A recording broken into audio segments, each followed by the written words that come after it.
Pushing this pipe, D12 a demon, I'm running these lights. I can't believe that she fit in them tights. Buying it once, so buying it twice. Swiping this card, don't ask for the price. Texting and read, she say I'm uptight. I got a check, but I'm earning my stripes. Cheating no pussy like that shit advice. Baby, you know I'm not good at advice. Why would I go if I don't get advice? Taking these chances, rolling the dice. Thought it from nothing, I'm hitting these heights. All because what I be spit on these bikes. Beat a few things inside of my Sprite. Been out of sleep, you in my device. Thought I could trust you with my life. Can't even trust you in the night. If you talk to me, baby, you talk to me nice.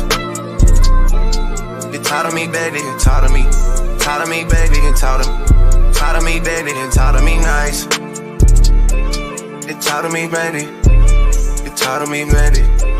You talk to me, baby, you talk to me nice. You talk to me, baby, talk to me, baby. You talk to me, baby, you talk to me nice.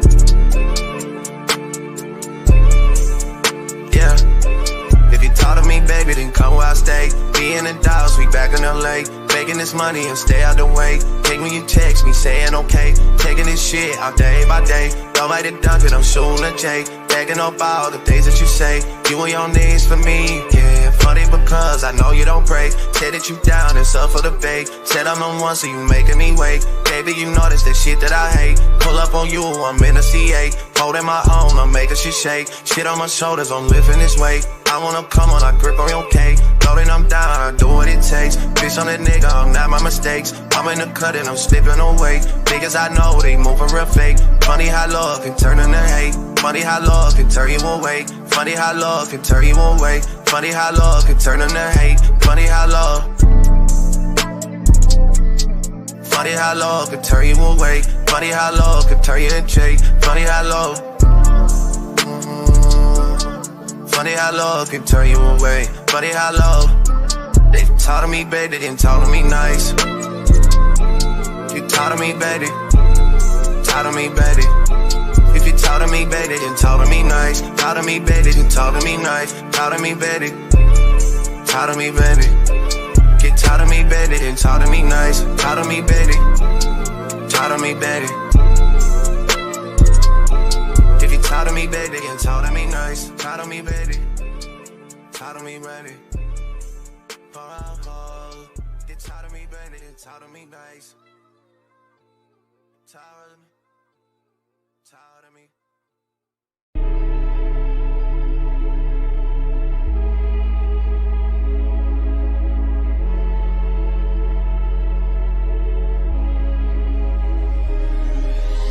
I can't.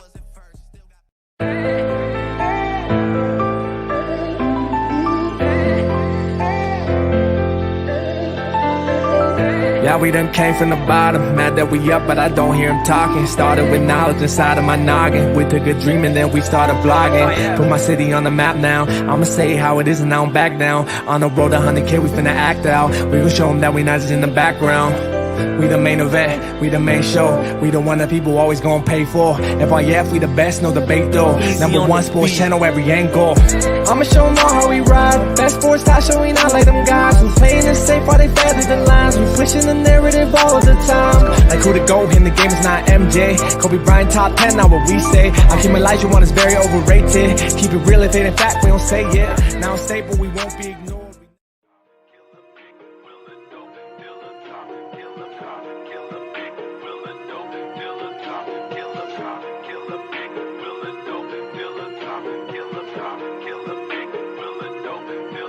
It's facts over feelings, you talk about listery. Boys, you Scooby-Doo talking in mysteries. You is a puppet, the ticket, that's misery. Said that you body bang, boy, know your history. It's facts over feelings, you talk about listery. Boys, you Scooby-Doo talking in mysteries. You is a puppet, the ticket, that's misery. Said that you body bang, boy, know your history. All in your feelings, you gotta be kidding me. Beg for respect, but you only show jealousy. Wanted some status, but you making enemies. Talk about bro workout like you burn calories. Calling a bait cause he come with the cavalry. Caught another L, rated, took another casualty. Now you on the 2, talking like you had a strategy. Nah, that's just passion. We love the game. You already know what it is. FYF. You don't got tough skin. You might as well not even come on in. Talk to 'em. FYF, blow the whistle, man, we too official. Better check the film, we not one of them. The greatest to ever fall above the rim. They wasn't with me shooting in the gym. Cut the small conversation, debate on major levels. This the playoffs, baby, bring that pressure, we never settle. Cross and spin, getting it in, I wanna win. That teamwork got us headed to the ship again. LeBron better than MJ, cut it out. Half these fans in the stands don't know what they talking about. Half-court jumpers, crowd going wild. FYF ranked #1, you better say it loud. Intellectual talk, but fuck your feelings. Elijah 1 too overrated, Kobe still a realist. Top 10 all time, now how they cut the line. Magic Johnson, Draymond Green, one in the same kind. Fuck your feelings, fast break, stop and pull a J. He got how many rings, nothing else to say. With the team, live streaming, play by play. This the dream, full steam on the road to 100K. FYF, blow the whistle, man, we too official. Better check the film, we not one of them. The greatest to ever ball above the rim. They wasn't with me shooting in the gym. Cut the small conversation, debate on major levels. This the playoffs, baby, bring that pressure, we never settle. Cross and spin, getting it in, I wanna win. That teamwork got us headed to the ship again. Started small, then turned into big dogs. They treat me like the GM, I just make the call. No matter who my op is, I'ma stand tall. Then pull up to the game, fresh like I just left the mall. 100K, 100K, 100K, check the score. We gon' bust the shot clock, fans running to the floor. All I hear is go this and go that. Man, your team suck, hang it up like a coke rack. I love the game, I admit it, I can't quit it. Step in front of me, man, your ankles gon' get the business. Been a legend like Moses Malone, way ahead of my time. This the greatest sports show ever, I just had to remind. FYF, blow the whistle, man, we too official. Better check the film, we not one of them. The greatest to ever ball above the rim. They wasn't with me shooting in the gym. Cut the small conversation, debate on major levels. This the playoffs, baby, bring that pressure, we never settle. Cross and spin, getting it in, I wanna win. That teamwork got us headed to the ship again.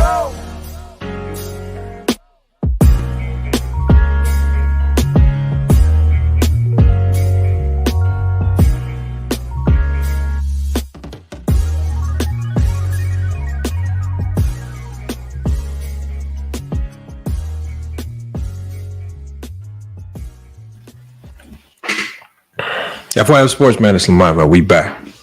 Got a good show for you guys today, man. You know, I was thinking about some things, man. You know, I'm hearing all these people with the GOAT conversation talk.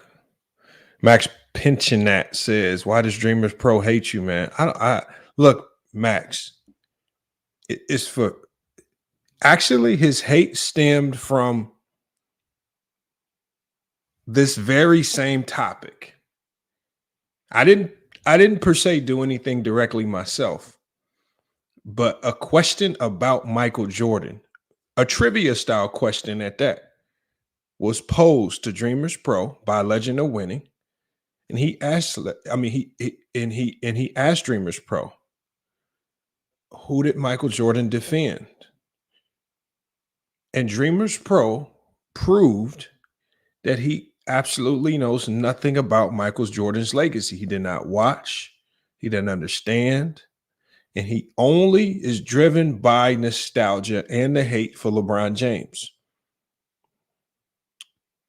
These trivia questions show a lot because you guys, look, I've been telling you guys, all of these so-called Bulls games that these 90s fans claim they were watching, they watched, they were in the moment. Remember, they get on so many young fans because they say, were you there? Were you in the moment? I watched, I was there.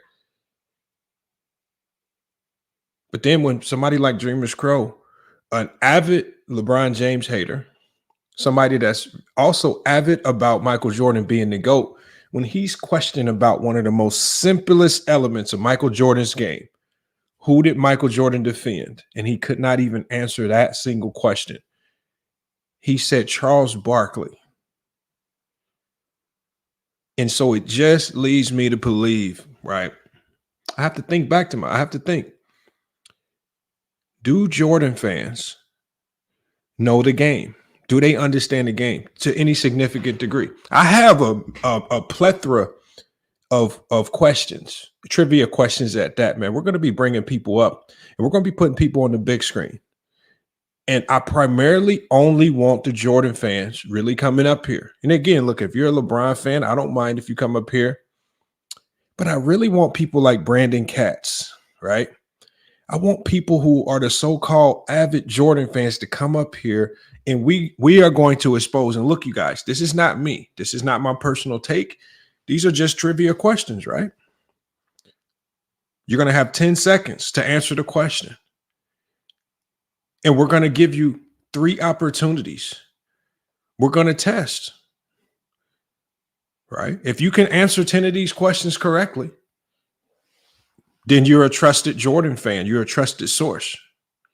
If you can't even get to 10 questions without getting the wrong answer, I don't know if you an avid, because remember, it's the Jordan fan base. These are the ones that claim, look, we watched, we're all expertise. We were there. They have all the knowledge. They have all the moments. They talk about the scoring titles and the championships and the shots. All we're going to do, remember, this was a memorable time in sports history.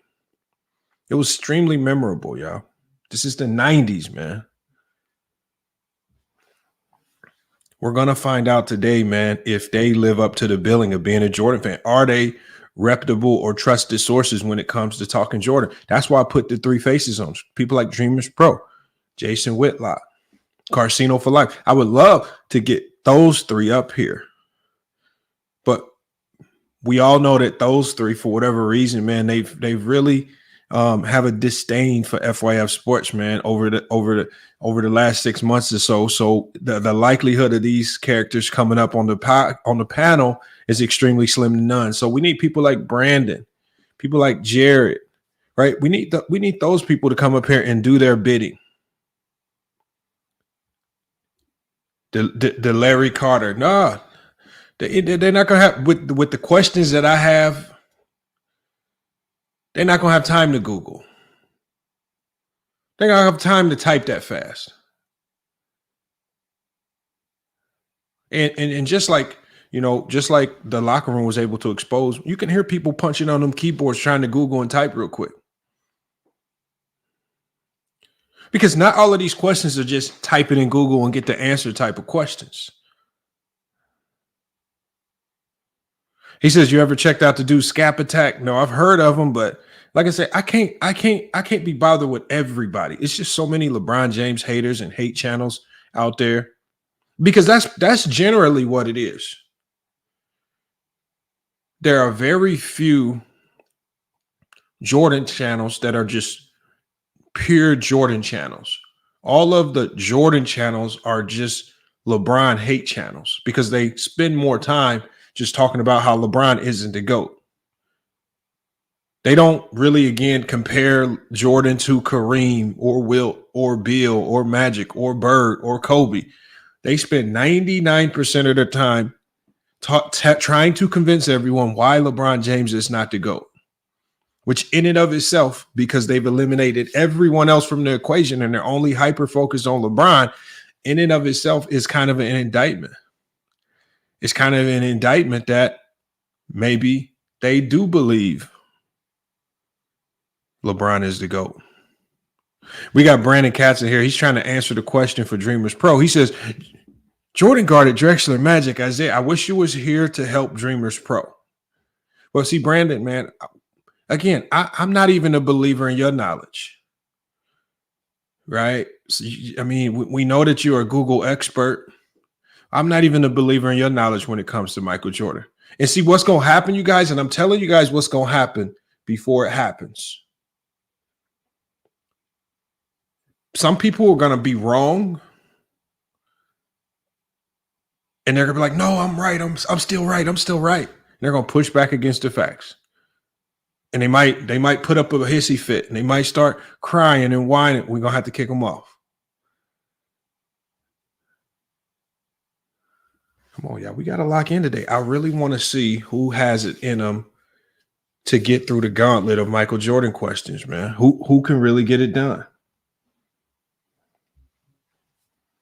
Who can get it done? And look, y'all, I'm not going to start off with the cupcake questions. I'm not starting off with the cupcake questions I'm not trying to take it easy. I'm gonna really start off with the toughest questions that we can identify. Like people like George. You know, we might give George a pass. We know that people like George struggle to remember what he did yesterday. I don't expect George to remember what Jordan did 30, 40 years ago.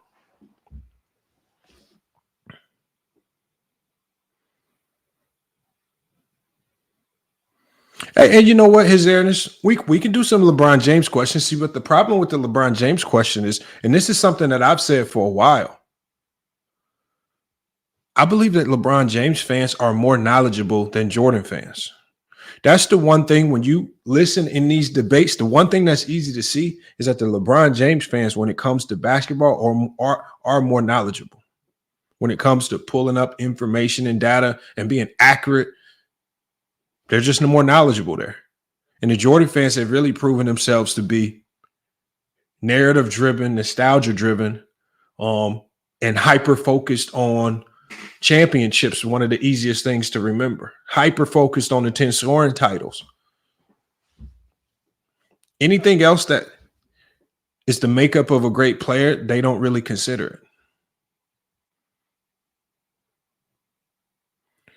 He said, we're going to start a war. No, we're not going to start a war, but what we are doing is we're going to expose a lot of people today. Let me get this link up, y'all. And look, y'all see it, man. We got a hell of a stream for you guys today. And I look forward to getting some of you guys up here to get some of these questions answered. I'm about to drop the link in the chat because, like I said, we're not going to waste too much time. We're going to start bringing people up here. Instinct says, have I heard of Too Raw for Sports? Yes, I've heard of Too Raw for TV. I've actually done, I think, one reaction video on Too Raw. It's just very, I don't know. I don't like doing reactions to Too Raw because I think Too Raw's content is just kind of boring to me. And I don't think he says anything that is, I mean, I guess piques my interest enough that requires a reaction. I mean, I think your guys' reactions is good enough. I believe that he intentionally says things about LeBron James just to try to garner viewership or shock value so people can say he said this about LeBron or that about LeBron. Because when you listen to him talk, one thing you can hear out of Too Raw is he doesn't come off as somebody that's a dumb basketball analyst. But sometimes I think, man, when times get hard and you're really, you've been on YouTube for, close to 20 years. And you have to cater to a fan base that's potentially going to help you grow. And I think he's went down that avenue because I think he feels it's going to be beneficial for growth. He says, Lamont, you got to do exposing all these fan bases. I mean, we're going to get to all of them. We could do a pop quiz on all of them. I mean, we could put a poll in the chat to see what fan base we do next. Sports and fitness rants. I've heard of it, but I can't remember them right off top. Like the channels with the worst takes are the ones that stick in my mind. Pootie says Too Raw is a historian of the game. I don't believe he's a historian. Pootie. I mean, when I did my research on him, and when I see that he's reading verbatim scripts from websites when he's talking about players, literally verbatim, it's hard for me to say that you're a historian. You're just a good reader. This is one of the reasons why he doesn't have his face on the screen and he just talks on a picture, because he's actually just reading verbatim from other websites, literally verbatim, word for word. So when that happens, you guys, when that happens, and like I say, you just kind of lose a little credibility with me. We got L Key. I don't even know how you know my name. I've never seen your name or your profile on this channel, and you're calling me by my first name. L Key says, Lamont, you're a flaming bronsexual. Unfortunately, this video is about Michael Jordan today, and you come in here and you're bringing up LeBron James. I really question who's the flaming bronsexual when you're talking about LeBron in a Michael Jordan video. But salute to L Key. Appreciate you pulling up. Angry Old Hoops. I've heard of Angry Old Hoops fans. I've heard of that. Another LeBron hater, yeah. I mean, look, man, these people look, I don't mind them because they're incentivized to do it. Salute to Go James Kingdom, man. Go James Kingdom. We got these pop quiz up here. Look, who's the first person? Who wants to be the first contestant up, man? Should we bring Pootie up? Should we get Brandon up? Who is the first contestant, man? Because I really don't want to have a full panel up. I want to have people up one at a time as we test you, because I don't want you to feel pressured. I don't want people talking down your neck. You know, I just want you to be on the big screen by yourself. I want your mic to be loud, man. We want to make sure you're not trying to Google. Preferably turn your camera on. We know a lot of you guys aren't going to turn your camera on, but if we can. But, you know, Go James Kingdom, I'll bring you up here, though. Like I said, I just don't want to flood the panel with too many people, because it's just going to be too many voices, too much going on. I want the person, whoever comes up, I want them to feel safe. I don't want them to feel pressured. I want them to feel comfortable, because when you get these questions wrong, and I have to kick you up off the panel because you do know nothing about Michael Jordan, I don't want you to have no excuses. All right. Let me get this link together. I got this link in the chat. Make sure y'all support the channel, y'all, before we get started. Like I was about to say, we got the One Cool P. Salute to One Cool P, one of the top moderators of the channel, one of the biggest donators to the channel, man. One Cool P. We got the One Cool P donation challenge. Support the channel, support this stream, man. I mean, we should implement a penalty for the Jordan fans, man. The Jordan fans, you come up here and lose the questions, man, you got to hit the Cash App to support, man. Maybe we can get them. Maybe we can get the Jordan fans to support a little bit. I don't know. Man. Let me get this in the chat. I need Jordan fans, y'all. I need Jordan fans to come up. And I need people that's going to come up and try not to cheat, try not to use notes. Obviously, with the questions I got, ain't no notes going to save you anyway. Because remember, I'm going to have a timer. Right? The music's going to play a 10-second timer. When that time is up, it's a wrap. If your answer is wrong, you're going to hear dun dun. Or you can hear any number of sounds. If you get it right, you're going to hear the bell. And we can move on to the next question. We will see very soon here. Okay, hold on, y'all. Let me get this in the chat real quick. We got somebody in the backstage. Come here. I need the Jordan fans in the backstage, man. I need the Jordan fans in the backstage. AK Lofton, DreamerPro won't pull up, man. He won't. I blame the locker room, y'all. Tell the locker room. I blame the locker room, man. He's the one that spoiled my relationship with DreamerPro. Even though we had hit DreamerPro with the max ether, it was still cordial until he saw that the locker room was on the panel, man. And he said, if you mess with this dude, I can't mess with you, man. The locker room is mostly now. I think he has the most active beefs on YouTube. I think he's beefing with about 22 YouTubers. That was the last running count, man. So, you know, it is what it is. Look, Pootie, man, you got to go in his chat and say that, man. You can't come over here and say it. Hey, Brandon, hit the link, Brandon. I need you on the panel, man. Come on, Brandon. I need you on the panel, man. You are an avid Jordan fan. I need you on the panel, man. Show your gumption for Michael Jordan, man. Will Lakers said there's 24 beefs in counting. Yeah. So the locker room with these active beefs, man, you know. He done got Young Africa to turn on me. Young Africa was in the Discord just going off on me. And it's just like, dang, Young Africa, I thought we was cool. But see, Young Africa, man, he's just souring all my relationships, man. I don't know what's going on with the locker room. He said, Lamont, just mute Mike. Look, this is just trivia, Brandon. It's just trivia. You're the only one that can talk. You have 10 seconds to answer. All right. That's it. I'm going to drop the link one more time. We got our first contestant in the backstage. All right. We got our first contestant in the backstage. And Go James Kingdom, you can hit the link too, man. You could be up on the panel while we do this. Like I said, I want to select few on the panel knowledgeable at that. We got Kenneth Wright, man. Kenneth Wright, another avid Jordan fan, man. Can you answer these questions? Or is your love for Michael Jordan all nostalgia based? And you're just carrying on the legacy that you were told to do. You guys were informed as little kids when you watched those Gatorade commercials that Jordan was the GOAT. You've been instructed. You've been brainwashed.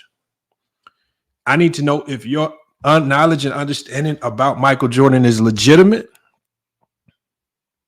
or you're just following the status quo. If you're just on code with the Gatorade commercials that brainwashed you. Look, 400.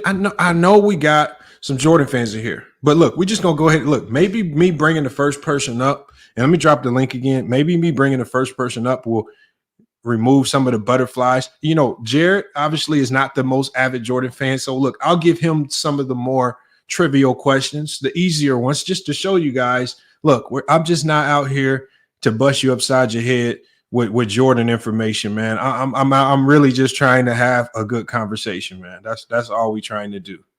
But let me get this link in the chat one more time. Also, y'all, make sure y'all hit that link. Join the Discord when you see it in the chat, man. We need more y'all in the Discord. But I'm dropping the link in the chat one more time, and we're gonna go ahead and bring the first contestant up, man. Hold on, we got a name in the backstage I've never seen before. And Jared, I see you in the backstage too, Jared. I'm gonna bring you up next. I want to start with somebody that's potentially new. I think we got JB in the chat, man. JB, what's good? Hey, what's going on, man? All right, man. I'm assuming you up here because you trying to take on the challenge of this trivia. I'm assuming. Yeah. I just want to see what the questions are. You know what I'm saying? I'm a big MJ fan, man. You know, I was born in '82, so you know I came up in that era. So that's perfect timing, man. So if you came up in the era, you watched. I cannot take it easy. I just got to hit you with the questions that gonna really make you think the most right out the gate. We got to test your knowledge. All right. We're gonna test your knowledge. So what's gonna happen is when I read the question off, the music's gonna begin playing. When the music's up, you have to have your answer ready. All right. If your answer's right, you're gonna hear the buzz. You're gonna hear the, you're gonna hear the correct sound. But if your answer is wrong, we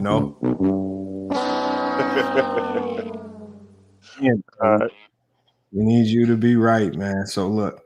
Okay. All right. So we got we got a Jordan fan here, born in '82. So he's seen it all. I'm sure he was watching WGN or NBA on NBC. Yes, that's right. I know. He definitely didn't see the game in HD. It was probably a little bit grainy, but hopefully, man. Yeah, we had the cable box, man. We had to get the cable boxes. All right, so all right, so maybe you was more, maybe your income level in your household was a little bit higher than most. So you might get some of these right. My pops was military, so okay, so yeah, he was doing y'all right, man. He had the cable box. He had the setup right. All right, so. Hold on. Did y'all have the floor model TV, the big wood TV that just sat on the floor? Yeah, Toshiba. See? Yeah, see, that's what I'm saying. See, you might crack the code on these questions. Then. Okay, let's start with some of these questions. All right. First question, man. And like I say, when I run off the question, the music will play. First question. And I'm gonna put you on the big screen when I read the questions. All right. Let me put you on the big screen. Because we want you to feel the pressure, man. Let me remove this comment off the screen, you guys. All right. First question we got. Michael Jordan was known for clutch performances. Against which team did he score 40 or more points in every game of this series in the NBA playoffs? Cleveland.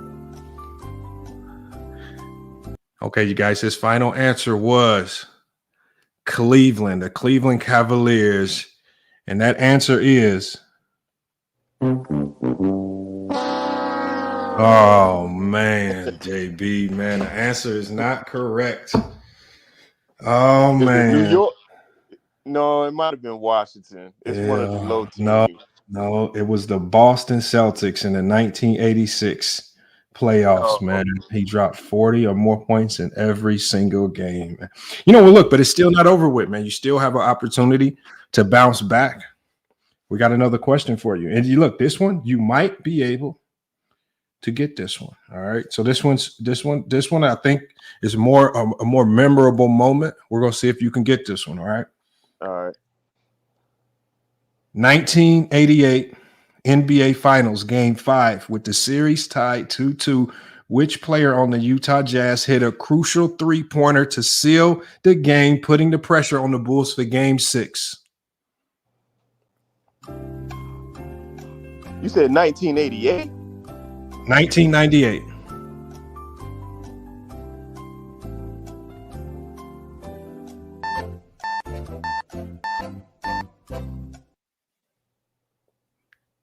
Hold on. Uh-oh. You said a series tied 2-2. Oh, man. It does sound like you have an answer hold for on. us, man. Oh, man. Repeat that question again, man, because okay, we'll give you one more try. Hopefully the chat don't give you the answer. Don't tip the answer to you. But look, we're going to give you one more try. 1998 NBA Finals Game 5 with the series tied 2-2. Which player on the Utah Jazz hit a critical three-pointer to seal the game, putting pressure on the Bulls for Game 6? Yeah. You see, look, you got it. But look, I believe that maybe that you got to get it right within the time frame. But like we'll watch that question. A lot of people in the chat are spamming the answer. But I'm not even. Well, I'm on my phone. I can't see the chat. Okay. Yes, that Hornacek, Jeff Hornacek is the correct answer. All right. Yeah. All right. Okay. Tied 2-2. Okay. See, I think that's what was messing me up. You said the series was tied 2-2, right? The series was tied 2-2. Correct. And Jeff Hornacek. You said the Utah player that hit the basket to send it to Game 6. Well, the series was, so the question is, with the series tied 2-2. Yeah. He hit a crucial three-pointer to seal the game, putting pressure on the Bulls for Game 6.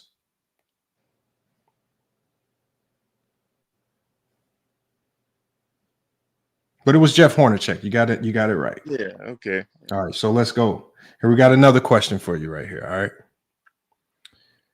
All right, man. Let's see if we can get one, man. Let's see if we can get one correct answer out of you, man. All right, here we go right here. 1996 NBA playoffs, first round. Jordan and the Bulls faced a surprisingly tough challenge from an 8 seed, extending the series to a memorable Game 5. Who was that team? That team was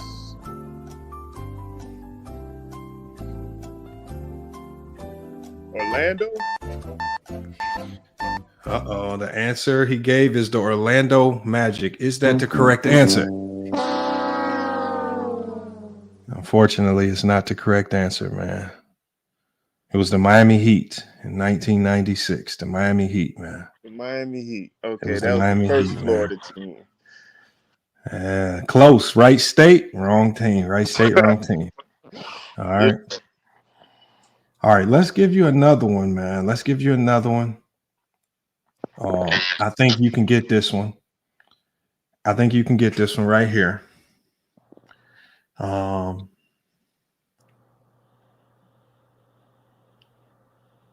Let's go with which one? Okay. We'll go with this one right here. And again, this is going to be your last opportunity to prove that you are an avid Jordan fan. You got to get this one right. And the question is, of Jordan's defensive adversaries, which player was known for his tough defense against Jordan in the Eastern Conference, particularly in the late 80s, early 90s? Which defender gave Jordan the most problems? I want to say it was Gerald Wilkins. All right, y'all. He has his answer in. Gerald Wilkins. Actually, Gerald Wilkins, he did have the nickname the Jordan Stopper. A lot of people don't know that. Yeah. But is that the correct answer? Oh, man. It was not the correct answer, man. Stacey Augmon? The correct answer is Joe Dumars of the Detroit Pistons. Oh, man. yeah. Damn. Joe Dumars, man. Joe Dumars of the All right. So look, you guys, man, look, he came up, man. JB pulled up, you guys. Look, man, he came up, born in 1982, avid Jordan fan, came up here and did his thing, but unfortunately he did not pass the Jordan test, man. But look, salute to JB. Look, much better than a lot of people like Brandon who are making excuses in the chat to not pull up, and Mac Def and all these other people, man. Hey, well, you know, I will say this though. I will say this because I haven't sat in front of a computer to look up all this stuff and to memorize all this stuff, but I did watch Chicago. I did watch them, and I could tell you this much. When it comes to skill set, when it comes to just pure dominating the game, wanting the game more than anybody else, when it comes to playing both ends of the court, defense and offense, and with me watching all of Jordan's career, with me watching all of LeBron's career, I can confidently say that Jordan is a better basketball player than LeBron James. All right, we got that. Hey, look, man. Look. A lot of people don't like my stances, but look, I got Jordan as the GOAT as well. So look, I'm right with you. I got Jordan as the GOAT. So I don't disagree. It won't get too much pushback from me. But JB, man, look, you came up, you tried, man, to conquer the Jordan questions, man. It seems like the nostalgia of the 90s, man, has gotten you, man. I tell you what, I could sit down and put some questions together that you won't get right. You never know, man. You know what I'm saying? So a lot of people, hey, look, man, a lot of people try, man, but it's tough, man. But look, you know, the unfortunate part about it is, man, you know, you got to watch. We're going to bring you back up when I open it up. We got to get the next contestant up, man. All right, man. But for now, man, you got to dip, man. All right, man. That was JB, you guys, man. JB got, you know, the Mario 1. Mario 1, I think came out in 1981, man. I think he's familiar with that sound. JB didn't pass the test, man. Let's get Jared up here, man. Jared, man. You ready to take the challenge on? Lamont. Yeah, I'm ready. Are you ready to take this challenge on? All right, Jared, man. Jared. Yeah. All right, so we got Jared pulled up, you guys, man. Can Jared pass the test, man? Can Jared pass the test? Now, look, Jared's been a student. I don't know. He's probably not been the most astute student on FYF Sports, but student nonetheless. Has he learned? We're going to give you, you know, we're going to take it easy on you, all right? We're going to take it easy on you, Jared.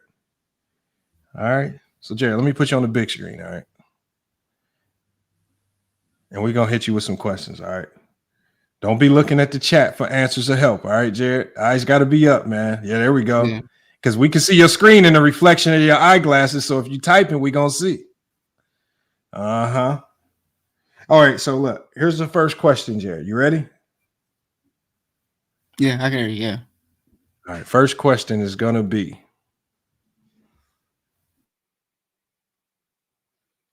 the Chicago Bulls. And actually, I'm going to tell you the scenario. In the 1992 NBA Finals, Game 6, the Bulls clinched their second championship against which team, and which player's performance on the opposite team was also highly praised despite their loss?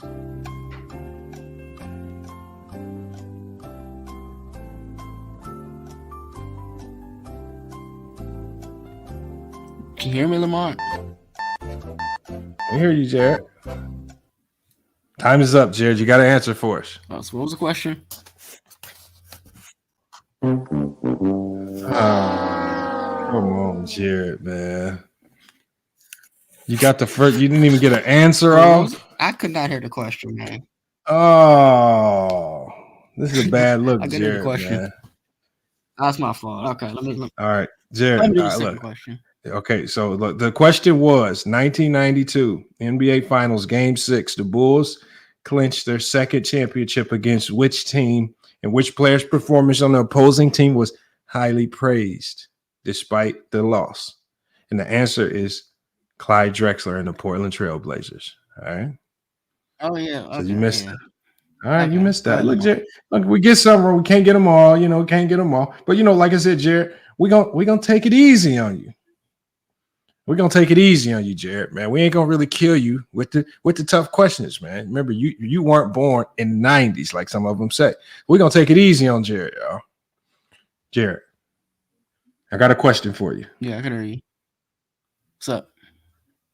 Which Hall of Fame coach did Jordan play under in the 1984 Los Angeles Olympics?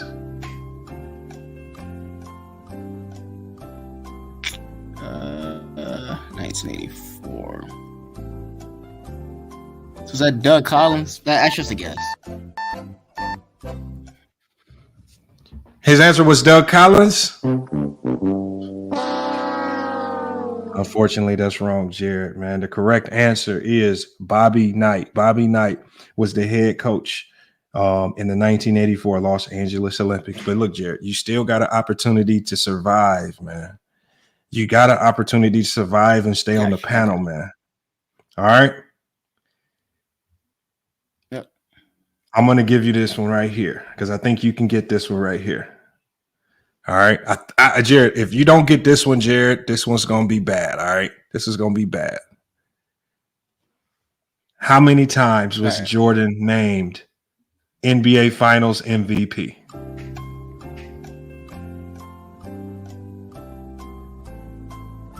Oh, he got all 6 of them. Okay. Jared's answer is all 6 of them. His answer is 6. Okay, we got somebody with a correct answer. Okay, Jared. I was kind of worried for a minute, Jared, if you didn't get that one right. I was kind of worried. And Shizzle, I see you in the background. You're going to be up next. All right.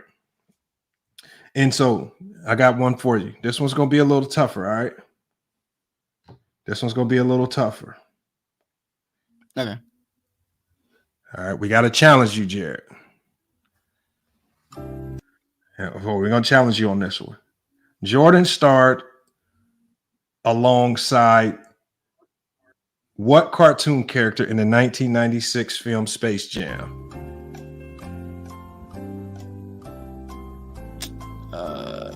Space Jam. Is that Bugs Bunny? You got it just in the nick of time. Your answer was Bugs Bunny. The correct answer is Bugs Bunny, man. You got that one right, man. Okay, you got that one right, man. So look, y'all. Hey, look.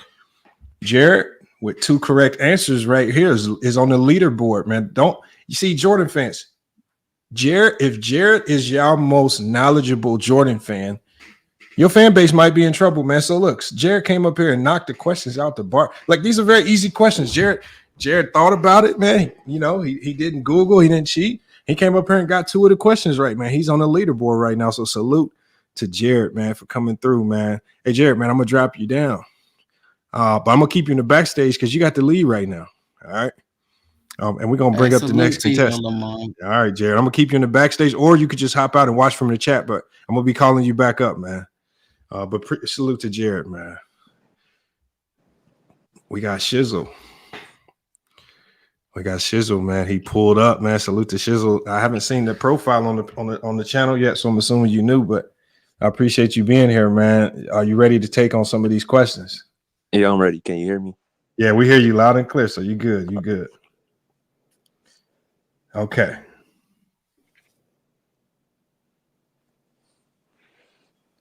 Here's a question, man. We're going to be talking about Michael Jordan. You know the rules. I'm assuming you know the rules from listening prior. And I'm going to put you on the big screen. We're just going to get right to it. And y'all salute to Shizzle for pulling up, man. The first question. And remember, we got to go after the avid Jordan fans. The first question is going to be, in what city and arena did Michael Jordan play his final NBA game? It was against the Sixers, but I don't remember the arena. His answer was the Sixers. And that's the correct answer, man. All right, man. Shizzle came right out the park, man, with the correct answer. I see if he can go 2 for 2. See if he can go 2 for 2, y'all. In the flu game in 1997, how many points did Michael Jordan score? 38 or 7. 38, 7. I need an answer. I'm gonna go 38. All right. His answer was 38. That's the correct answer, man. Sizzle, man, knocking him out the park, man. All right. Can he go 3 for 3? This one. We gonna ramp it up on you. We gonna ramp it up on you. Which player was drafted immediately after Michael Jordan in the 1984 NBA draft? Into what team did that player go to? Barkley to the Sixers. His answer was Barkley to the Sixers. Man, you almost had it, man. It was Sam Perkins that was drafted right after Michael Jordan. It was Sam Perkins, man. And one of the best drafts that we've ever seen, but it was Sam Perkins, man. You know, I'm gonna give you one more. You knocked 2 out. I'm gonna give you one more. We're gonna see if you can get it. Like I said, we're gonna ramp up the questions because you know a lot of people. If you're saying he's the GOAT, man, you got to really come with it. But let's hear it. I'm gonna give you one more opportunity, and I think you might be able to get this one. Against which team did Michael Jordan score his career high 69 points? Oh, the Cavs. Okay, his answer was the Cleveland Cavaliers. He got that right, man. He didn't even hesitate, man. He did not even hesitate, man. All right, man. So look, since it sounds like you know a little bit about Jordan, so now we got to ramp it up and get to the more particulars, man. How well do you know Michael Jordan? How well do you know him? We about to find out right now. 1992 Barcelona Olympics. Jordan was on the Dream Team. How many points did he average? Ooh. 18 points. No, 16 points. All right, his answer is 16 points. Nope, unfortunately, that's not the answer. Close. I know more of the on-court, like, actual game stuff. Like, yeah, you know, look, the Dream Team I think that's a big part of his career. He averaged 14.9 points per game with the Dream Team. You know, he did his thing, but I don't even think he was the leading scorer on that team. Yeah, Barkley. I don't even know nobody points per game for the Olympics. I don't really pay attention to it. All right. Well, hey, look, man. You know, sometimes, man, you got to get versed in these things, man. You got to get versed in these things, man. But look, Shizzle's on the leaderboard, y'all. Man, Shizzle did knock most of these questions out the box. Jerome said that was a tough question. Look, all right, look. Okay, look, I'm not even gonna do them like that. We'll end it on a more game-oriented question, all right? A more game-oriented question. How about that one? So we'll do this right here. Let's give you this question right here to close it out for you. This is gonna be your final question of the night. And we'll see if you hold down on the leaderboard for the night with this question right here. All right, here it is right here.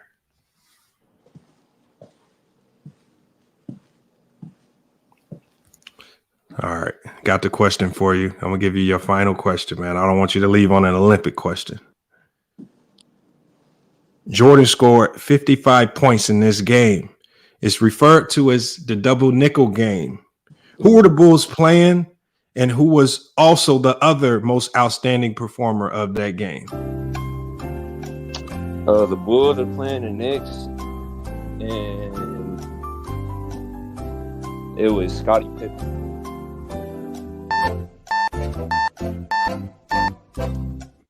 He says that Jordan's double nickel game was versus the Knicks, and the other performer was Scottie Pippen. Is that the correct answer?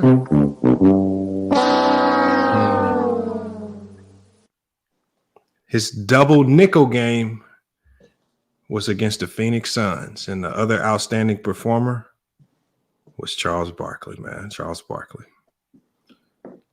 That's his classic double nickel game, man. So against the Suns. Yeah, Phoenix Suns and Barkley. Yep. I mean, he scored 55 points against other teams, but there was only one game that was dubbed as the double nickel, and that was the one against the Suns. I thought the double nickel was when he scored 55 and had the game Yeah, winning. he scored 55 versus the Suns. And that's the game that was dubbed the double. He scored 55 in other games, but the one that was dubbed the double nickel with the nickname was against the Suns and Charles Barkley. So, you know, we tried it, man. Look, I tried, man. Look, like some people's they see a lot of the Jordan fans in the chat are running to the Knicks because we all remember the infamous 55 points that he scored. Unfortunately, that was not the game that was dubbed as the double nickel. See, you guys, man, look, you guys think that y'all know Jordan, man, and y'all don't. Y'all don't. That's the problem. He says these questions are capped. I look, we can look it up. Yeah, I don't know about that. He might have scored 55 against the Suns, but I don't think that's what they dubbed as a double nickel. Okay, we can put it in Google.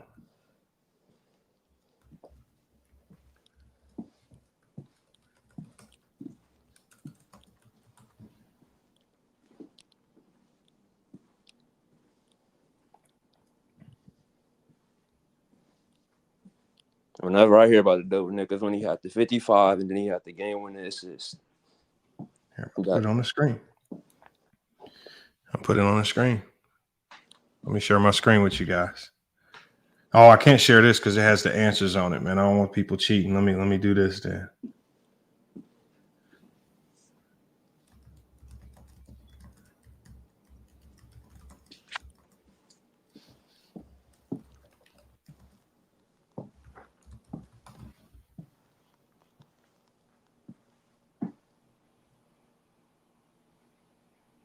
All right, here. I'm about to put it on the screen for y'all.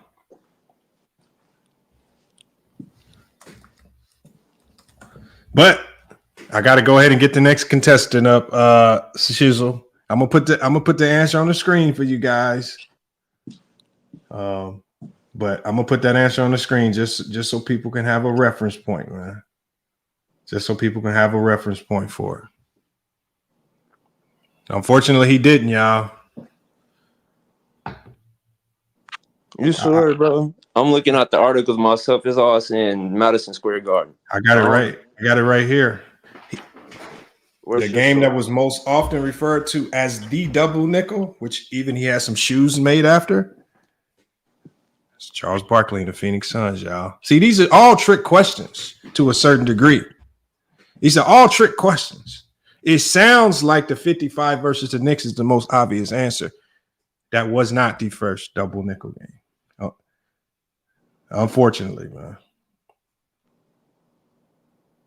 The infamous one at Madison Square Garden. Unfortunately, that's not the correct answer. But look, Shizzle, salute to you, man. You got the lead right now. We may bring you back up if you still hold the lead at the end. But for now, we got to get the next contestant up, man. All right. And we're gonna drop Shizzle down, man. Look, y'all. Hey. Y'all gotta stay on top of y'all P's and Q's, man. Y'all gotta stay on top of y'all P's and Q's.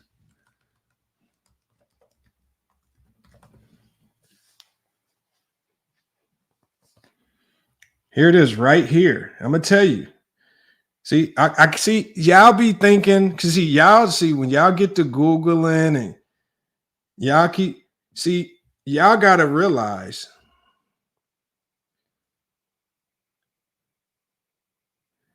when Jordan had dropped 55 on the Knicks, when he came back in the 45 jersey, that wasn't the first double nickel game, y'all. Do y'all research. The first double nickel game came in 1993 when Jordan dropped 55 on the Phoenix Suns. I told y'all keep running. Look, I'm gonna put it on the screen.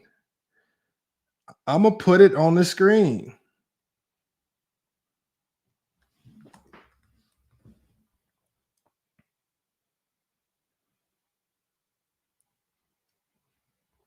I'm gonna put it on the screen right here. The first game that was dubbed the double nickel game was in 1993. Craig Stevens got it. Game 4, 1993 versus the Suns. That was the first double nickel game. Look, I even have it right here on the screen. See, y'all run to Google and y'all try to type in the first thing y'all see. I'm gonna show you right here. I'm gonna screenshot it actually. I'm gonna screenshot it because they actually made some shoes about it.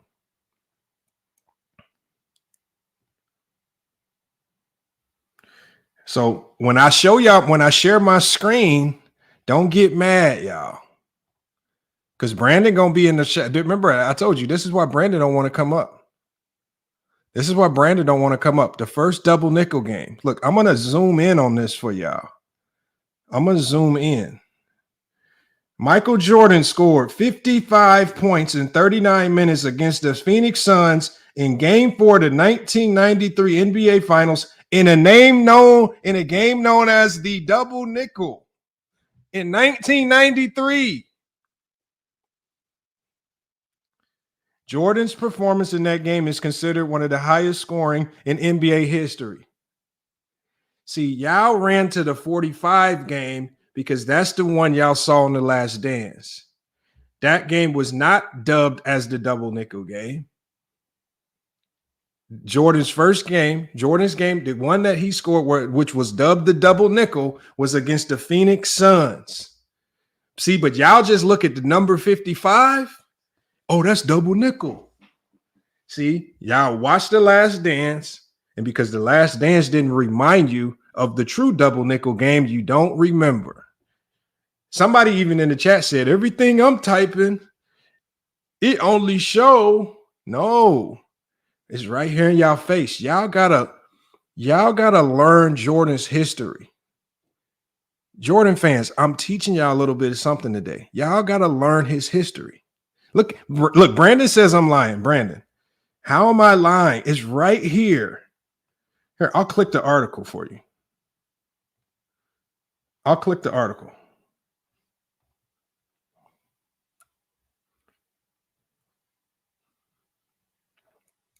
And it just said this was the double nickel. That's what this name was good, right? It says right here, 55 and 45 at MSG was not the only double nickel of Jordan's legendary career. He dropped 55 on the Suns in Game 4 of the NBA Finals to take a 3-1 series lead, and it was that game that was dubbed the double nickel.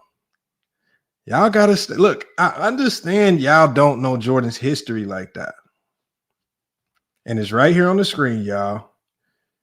This game is known as the double nickel. This was the game that was dubbed as this. I'm sorry that people like Brandon don't know the game, man. I'm sorry, y'all. This is not finessing. These are facts. These are facts. So, and so I didn't, y'all got to also understand, I didn't create these questions. ChatGPT created the questions and also showed the answers.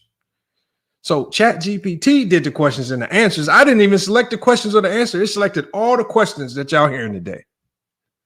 So y'all need to go get mad at ChatGPT. But let me take this down. Do we have any more people? Because I see we got JB back in the backstage. I might have to just open it up to the panel because it seems like we're running out of people bold enough to take on these Michael Jordan questions, and they really don't want to expose their knowledge. So far, Shizzle is the most knowledgeable. So far. Okay, so we got Brandon. He says Jordan had 10 games where he scored 55 points, but only one of those games was dubbed the nickname the double nickel. Remember the question, y'all. See, I didn't say which game Jordan scored 55. I said Jordan scored 55 points in this game, often referred to as the double nickel. Who were the Bulls playing, and which player from the opposing team also had an outstanding performance? Of all of Jordan's 55-point games, the one that was dubbed the double nickel was the one versus the Suns. I'm sorry. I know. See, and I told y'all what Brandon would do if he was up here. He would fight against just the pure truth, man.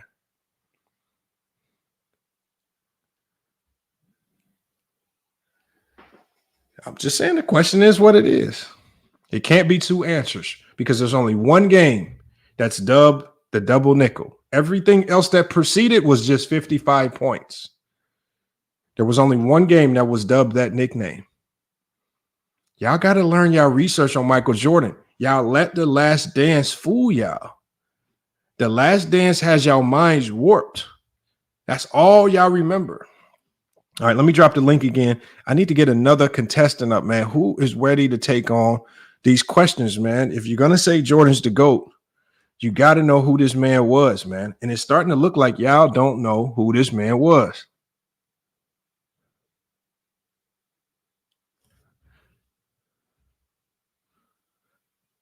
Come on, y'all. It's Jared and Shizzle, the two most knowledgeable. All right, the link is in the chat, man. I need y'all up here. Hey, here's Ernest Stan. Do your research.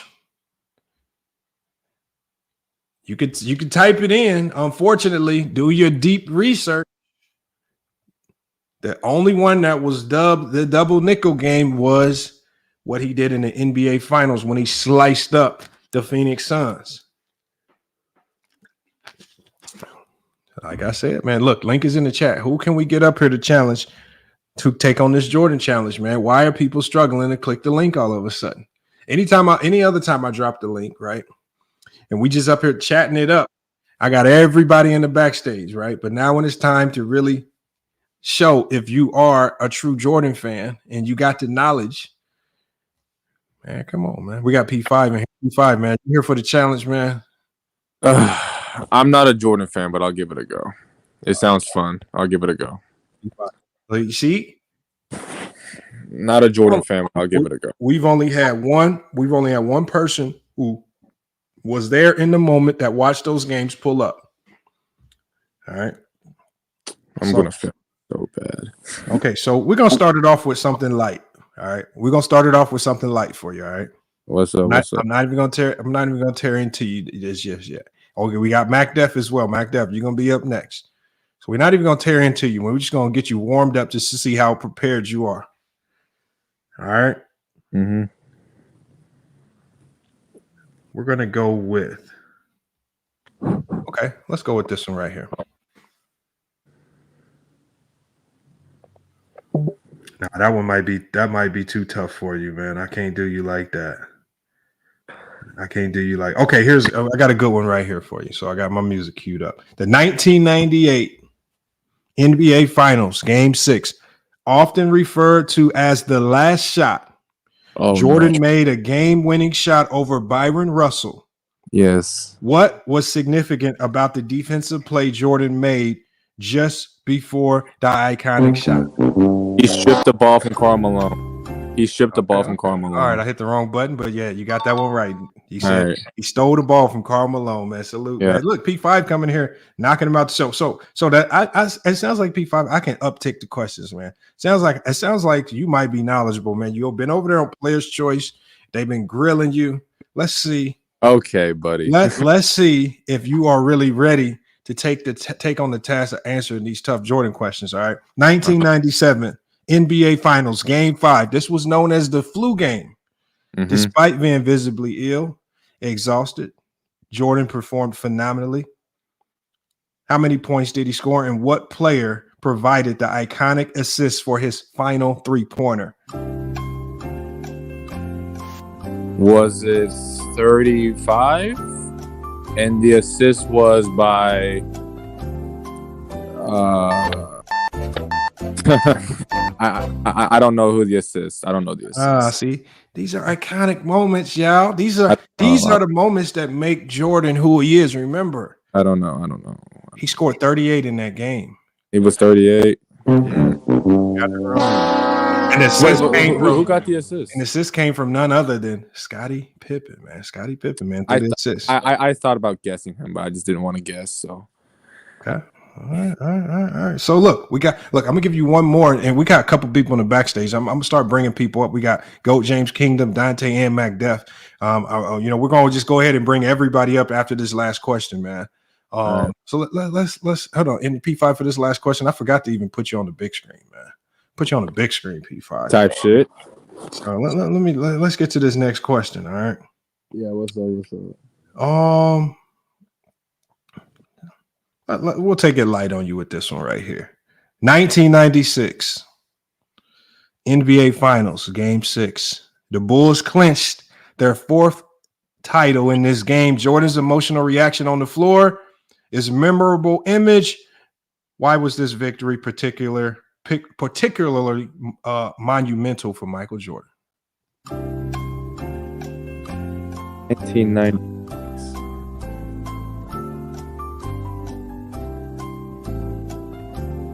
I've got no clue. Why was it monumental, Lamont? Why was it monumental? His father, I guess. Okay, got it wrong. It was monumental because it was Father's Day, and his father had been murdered 3 years prior. Oh, wow. Jordan holding the ball on the floor, clutching it. It was a big time. They had been upset because he choked the year before, and he had a significant bounce back year, 72-10 Bulls, man. So, I'm excited. It is what it is. Let's bring everybody up. Big screen, bro. You trolling right now. Look, we gotta look a little, like I said, man. Look. I mean, so far, it don't feel like y'all living up to the billing of significant Jordan. This is bad, bro. It's Shizzle might have done the best, man, and he even got stumped when I threw the trick bag out at him, man. No, you ain't tricked me, man. I got the stump for you. Man. You want to know why I got the stump? Here go the stump. You know why the double nickel the Knicks game? Because the double nickel is it wasn't, the double man. nickel shoes is the Jordan 10s. Yep. It wasn't, man. He came back, man. with the Jordan 10s. The Jordans, the one game that was dubbed the double nickel game. You said they made the shoes for the double nickel, right? Yeah, they made shoes. Go look up the shoes. Hey, I guarantee you that. I'm just telling you what the answer is, man. Hey, ChatGPT does the answers, man. Look, if the answer's wrong, y'all need to type to ChatGPT. Nah, I was on FYF. So look, you should have checked. How you going? gonna? Hold on, watch this. No, not the double nickel.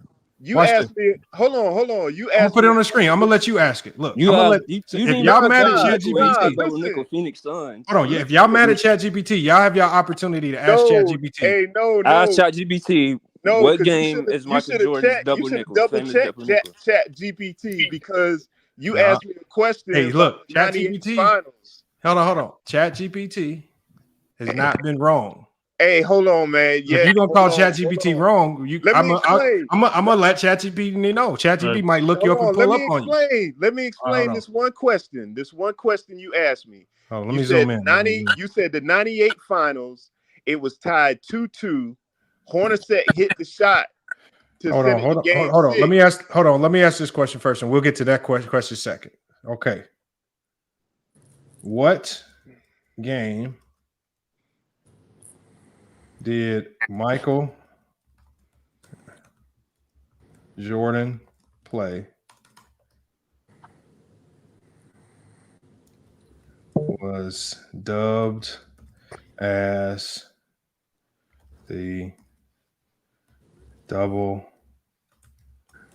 nickel? All right, is that fair? Can I send it? Go ahead, yeah, send it. That was terribly. Worded. Oh, it says the Knicks. They say the Knicks.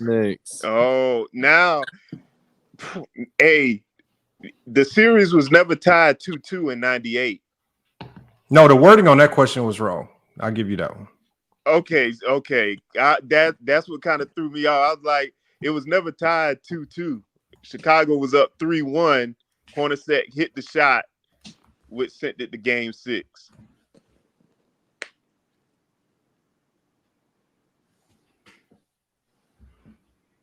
Dang. So look, hey, ChatGPT gave some confusing answers, man. I thought it was right though. He got all his questions right. You got to make your own questions, your own research. But the answer, the first double. Hey, y'all, we got to go with the first answer because the first answer, if they kept you on your P's and Q's, you would have probably said both. But the correct answer was the first answer that ChatGPT gave me was this one right here. See, man, you gotta use 1993. organic intelligence to come up with your answer. That article from 2002, man. All That's right, late. so hold on. Are Mac Def, are you ready?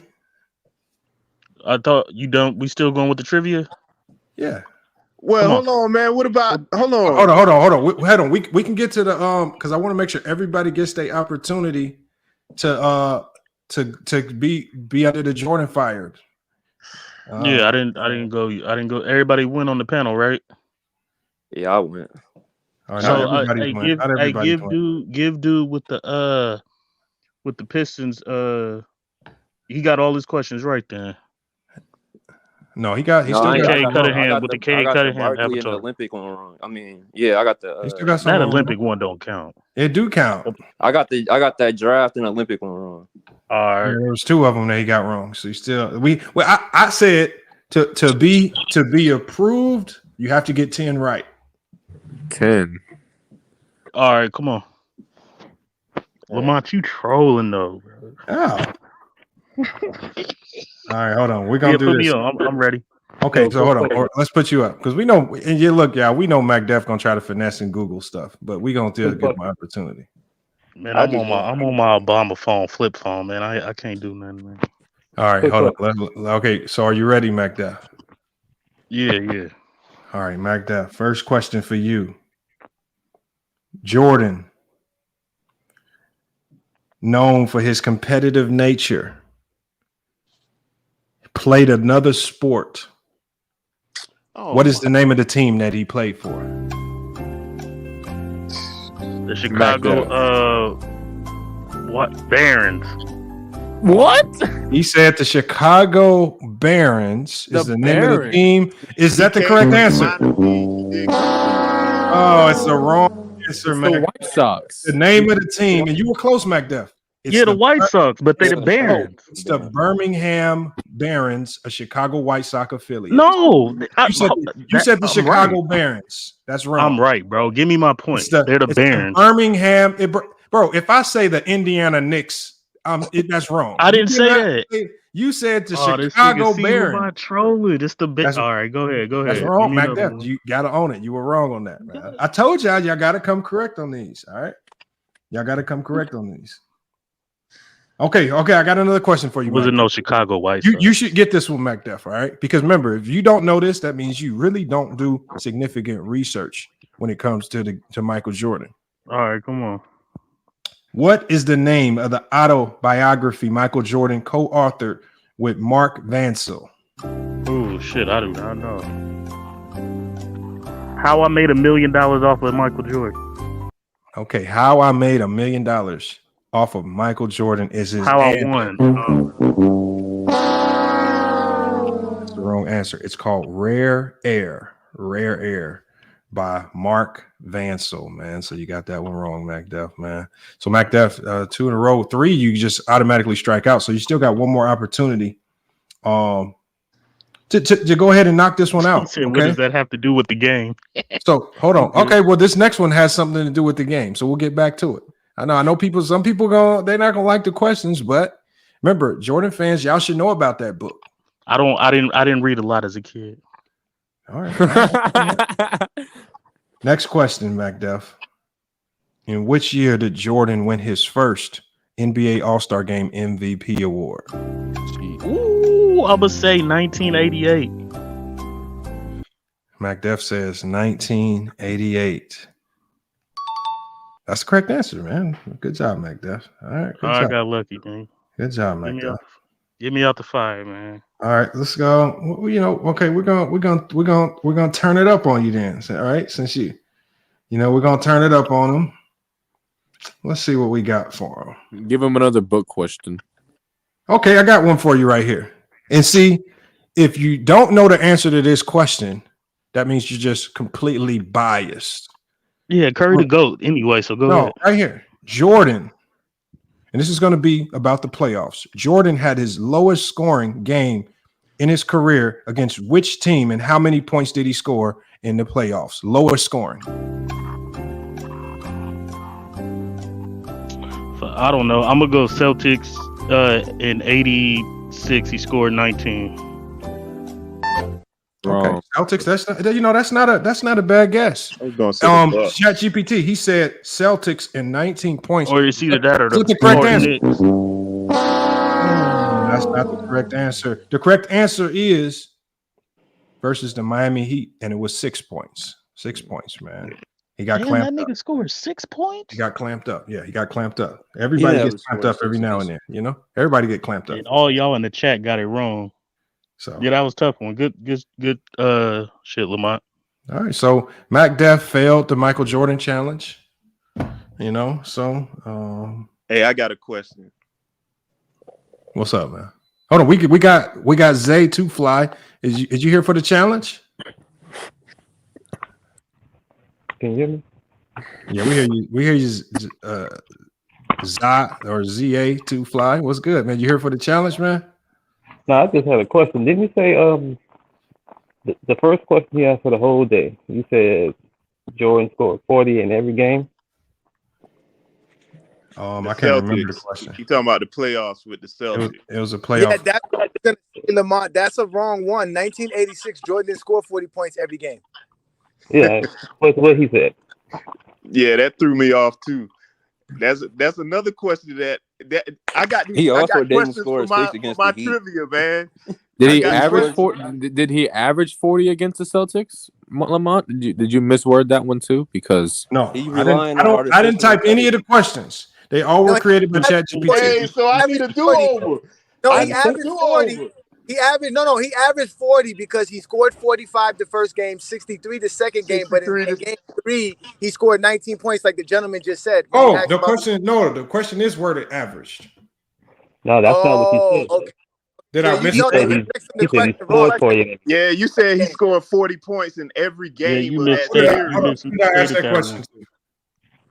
Yeah. And then also that was the first question you asked. That was the first question. No, who did I ask it to? I can give him a do-over. JB. That was okay. Me. Maybe you are Jordan. If you are Jordan, we can give you a do-over. Hold on. Also, the 98 finals, the series was never tied 2-2. You said that also, and that was wrong. It's the dude to the bottom of your pause. He's the one that you asked that question to. He was the first guy that stepped up. Yeah. That was the first question you asked. He also never scored 6 against the Heat in the playoffs. Yeah, they saying it's 15, Lamont. That's 15 against the Knicks is his lowest. Hey, this is the answers I got. I told you be trolling, bro. Hey, man, come on. This is the answers that I got. That's why I said you need to rely on organic intelligence.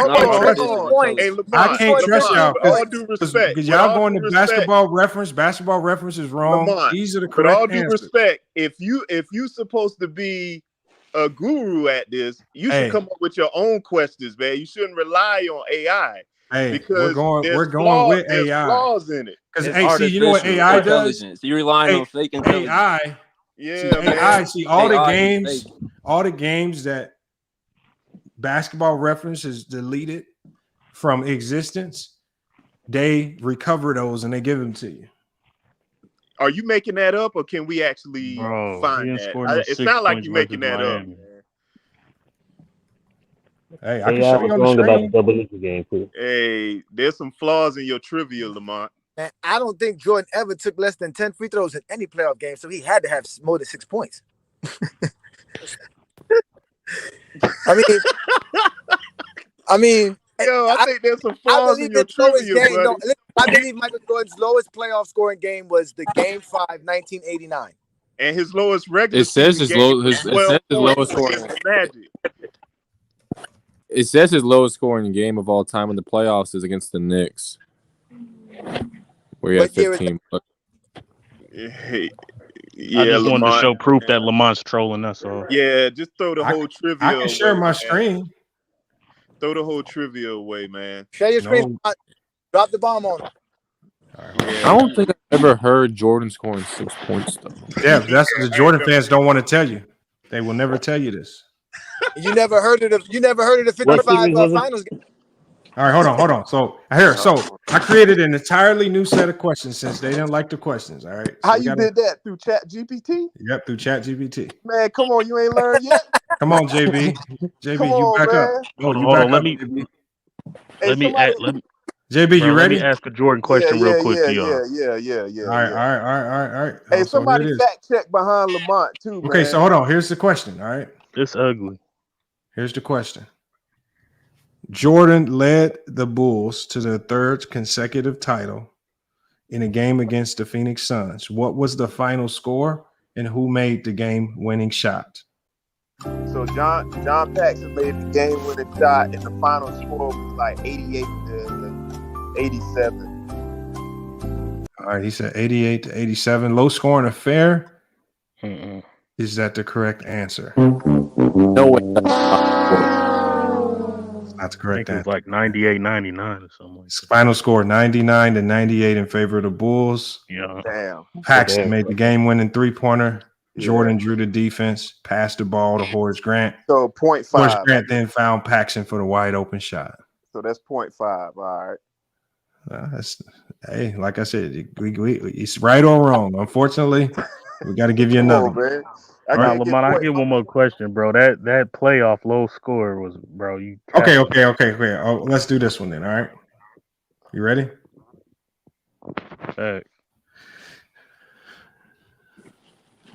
1998 NBA Finals, Game 6. Again, referred to as the last dance. Jordan's final game with the Bulls, iconic. Besides the game-winning shot, how many points in total did Jordan score, and what was his overall impact on the game? He scored 45 points in that game. That had the iconic still on Karl Malone. And I believe he scored more than the whole team. Wait, was that Mac Def answering that question or JB? Yeah, Mac Def. Why would you answer for JB? I thought it was on me. No. Yeah, he was talking. JB didn't say anything, so unfortunately. But you was talking to Mac Def. JB, you're on the big screen. Why would he be talking to Mac Def? Because Mac Def was talking, so that's why I ain't saying nothing. That's Mac Def's fault. I'm not gonna lie to you. That's Mac Def's problem. I don't know what he was doing. All right, let's just do this one then. All right, let's go here. Go ahead. It's on you, bro. All right, so JB, we'll answer this one. This is one I think you can get. It's on you, JB. 1996 NBA Finals, Game 5. Facing the Seattle Supersonics, the Bulls were on the brink of securing the championship, but faced a setback.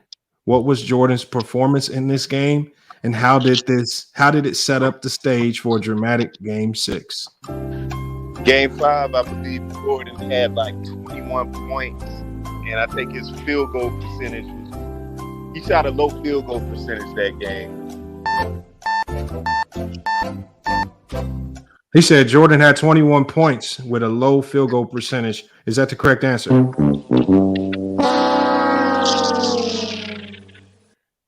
No, Jordan, he had 26 points in that game. You were correct. He did struggle with efficiency. In the game, it says it set up a tense Game 6 where Jordan and the Bulls had to regroup to clinch the title, man. So, yeah. Hey, going back to that question before that one, the significance of that finals game in 98, I think Jordan didn't Chicago score only like as a team 42 points and Jordan had like 45. I think that was the significance of that, if I'm not mistaken. Yeah. I mean, there was a lot you could take away from it. The answer that it has here is basically says it cemented his legacy as being the most clutch performer in NBA history. Okay. Well, and like I said, there could be multiple right answers there, but I think the harder to answer was just the things that are more stat based. Well, that's a stat. I think if you look it up, Jordan had 45 and the rest of Chicago had 42.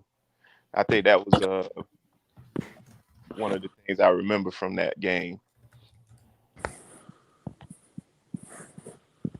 All right, who's ready? Is Mac Def? You ready? Yeah. All right. Take me off the big screen so nobody gets confused. I got you. All right, so we're gonna simplify it for Mac Def, man. Yeah, I got a third grade reading level. Mac Def, national television is crazy. You said what? So McDuff, how well do you know Michael Jordan? Do you know him well? Answer the question. All right, let's find out. See, McDuff, I'm giving you an opportunity. Go ahead with the hardest question. Ask a question about his family member. Michael Jordan. Go ahead and ask a question about his family member. Michael Jordan. About Michael Jordan. What was his major at the University of North Carolina? Oh, nigga. Hell no. Hey, I'm gonna go communications, nigga. Shit. MacDef says communications. Is that the correct answer? Business. Michael Jordan actually majored in cultural geography. Man. I thought we were simplifying it for MacDef. So, MacDef, here's another question. We're gonna simplify it for you. You should know the answer to this one, all right, MacDef? Hey, I was close, nigga. Who was the head coach of the Chicago Bulls I don't when know. Michael Jordan was drafted? I don't know. Something like you with a pro. I don't know. You got it. What was the question again? MacDef didn't have an answer for us. It's not college. That's why I know. The head coach was Kevin Lowry. Yeah, I didn't know that. I just know Collins and Phil Jackson. You got me. You stumped me. Okay, I got one more for you, MacDuff, man. I think you can get this one, all right? In Jordan's rookie season, he was named NBA Rookie of the Year. Which other player was close in second place that surprised everyone? This sounds like a trick question, bro. Keem averaged 21 and 11.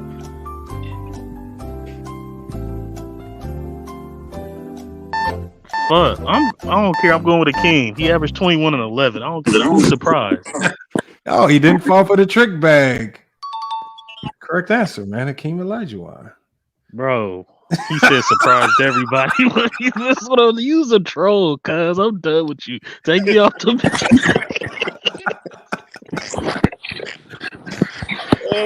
bro, take me off the big screen. Lamar the troll, bro. He tried to trick a nigga, bro. Oh, man.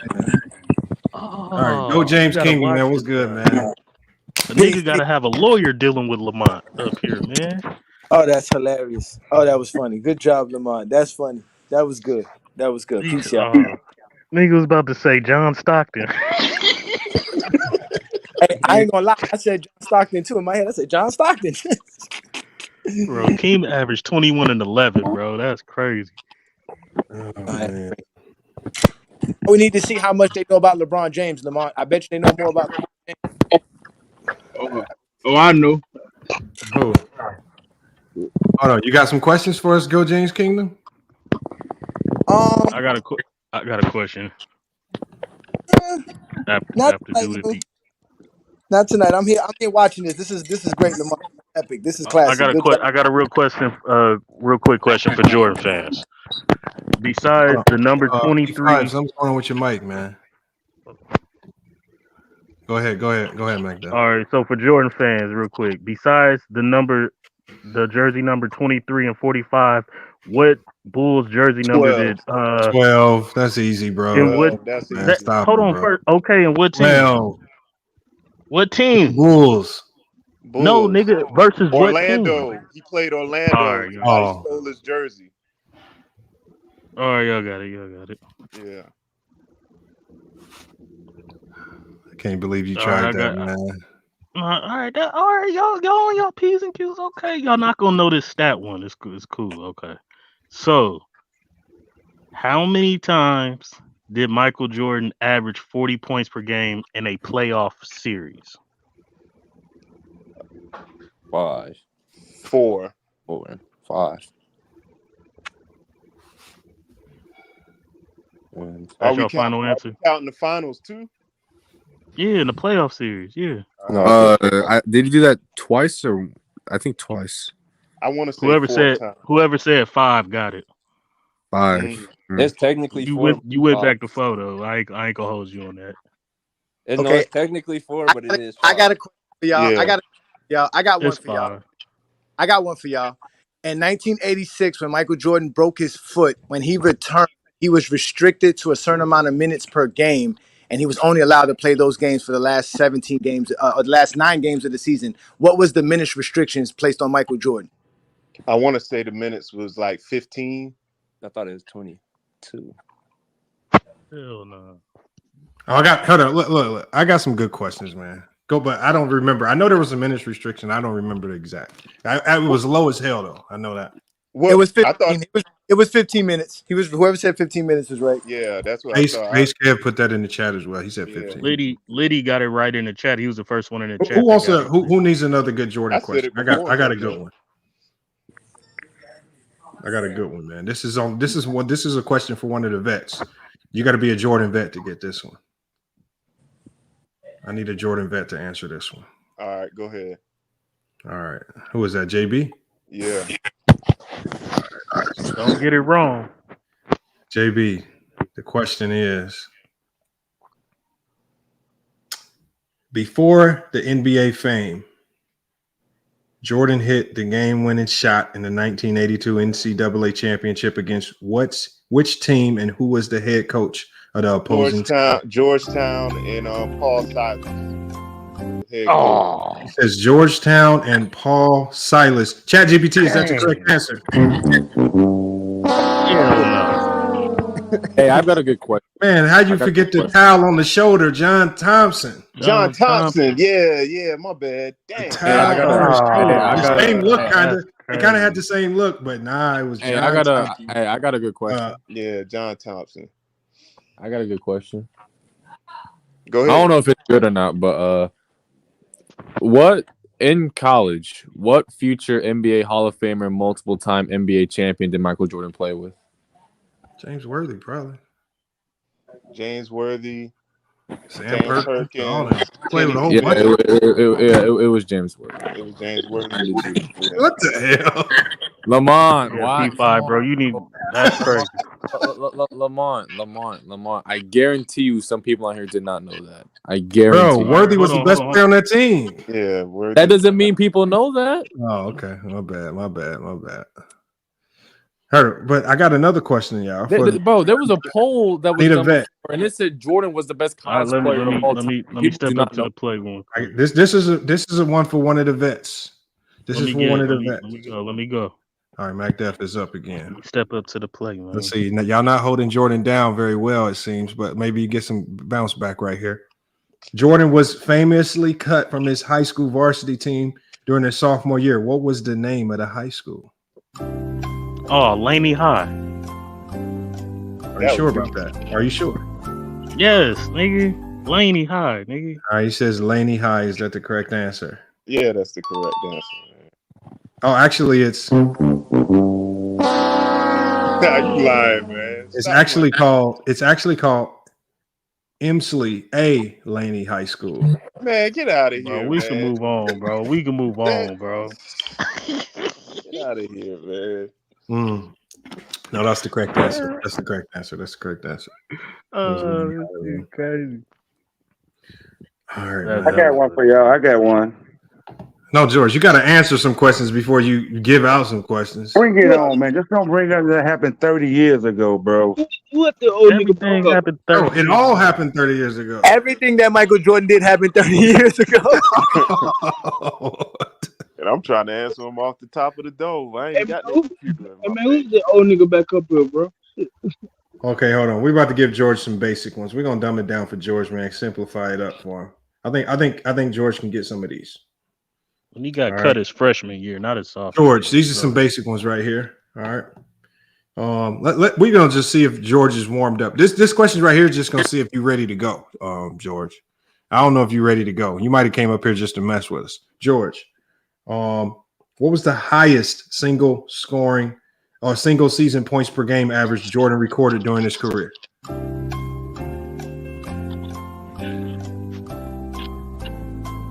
I know that one.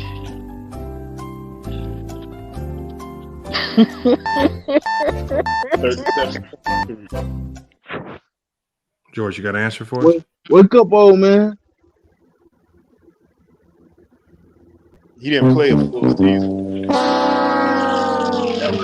man. He can't Google and be on the StreamYard at the same time, George. He didn't play a full season that year, but he averaged like 37? 37.1, man. 37. I got a question for y'all real quick. So what playoff series and what game did Michael Jordan hit a game winner versus the Detroit Bad Boy Pistons? What playoff series and what game? Hold on. Brandon. See, this is how y'all know. This Brandon's answer here is 1,000% reason why I know Brandon never played high school basketball. Brandon's so stupid, bro. Brandon, if you don't make varsity and if you're not a freshman and you don't make varsity, you got cut. And that means you get stuck on the JV team. Playing JV is not a good look if you're a sophomore on up. Don't nobody want to be sitting there on the JV team. So did he get cut? Because everybody after their freshman year, Brandon, is vying to make varsity. Don't nobody want to be playing in that little boring game before the varsity game that ain't nobody watching. They want to be playing in the varsity game when the stands get packed. Brandon, you got to stop exposing yourself. Bro, he got cut from the varsity. He was pushing for varsity. He didn't cut it. So they sent him down to JV. They cut him from varsity and sent him down to JV, man. Yeah, I think it was his freshman year. He was cut, man. Jordan even said he got cut, man. Look, he said he was not cut. See, Brandon, that's how I know you never played, bro. Hey, Lamont. Don't worry It's the about worst it. feeling in the world to not make You got the game right, but not the year. Hey, trust me. I know I was a sophomore and I was on JV team, but you know. But like I said, only somebody that actually played and went through getting cut from varsity going to JV would know. Cash Money J said, "I'm scared to let him up." All right, Cash Money J, I'm gonna drop the link, man. I guess if that's your way of asking for the link, y'all could just ask for the link. Y'all don't have to say I'm scared to let you up. Just say drop the link. Bro, Brandon earlier in the chat said I have no desire to come up on the panel. He said that. Yeah, he did. He just don't want to get embarrassed. Hey, Lamont, who at this geek up, bro? Who at this geek up, bro? Hold on, say that one more time, Dante. I said, this nigga Brandon a geek, bro. Yeah, Brandon just gonna troll. He ain't gonna pull up though. He ain't gonna pull up. We got George up here. At least George pulled up. But George, something happened, man. You got the question wrong, George. What happened? I said 36 points, man. Y'all didn't hear me. I got it wrong anyway. Yeah, that was wrong. That was wrong, George. It was 36. That was a pretty bad. George, so we give you a bounce back question. Salute to the locker room too. I saw you just pull up. I want to give you a bounce back question, man. I don't want you to go out like that, George. Again, I'm gonna try to keep it simple, stuff I know you're gonna remember. Just to warm you up for the tougher questions. Jordan, the famous shot, 1989 playoffs, was against what team? Famous shot. The push off against the Jazz? Yeah, 89, bro. I said against the Jazz? 89? 1989. Oh, you ain't gonna tell me what team. So, man, you know I was doing the 89. It was against the Cleveland Cavaliers. The shot on Elo. Oh, against Elo? Oh, come on, bro. George, that was the first shot, George. That was the first That was shot. like the layup. Bro. That was the layup. Bro, I didn't even know that. It was outside of 3 feet. That was like the 8 foot. That was like the cocaine is a hell of a drug. Did you know what I was doing? Hey, I was serving in the 89. So I said, you know what I was doing in 89? Shit. We don't know, George. Standing on the corner. Yeah, they was 2 for 20.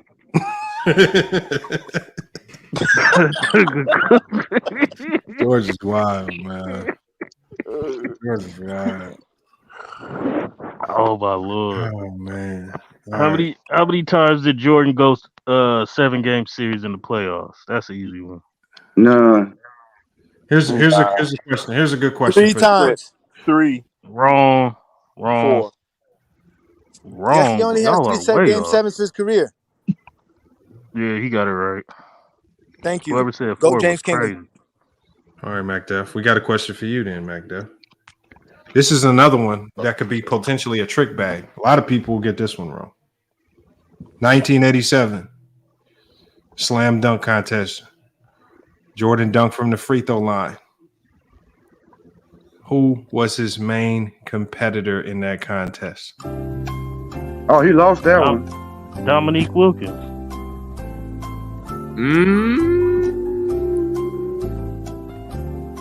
Dominique Wilkins. Dominique Wilkins is his answer. Correct answer. Good job, man. And he lost that one, to tell the truth. Yeah, in real time. If you look at the dunk contest, he did lose. Is that the year that? Is that the year that Jordan did back? Is that the year that Jordan did back-to-back free throw line dunks, or am I tripping? Because I'm pretty sure he did it twice. 87 was his first one. I don't know. I thought I remember watching it, and Jordan did it twice in a row. No, he did it 2 years back to back. He did it again in '88 and won it in '88 when he did it in '88, but he lost in '87. Oh, well. No, he didn't lose in '87. He won in '87. Didn't he lose one to Dominique? No, he never lost. His rookie year, he cheated. He cheated Dominique. His rookie year, he one lost. that was in Chicago. They cheated Dominique. Yeah. Okay. Yeah, Dominique should have won that. Dominique really won. In Chicago. That was the one in Chicago, right? Both of those dunk contests were the most overrated of all time, anyway. Oh, come on. We ain't asked all that. Exactly. At least he won them. At least he got. Brandon, you do realize that you still have to try out to make the varsity team, and you can get cut out from. You can get cut. How that works, Brandon. But this is what Brandon. All he needs to know is when the rosters come out, and if you're not on it, it's a list for varsity. If you ain't on it, you cut. That's in every sport, high school sport. Brandon, making JV ain't no accomplishment. Brandon, you try out for the varsity team. If you don't make it, they bring it to the JV. Don't give him a second, bro. I got a trick. I got a question for y'all. Y'all gonna get it wrong though. What is the highest? What is this for everybody? Who think they gonna get this answer right? Because I guarantee you gonna get it wrong. Who want to go for it? Go. Just put it out there. Put it out there. What is and this is for the chat too. What is the highest scoring playoff game that Jordan had in regulation? In regulation. Was it the one against the What is the highest scoring playoff game Michael Jordan had in regulation? The 3 overtime. We said regulation. Regulation, and this nigga said 3 overtime. I said he said in regulation. 55 against the Suns.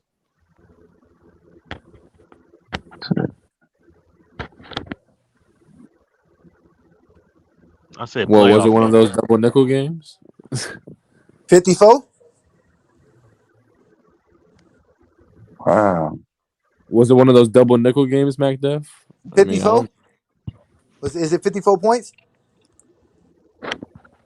He said the highest scoring game. He didn't say points. Low in the chat says 50. Yeah, highest scoring Michael Jordan game or the team. He said game, the whole game. He said Jordan. Oh, the game. Oh, okay. Oh, no, that's a good question. What is the highest scoring playoff game that Jordan had in regulation? Yeah, that Jordan had in regulation, 54 points, no? The chat's saying 56.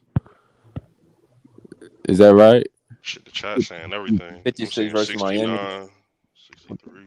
It was a trick question. Where's 56 versus Miami. Yo, shoot the ball. Michael Jordan's highest score game, 63 points. That was overtime. J-Mar got the number right, but he got the. Lowe said the number and the team. It's 56. What game was that? 56 against Miami. Versus Miami, 92. It says he played 43 minutes. Okay. Oh yeah. All right. So that's true. Okay. Wait, hold on. Yeah, you're right. It is 56. Okay. Yeah, it's the highest playoff. I said highest playoff scoring game in regulation. How many points did he score in regulation? It was a trick question. I knew everybody was gonna go 63. Almighty, you said it first. I don't know. I didn't see you on the chat. I thought, hey. Almighty, you said 63, bro. Hey, Lamont, when you doing the Kobe one, so I can come up here and dominate the panel? No, I think you should do a Curry McDuff, me personally, but You said who?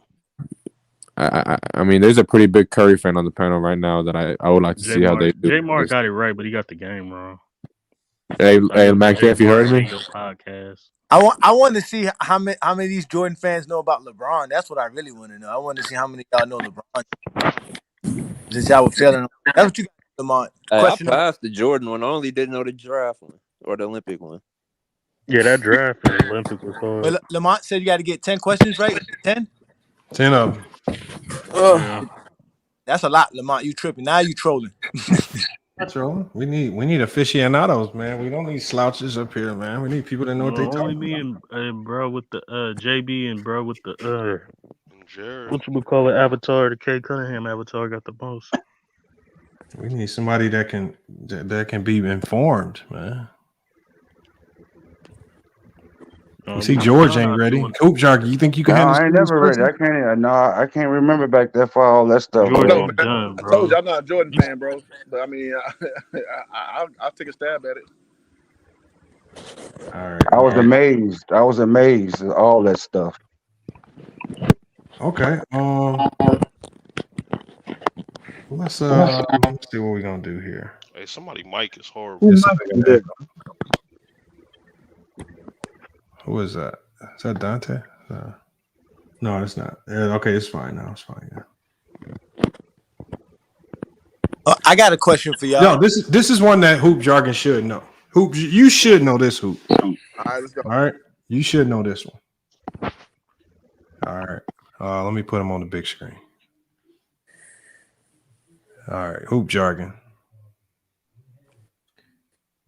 In the famous flu game, 1997 NBA Finals, Jordan wore a distinctive pair of shoes.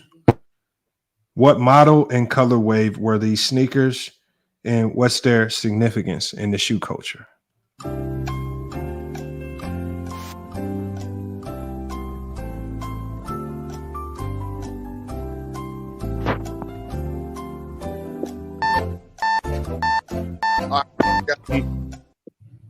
I think it's the see the number. I think the 14s, the red and black ones. He got the 14s, and he said red and black. Is that the correct answer, ChatGPT? He said that as soon as somebody typed it in the chat. I cannot see the chat whatsoever. I'm out here grilling. The answer is the Jordan 12s, the flu games, black, and you had the taxi ones. Yeah. You had the colorway right, black and red, but it was the Jordan 12s. Okay, let me say this. In my brain, I know them shoes. I get the numbers a little fucked up. So yeah, after the 11s. But no, I know them shoes. But I can't see the chat at all, bro. I'm out here grilling, bro. I'm not looking at the chat. What time is it where you at? You grilling at night? Yes, sir. I'm in California, bro. Oh, shit.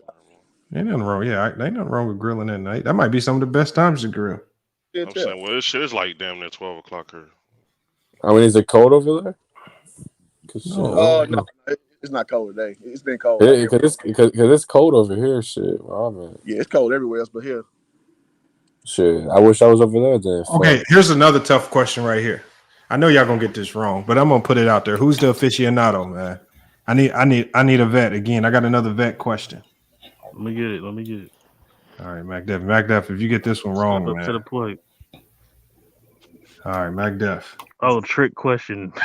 Final in Jordan's last All-Star game, a memorable moment occurred involving one of the youngest stars in the league. What happened and which player was involved?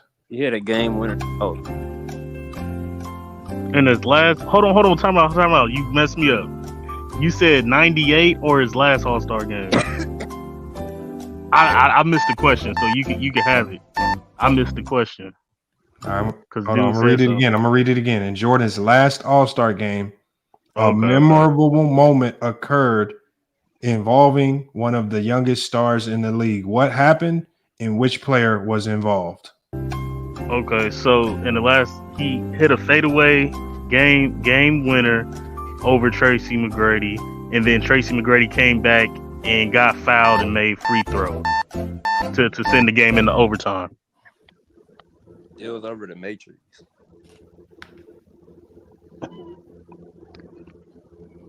I don't know. That's not the answer I have, and I don't think that's what happened. ChatGPT's been wrong on a few things. We'll fact check it, but according to what I have right here, that answer is. I just say it was a game winner.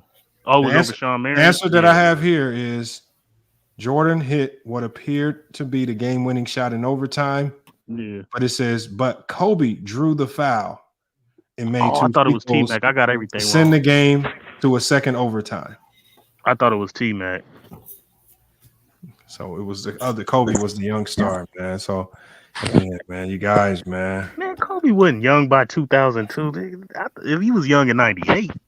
What are you talking about? He was 22, dummy. Bro, you don't know none of these questions. Nigga, I know more about Kobe and these niggas know you. And that's when Kobe said he gonna have to come take it. He ain't gonna give it to him.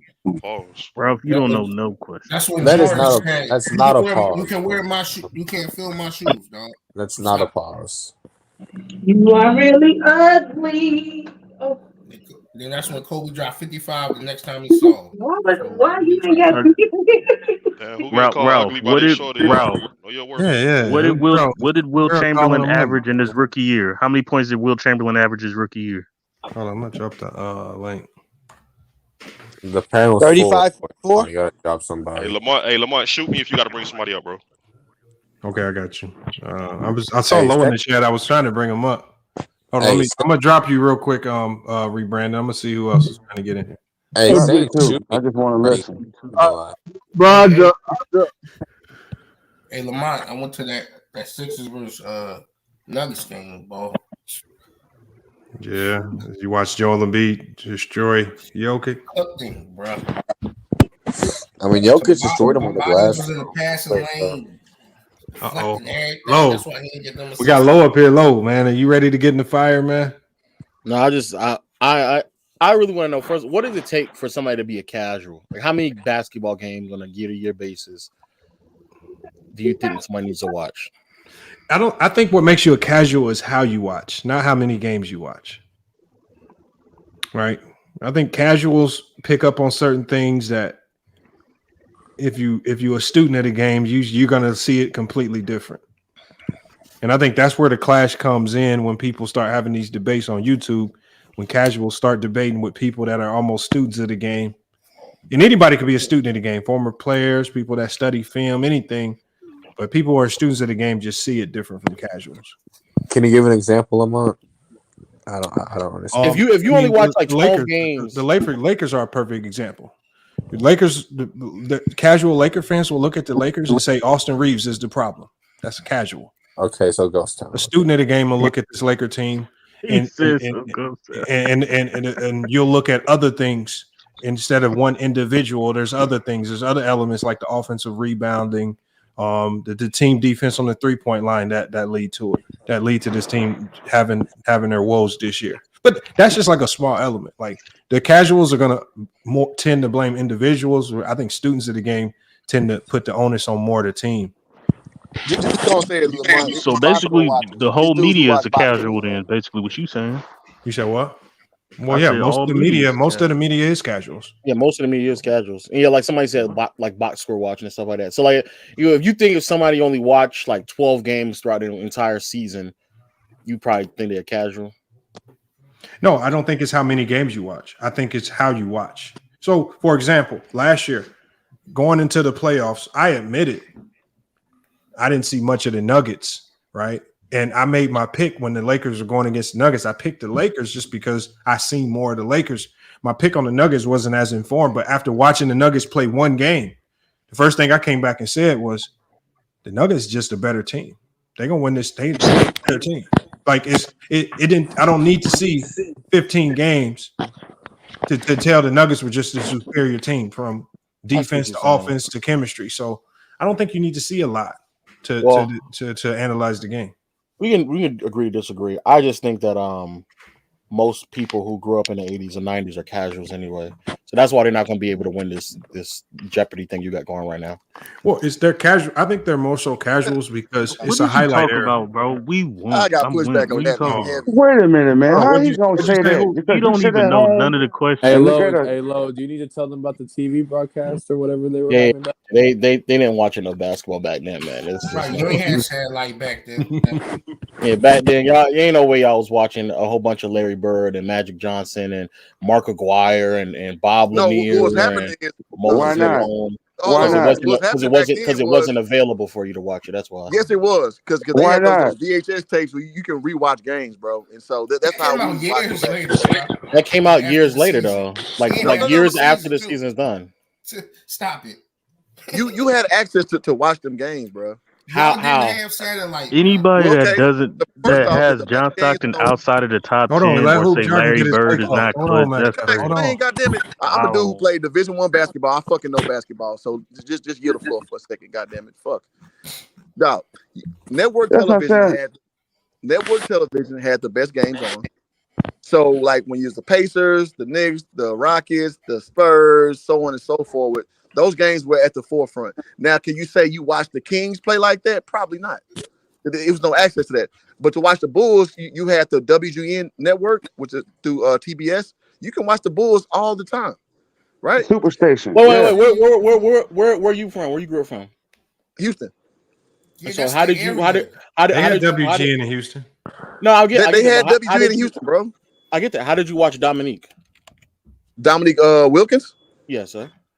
Yeah, I mean, TBS and TNT. I watched it when he played the marquee teams, but when he played So just against the okay, so Bucks, you were no. casual. You were casual for Nope. Dominique Wilkins. But then when they put out the film out later, you go back and rewatch. If you're a basketball head like that, you go back and rewatch it. But in moment, no, absolutely not. No. How many years of Dominique Wilkins film do you have?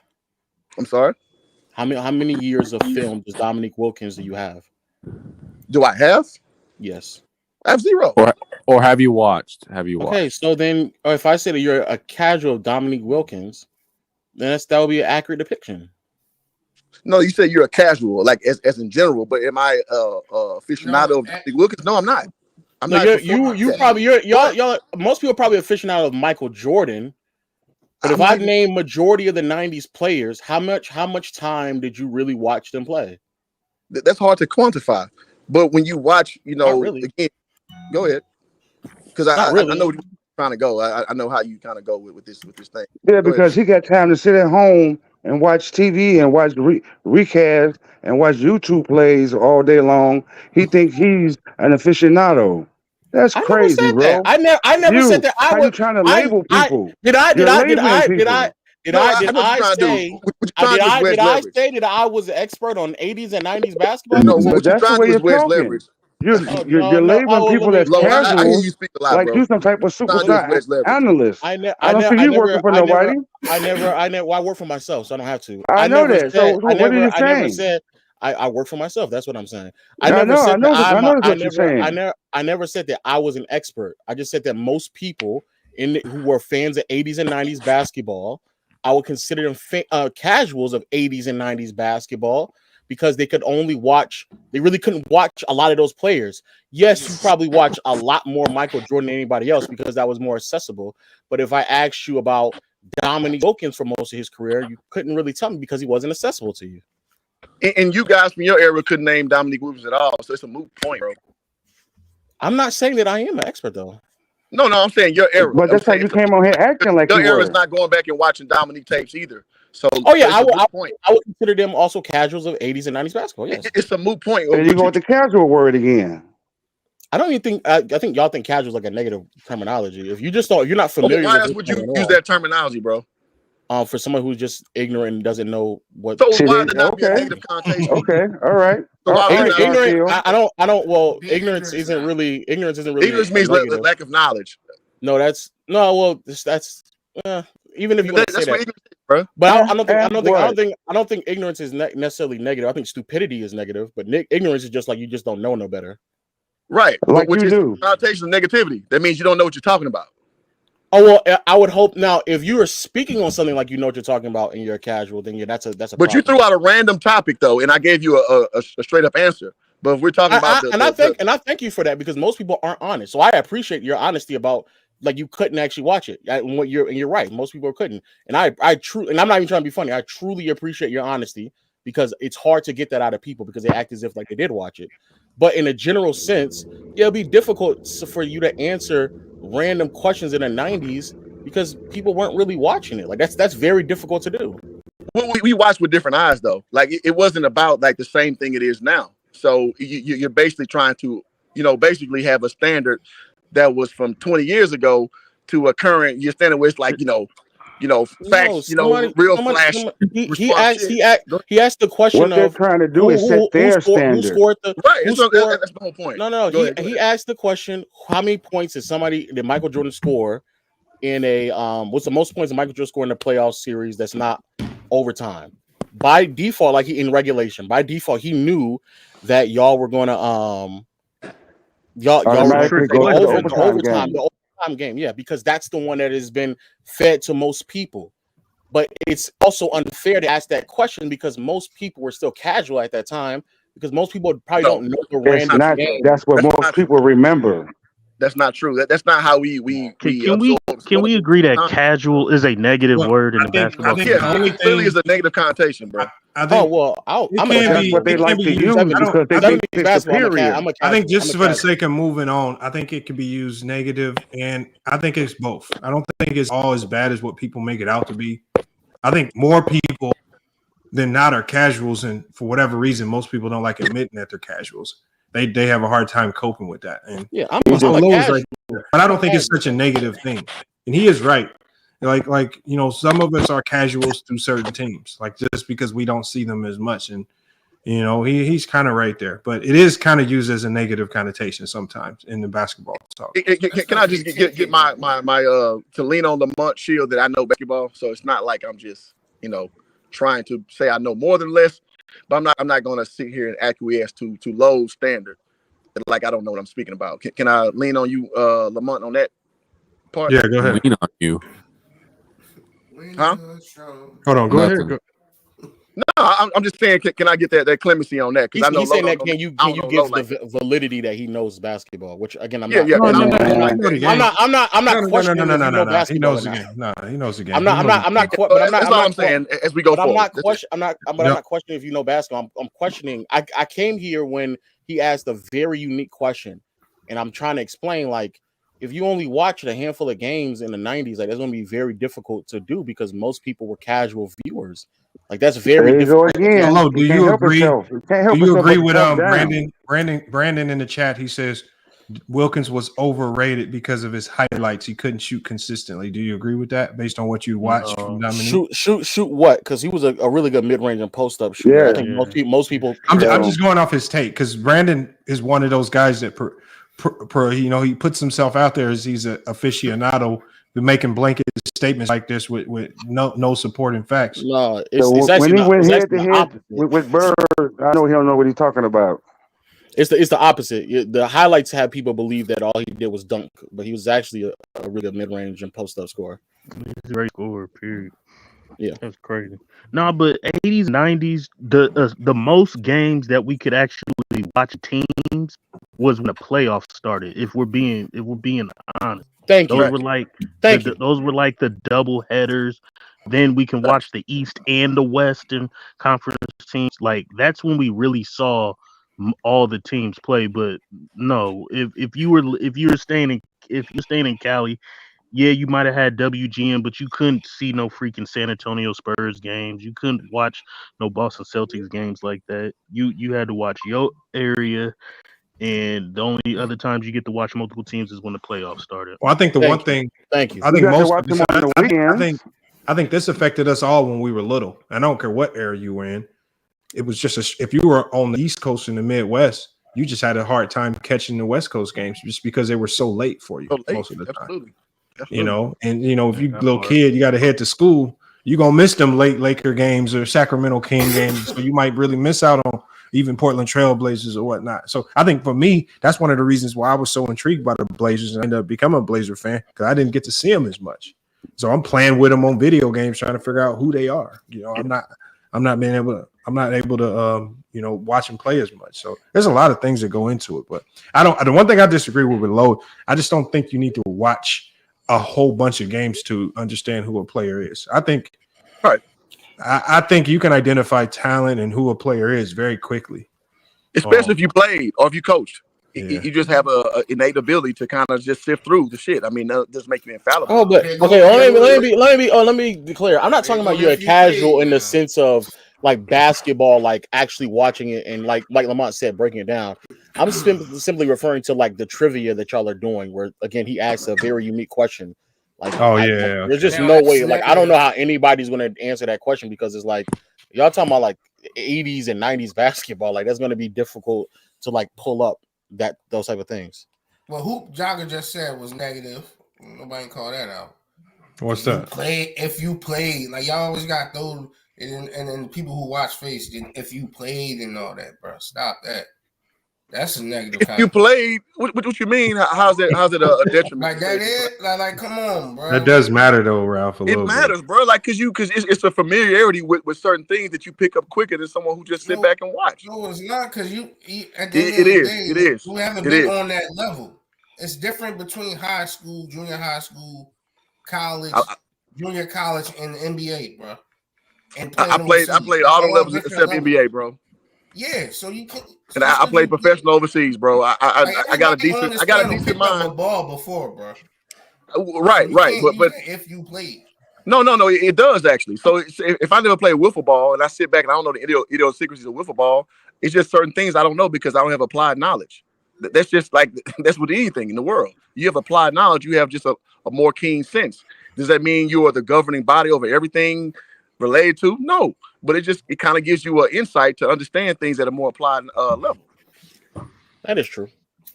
So so would you say our all-time rankings is kind of skewed because we didn't get to watch those players? It depends on how you gauge it. If you're being honest, the one thing I always say is everybody's all-time rankings have some type of bias in them, whether it's bias towards your favorite players, styles of play. If you saw guys, because we hear it all the time, guys like Bill Russell and these guys from the 60s and 50s, they always get punished in people's top 10 just because a lot of times there's just not enough film and footage out there for you to even go back and watch. And if you do go back and watch, you'll get bored in the first 2 minutes and you stop watching. So that's why the eye test argument is flawed. But let me ask Lo this. Flawed. It's definitely flawed. Not flawed.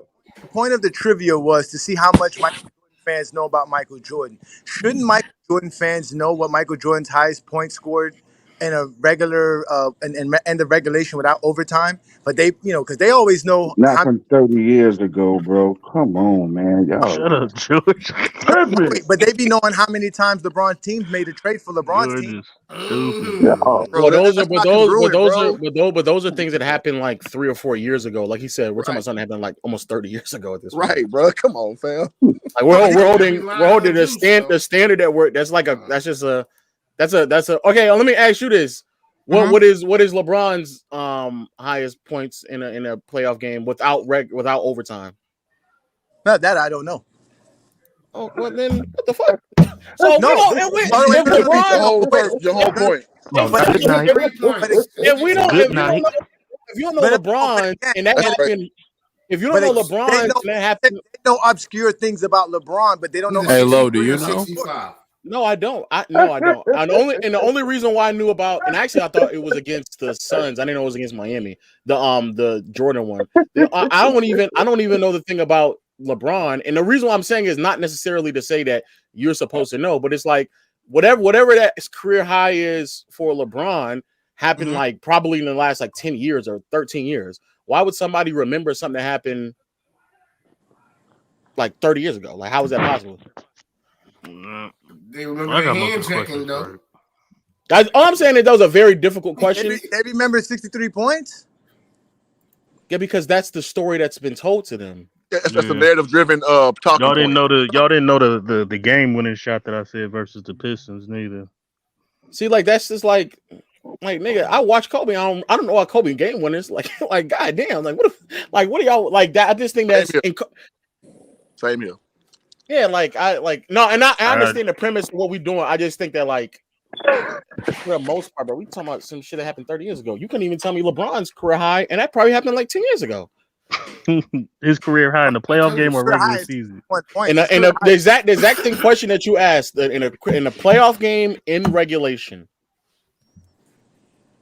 Yeah, but I think some of the things with Jordan though is kind of alarming. Is that like if you're gonna label him the GOAT primarily because of his scoring in championships, you would think that those would be things that would be etched in people's memory, like Kobe's 81 or things like that, or even LeBron when he ran off 25 in a row versus Pistons. He scored 51 versus. You can't forget 81, Lamont. You can. No, I'm not. What one of the reasons what makes it hard to forget, because I think sometimes people forget that Devin Booker had his scoring explosion when he dropped 70. So, and it's primarily because of all the failures that we kind of forget about him because of all the failures. I mean, I think when you're starting to rank these players and you're ranking them, let's say in your top 10 or top 5 all time, those numbers start to stand out more significantly, and they become part of debate matter or debate back and forth. But the numbers that you're highlighting are like literally all time, like some of the most numbers, like Kobe 81. That's easy to remember. That's the second most points scored in the game, right? Like that's. And depending on how you feel about Wilt's 100, you could argue that's the most points scored in the game, right? But like, for example, I'll ask you the same question. What's Kobe's most points he scored in a playoff game within regulation? No, but I never asked that question. No, I get that, but I'm just saying like that's such a unique question. I don't know. But it's 48. Yeah, I mean, it's 49. So you were wrong. It's 49. You were wrong. Oh, versus the Nuggets. My fault. Like 49 versus the Nuggets. I thought it was 48 versus the Kings. My fault. That's my point. Right. That's my point. Like that's such a unique question. But that's a MacDeff question. He's the one that splits overtime from regulation and then ask a question. It was a trick question for Jordan fans. That's all. Damn. Most of us just say how many. Who has the most points throughout the whole game? It's not a normal thing to split somebody's points from overtime. You didn't get that question wrong. To regulation. That's not normal. It's like people think it was a trick question. Yeah, but people think associatively. So when you attach it to a storyline, then people tend to remember it better to Lowe's point. This man asked me the averages of Olympic games. What? Like, come on. Yeah, like shit like that. Somebody should have known that, bro. Jordan fans be saying they know all this stuff. Mm-hmm. But then I blame and it's to fair to you and Go James, I do blame them for doing that because they put themselves in this stratosphere of like knowledge where it's like, bro, let's be honest, y'all don't really know it because y'all weren't really watching that often back then to really even know, and it happened 30 years ago. We lived in it. That's the point. Oh, we lived in the 90s era. What are you talking about? Oh man. But Lo, you're answering questions and asking questions, man. They know more about Kobe's career and LeBron's career because we actually all saw those careers. Most of us never saw Jordan's entire NBA career, so we don't really know. We really haven't. You missed it. It's not our fault. I was born 81. I'm 42 years old, so that means Jordan's first repeat, I was 14 years old. Like, we just cooked you, George. Hey, I just found out breaking news. The Dallas Cowboys are getting sued, and this is real. This is real too. They are getting sued. Yeah, a Dallas man. This is crazy. Like I thought it was fake, but it is real. Why? Dallas man is suing the Cowboys because the security at the game. He was being rowdy and disruptive. They forced him to stay and watch the entire wild card playoff loss to the Packers. No, I'm not joking. He's actually suing him. I'm not joking. He's suing him for forcing him to stay. Womp, womp, womp, womp, womp. That's not a joke. It's not a joke. Like, I'm not trying to be funny. This is real. He's actually. That was you, Lamont, wasn't it? No, no, that's not me. No, I'm not trying to troll or be funny. This is a real story. He's actually suing him. Anybody can sue anybody. To leave too. Bro.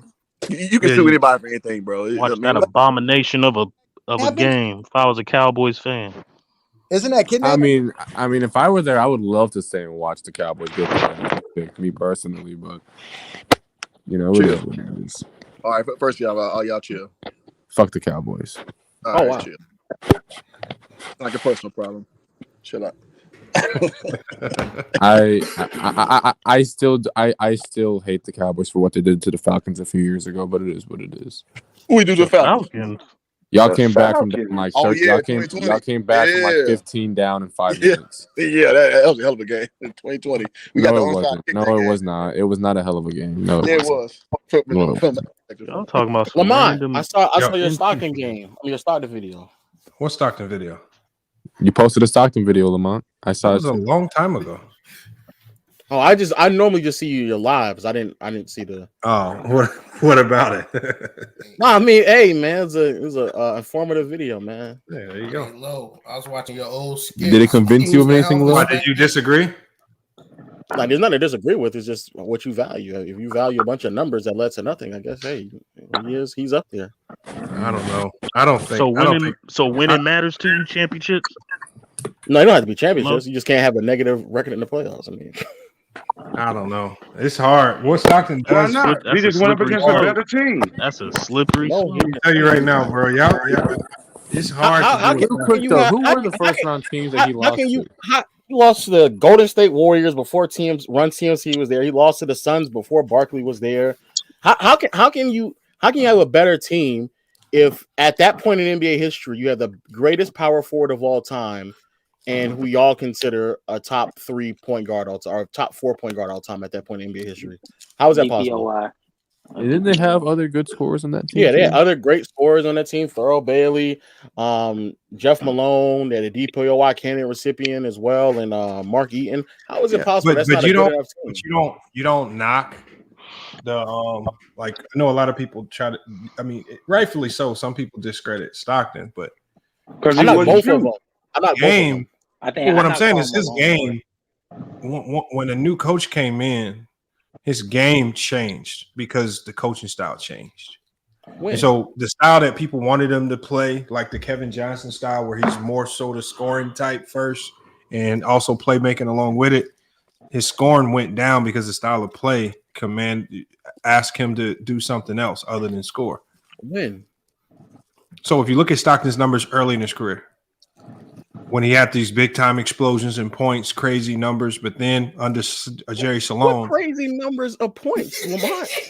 in the playoffs. In the playoffs. Hold on. Let me pull it up.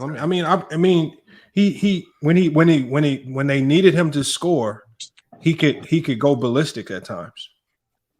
And Shaq can hit all his free throws that time, I guess. I mean, You said early on. He has two. When you say ballistic, what are you saying? What are we saying right now? He didn't start scoring in the 20s. I'll pull it up for you. To 89, bro. So you guys saying that Stockton couldn't shoot? No, that's not what they're saying. That's not what we're saying. George is funny. So early in his career, he's saying he should have won more with Karl. Early in his career, right? He's had some playoff series, and this was obviously in the 80s. But you can go to like years like 1989, where in a playoff series versus the Warriors, 34-16, 30-14, 18-11. And in a series in 1988, 29-20, 23-24, 21-13, 22-12. Right?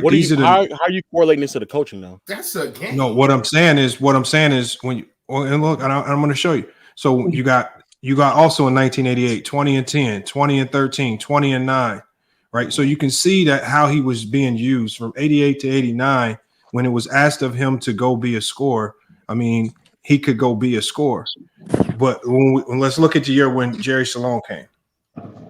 But you're saying when Jerry Salone came is when the scoring output went down. Because Jerry Salone was asking him to do something else? Is that what you're saying? He was asking him to become a point guard. I'm Lamont, is that what you're saying? I'm pulling it up right here because I had the note. I'm just pulling up all the notes. Just for clarification, when did Sloan? No, that's the point we about to get to. So I want to make sure he on the same page because it sounds like he about to say something he don't really want to say. What? I'm Jerry Salone's. So right here. So Jerry Salone's coaching style changed around 1990, 1991. That's when his coaching style changed, and they went super heavy, high pick and roll, and they started spamming the pick and rolls heavy. And when they went to that style of offense, this is when we saw John Stockton's numbers. Let me pull them up. John Stockton's scoring numbers kind of plummet. He became more of an efficient scorer, but he became more of a pass first player as opposed to a guy that could go get buckets whenever he needed to go get buckets. He averaged the same points per game.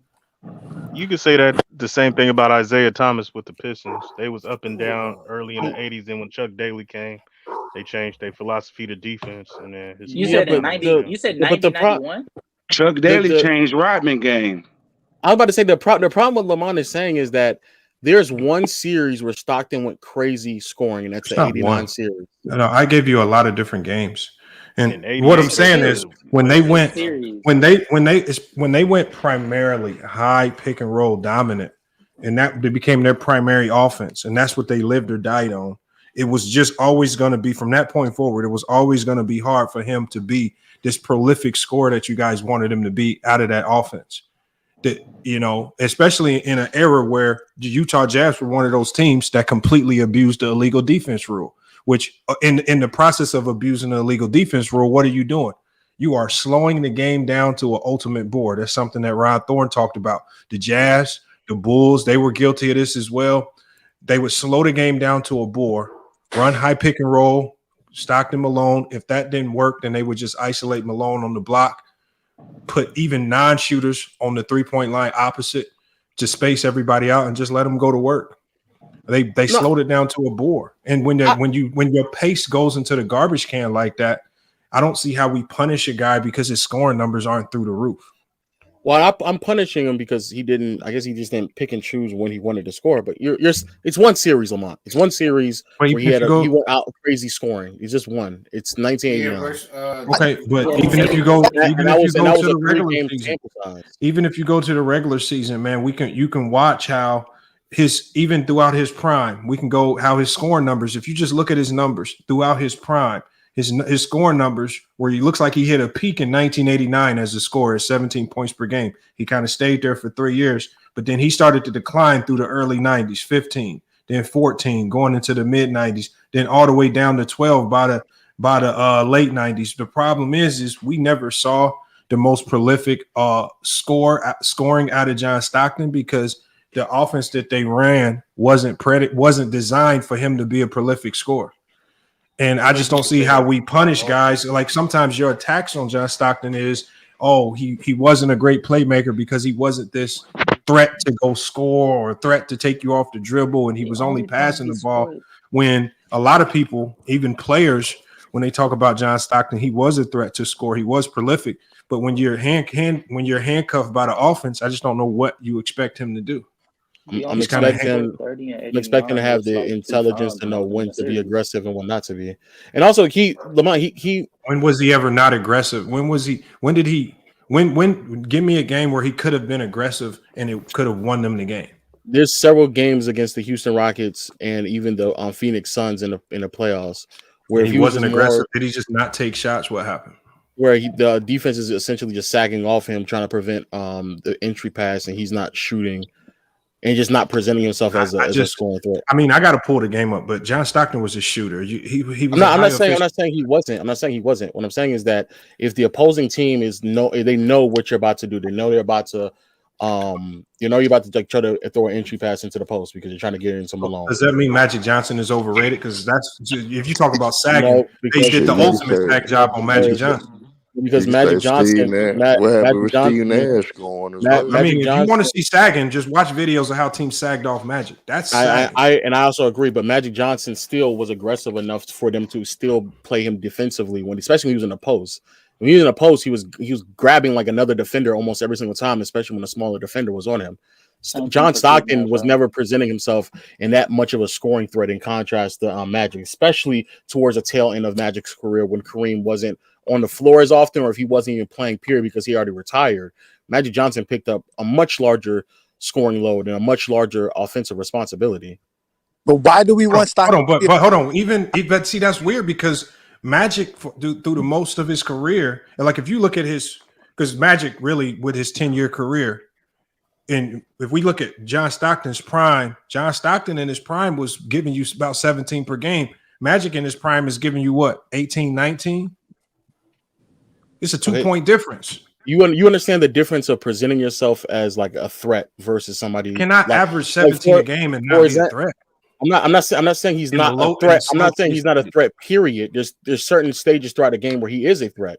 But there's a difference between if PJ Tucker shoots 40% from 3 and Curry shoots 40% from 3, even though the numbers are close, there's one of them is considered more of a 3-point shooting threat than the other one, right?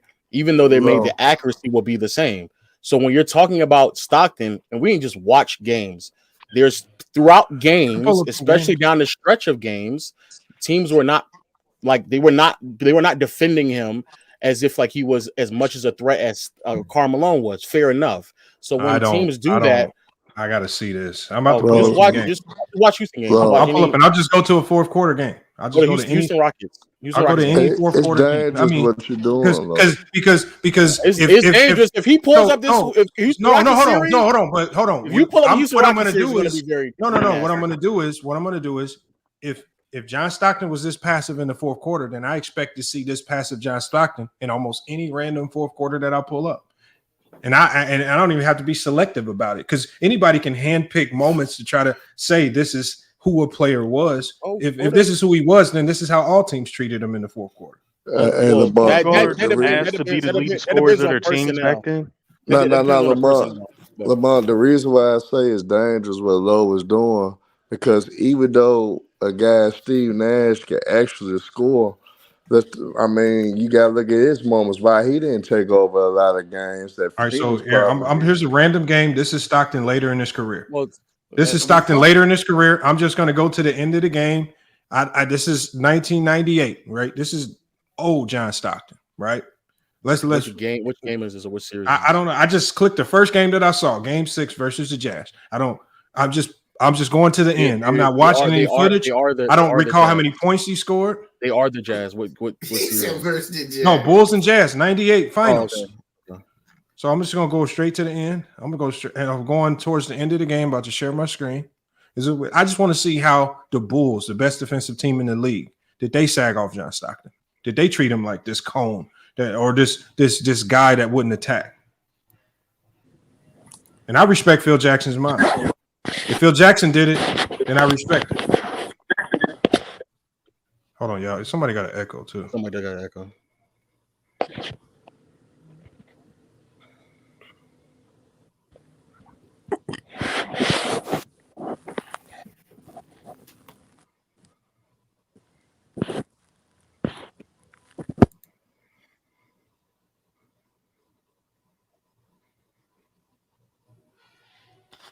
Push it up, son.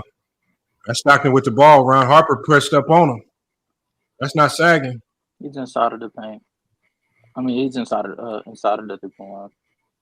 Fourth quarter splash. Can't leave that man open. This is Game 6, Lamont. You know what you're doing, bro. What you mean? Yeah, Lamont, you've seen this game. This is a random. Hold on, I can go. Look, y'all act like I selected this game. Okay, look, I can go to the next game. Y'all act like I hand selected the game. How about this? Pick no. No. The same way I couldn't. No. The same way I could. No. The same. No. Stop, Lamont. The same way I couldn't pick Houston. Don't pick a Bulls game. Because the Bulls, to be fair to you, the Bulls with Ron Harper and BJ Armstrong, they Utah Jazz versus who? I could just go Utah Jazz versus Dallas. Matter of fact, in the chat, I'm gonna go Dallas Mavericks.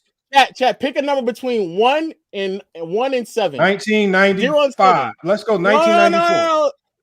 In the chat, I'll go to random game. In chat. Chat. Okay, here go a random game. He said 4. He said 4. When they swept the Lakers. 1994. The Utah Jazz was Seattle Superstars because Gary Payton is a great defender. They see how Gary Payton defended John Stockton. Come on, bro. Y'all. Here, look, I'm just going Utah Jazz. Okay, right here. Hold on. Here's the Houston Rockets right here. 94. Is this good? 1994. This is 94. You want me to select it? Go to a full game, not no highlights. This is a full game. Okay. Okay, so look, I don't know the outcome of this game. I don't know nothing. We're just going to scroll to the end. We're going to go straight to the fourth. What? Just play the first few possessions, Lamont. No, we're going to the fourth because you said late game. Didn't he say late game, y'all? Oh, let me be clear. I'm talking about periodically throughout the entire game.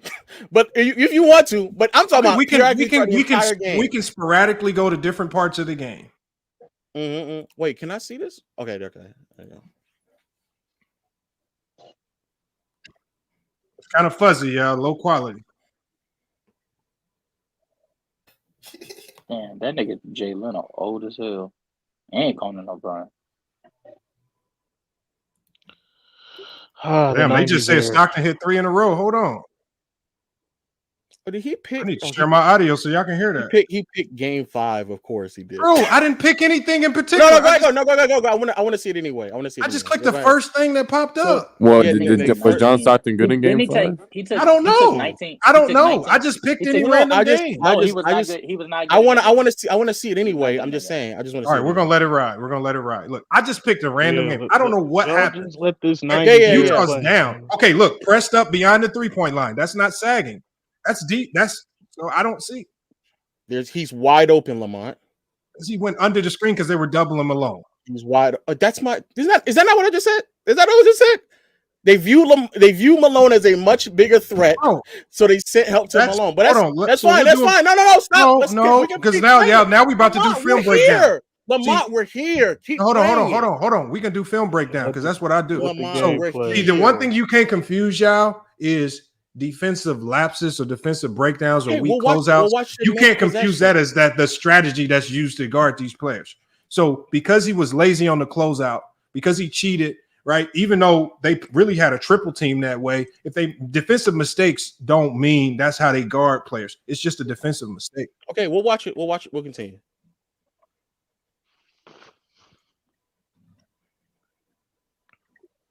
And you said he wasn't aggressive. He still knocked the shot down.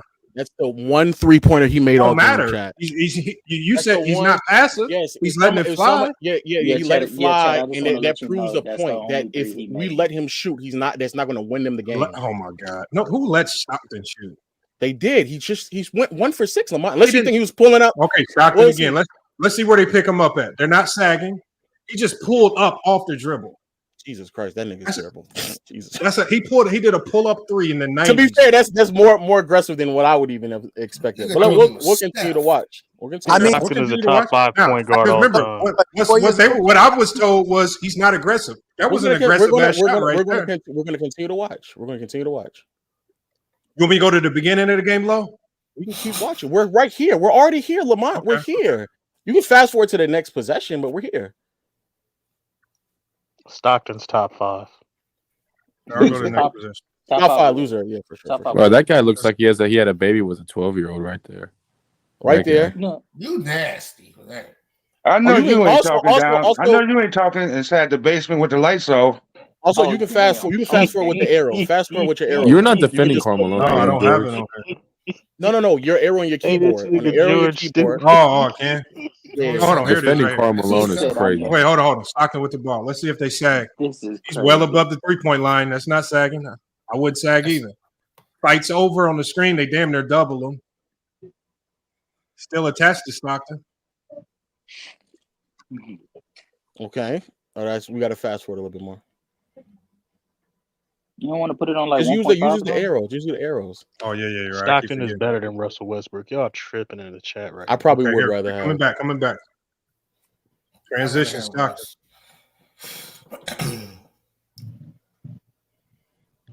See, he could have got a foul right there.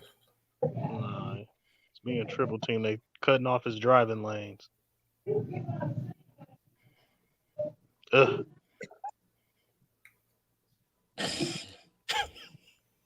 They just triple teamed them. That's a triple team?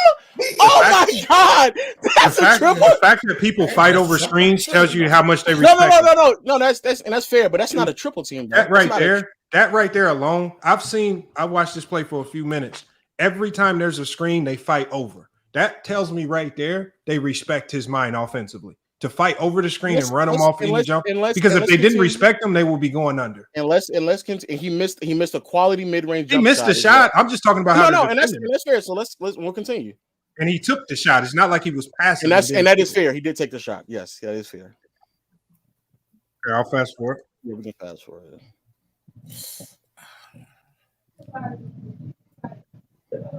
Long ass possession. Long ass possession, boy.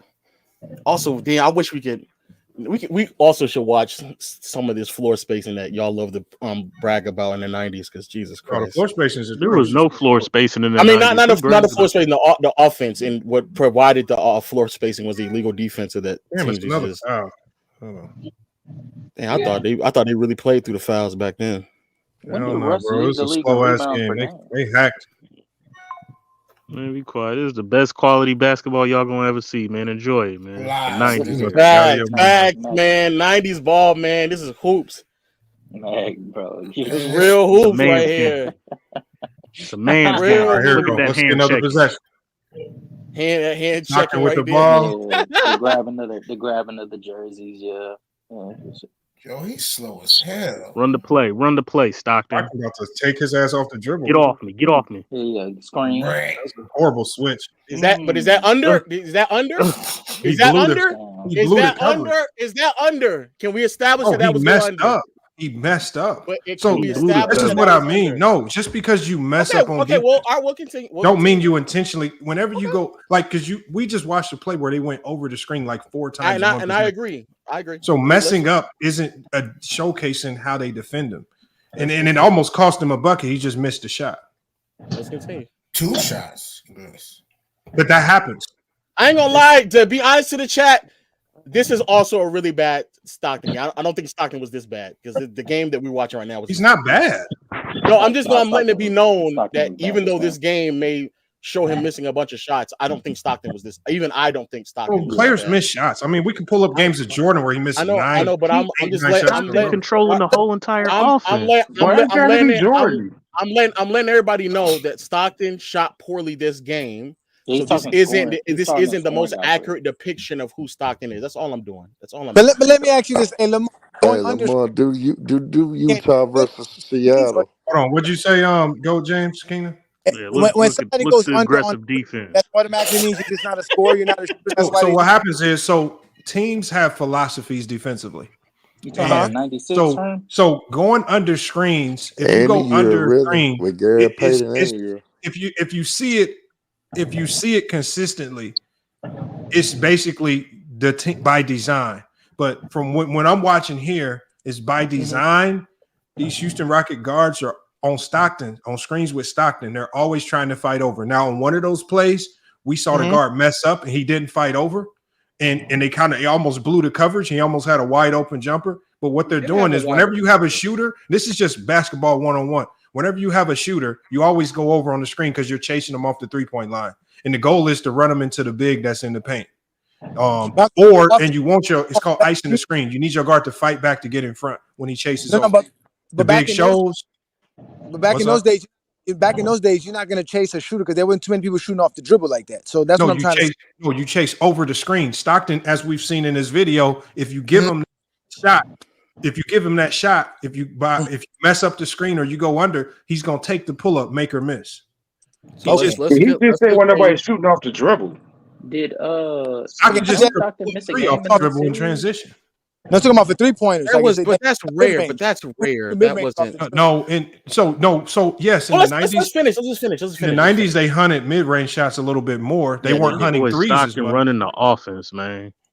Yeah, no. What I'm saying quality looks every time down court. Every time, man. Such quality. Look at the pace of this game. We're late in the game, and look at the score.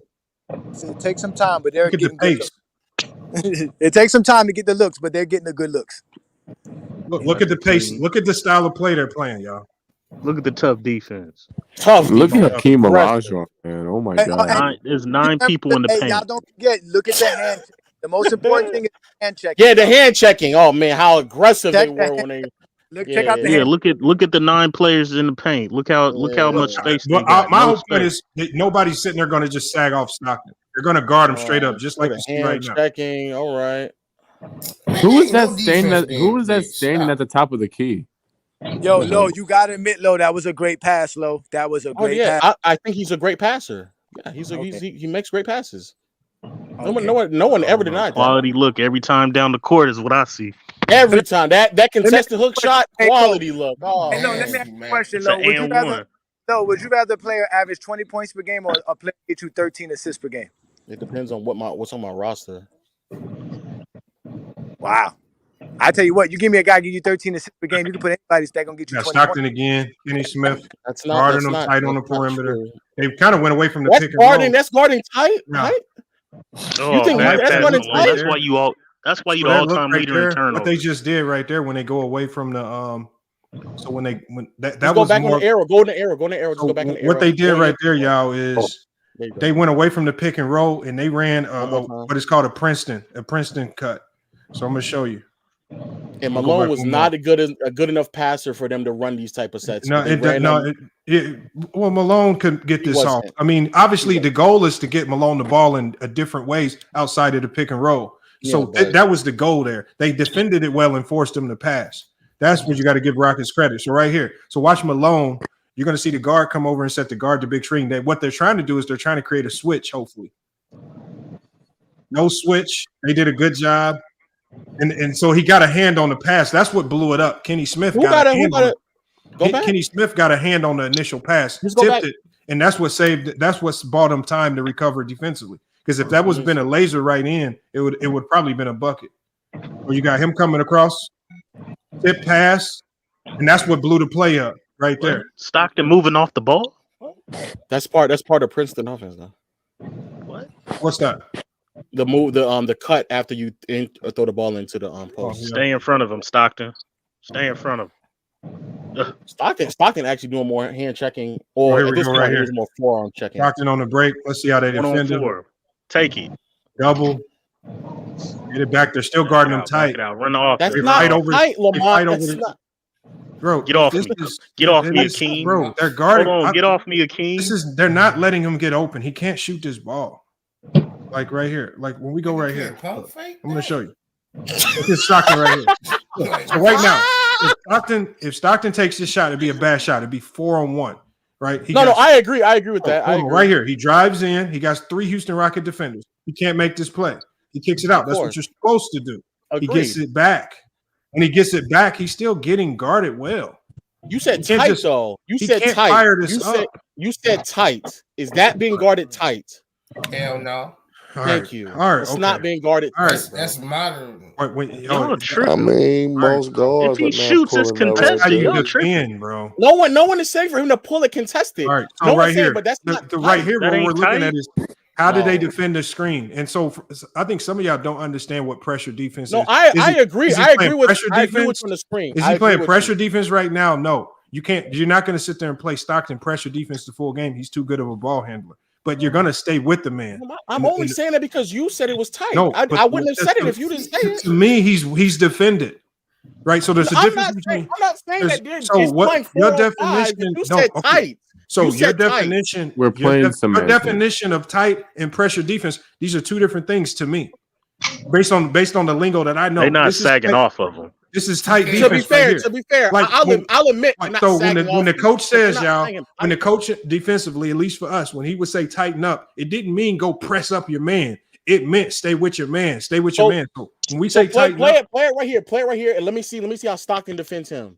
Let me see how Stockton defends. yes. So So right what now, is this? What so is hold on. this? So Stockton right now, what is he doing? If What is you he doing? ask Man's me game. what's tight, Okay, hold on. he's playing a man's Hold on, game. hold on. So hold on, Lo. Hold on, Lo. Let's what did the ball handler do? He had for to put Stock- his back. Okay, so this is back to him, so he hold doesn't, on, Lo. turn the We ball. gotta talk. We're talking real basketball. So what happens is when you turn your back to the defender, what are you supposed to do? Whenever you turn your back, a good defender is supposed to do what? He's supposed to take the space that you give him, because when your back is turned to the rim, the one thing you can't do, you can't score. So good defenders, as soon as you turn your back like this, you have to. On the play before, Stockton didn't have his back turned. He was faced up to the rim. So the defender couldn't go shoot and close out crazy hard. Right now, this has always been a defensive strategy. When you turn your back, You take the space that the defender gives you. So John Stockton right now is showing why he was one of the better defensive guards of the 90s. And I agree with that. But so now we're gonna play it. And where that phone Because at? I guarantee you, if anybody faces up on him, he's not going to guard him like that. Let me ask you the question. Where's that forearm at? Could you not? His forearm is on his hip. Could you not argue though? Part of the reason also that he is defending, and part of the reason why Kenny puts his back to him like that is because how high up he's picking him up. He's picking up Kenny well above the 3-point line. Because guards back in the 90s were hyper focused on running offense as opposed to being hyper focused on how they can get their own bucket. If this was Gilbert Arenas does not turn his back at the 3-point line. He's going to face up. And if you give him this whole empty side of the court, you see this whole empty side of the court, which we call an empty set. Gilbert Arenas is going to take that whole empty side of the court and eat you alive right there. So again, in the 90s, when they were hyper focused on running sets, getting the ball to Hakeem, yes, you will do that. Just like I said, John Stockton, they were so hyper focused on getting Karl Malone the ball that guards would not take these shots, but it was by design, not because these guards couldn't go get buckets. Before you can say, I will say this: my depiction could have been a bit overzealous, because sagging off sounds like it's Ben Simmons, to be fair. But I think we can all see the difference between how Stockton is defending Kenny versus how Kenny is defending Stockton. I can let this play, and there are going to be other plays when he matches up. Like if he matches up, okay, let's play it. He's not going to guard everybody like that. Only when they turn their back. That's fair. Well, let's see. Great defense by Stockton there too, as well. The help off like that. Top five. Hold on. This is that same play. So I was gonna say he just sagged off as soon as Kenny let the ball go. He left Kenny by himself. Yeah, which is crazy. But I'm talking about more so on ball. This shit out. Get out of here. Oh, look at Robert Horry with the defense. Get your ass up, Horry. Faking an injury. He's flopping. Oh no, not flopping in the 90s. No, he's not. I ain't gonna lie. He might have really got hurt. They hacked the shit out of him. Hold on, we're gonna bring it up. Ooh, that shit might have hurt. That shit might have hurt. I ain't gonna lie. That was Benoit. You know he's Haitian. 90s era, we leave it all on the floor. All on the floor, man. Boom. All the guts and heart on the floor. Blood, sweat, and tears. Hold on, we're gonna go. Yeah. Damn, they got so many breaks. I know you ain't talking. And he's still in the game. Remove Cat's comments. Still in the game. Oh, my bad. Again, pause it. Can we? Do y'all see the difference? Do y'all see? Y'all cannot tell me y'all don't see the difference. Hold on, one player go back with the arrows. Thank you. Y'all Go cannot tell me how one player is being defended differently than the other. Hold on. Let's slow it down. Let's go. We'll play. Okay, so Stockton. So what happens, y'all? He has his back to the rim. He was defending him. Hold on, y'all. The ball handler has done what, you guys? If the ball handler doesn't face up to the rim, your job is to automatically to go eat that space up. You're supposed to take the space away, and now you're going pressure defense. Why are they not defending Stockton that way? Hold on, because Stockton is staying more faced up. Stockton. So whenever Stockton turns his back, you'll see the guards go take that space and don't have that forearm up on him. But whenever he faces up, nobody's going to crowd him. He's too good of a ball handler. You're going to get cooked. Is treating. Hold on. Are you saying? Wait, Low. This is why I was going to ask you that, Lamar, because at the end of the day, Kenny Smith is not going to burn nobody. He's not going to get past Stockton. Y'all. Look, it's like this, y'all. This is of the game, bro. But he's not going past him now. He's sticking him 90 feet. He can't get past him sticking him 90 feet. Right, man. All Stockton is doing is playing his assignment. He's playing the scouting report. The defensive philosophy that the coaches have given him is whenever they turn their back and they're looking to run offense, you need to go. Now you're all out, full pressure, and what you're trying to do is you're trying to disrupt the play. You're not going to disrupt the play standing behind the 3-point line when you got Hakeem Olajuwon in the post with a guard just looking to dump it down. You have to go disrupt his pass. And let's say that's fair. Why is it that they're not? Because he turned his back. Stockton is gonna go past Kenny Smith. Kenny Smith is not gonna blow past him because Karl Malone down there waiting on him. Kenny Smith had a propensity to turn his back more so than be faced up in attack. John Stockton, as we've seen, when he gets the ball, he stays shoulder square to the rim, and he's not going back to the basket as much. It looks like he's more so staying in attack mode, more so than some of these Houston guards who are looking to just get the ball to Akeem. Yeah, but it's the time and score of the game. Look, back to the basket. Play pressure defense to get a steal. And they're just thumping it down. Damn. Oh my God. Jesus Christ. Did he dunk? This nigga was flopping. He flops, dog. Come on. This nigga did not. Okay, hold on. So Stockton's faced up. Stockton stays square to the basket. They still trapped him. They don't want to foul. But they're straight up. They're never going to go pressure defense on Stockton when he's square to the rim. Damn, Stockton, tough shot. He's taking the shot. He's taking them. That's he has no other choice now. He's not wide open. He has no other choice but to now. It's the end of the game. Right, the score is the game over. Yeah, well, the game is over. Yeah, I mean, we can go back. We can go to the beginning of the game. Hey, Lamont. That part is crazy. That part is crazy. Just go to the beginning of the game. Stockton versus Gary Payton, man. I can pull it up. Yeah, I can dive in the game right now. Almost. Let me just see. Let's just see how he gets defended. Like, no, Stockton wasn't in the game, but I can play it. Oh, okay. I just want to see like a few possessions in the beginning of the game how they defended him. Let's see. Yeah, I don't think Stockton's in the game right now. Let's go to like the beginning. But yeah, Utah versus Seattle in '96. As long as they stay faced up, they're going to play. They're going to give them space. They're not going to go crazy. Look at Akeem jumping out on guards. Look, we go to the beginning of the game right here. It is actually true. As long as Stockton stays, damn, he took a crazy shot. I don't think that was Stockton though. I think that was Hornacek. Yeah. There goes Stockton right there. That was a good pass. That was a good pass. Run the offense, Stockton. Let's see what Stock do, man. Great basketball, man. Get a high quality, high percentage shot off for your team. Yeah, because that's what. Stockton still stands square when he stays faced up. Man, they're gonna give him space.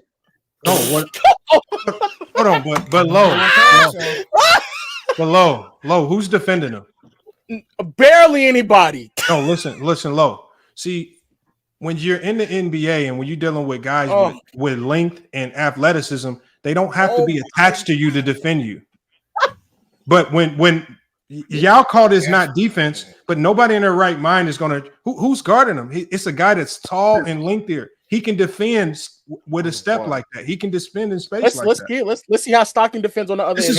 I mean, watch what I'm saying. It's like y'all be knocking these. Y'all act like a 6'7" guy. What 6'7" guy is supposed to go press up on John Stockton? You're going to use your size. Who is that? He's 6'7". Who is that?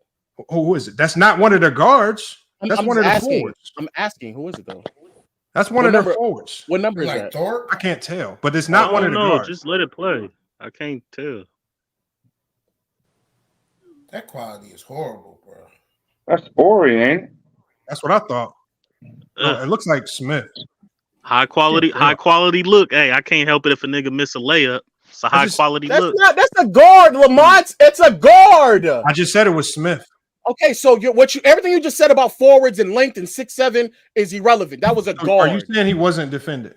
No, you said that he was 6'7" with length, and that's why you didn't step up on him. That's what you just said. Okay, so that was wrong. So why? All right, so now that we know that he wasn't 6'7", y'all are so hyper focused. This is low. This is what happens. Low. Really? Low. Let me say one thing, low. One thing. Okay, go ahead. What happens is this is what kind of makes people say you're not credible. Because and I'm gonna tell you why. Because if you don't know the difference between pressure defense and tight defense, not just stand in front of your man, knowing when to get attached and knowing when to detach, knowing when to apply pressure, when not to apply pressure, chasing guys over screens, or when guys go under if it's a mistake or if it's part of the defensive coverage. And when you handpick plays and say this is how they're guarding Stockton, there's just no team in the league that's just going to allow Stockton to get jumpers off all game. And if Stockton, again, as we've seen from the film, when you give him daylight to shoot, he's going to take the shot. He took 1 3. He took more. I'll let you. You know how many shots he took? We watched this film. He took a lot of shots. I'll let you say that. Lamont, you just got done explaining to me how the reason why he wasn't standing up close to him. He was guarding him. I get that. And I've already established that maybe I was a bit I said it was Kenny Smith. I said it was okay, but before you knew it was Kenny Smith, you gave the explanation of why they didn't defend him. No, that's not why he wasn't defending. I said he was defending him with space because he had the size advantage, which Kenny Smith does have the size advantage. Lamont, you said the reason I didn't say he wasn't defending him. That's not what I said. You said the reason why he wasn't defending him up tight close or closer is because it was a 6'7" No, forward. that's not what I said, Lo. Is that not what you said? So right here, look right here. So look at is that not what you said? Now look right here. Man's dribbling the ball, and then you have a defender. Is he not guarding him? I mean, because this is essentially what was happening on the last play. Just this right here. Right? He's pressuring him more than he did on Stockton. He picked up his dribble and he's playing the pass. I'm talking about before the pass. Bro, look at how above the 3-point line he's being defended right now. Bro, when the last play we were talking about, Stockton was almost in the corner. And where he doesn't have the space. And you acknowledge that the reason why you thought I did not say he was not getting guarded, though. I said he played him with Lamont, please listen. Lamont, please listen to what I'm saying. Y'all gotta stop. You gotta stop. You said not me. Y'all film breakdown is horrible. You said not me. Low is being particular over me misquoting the guy's size.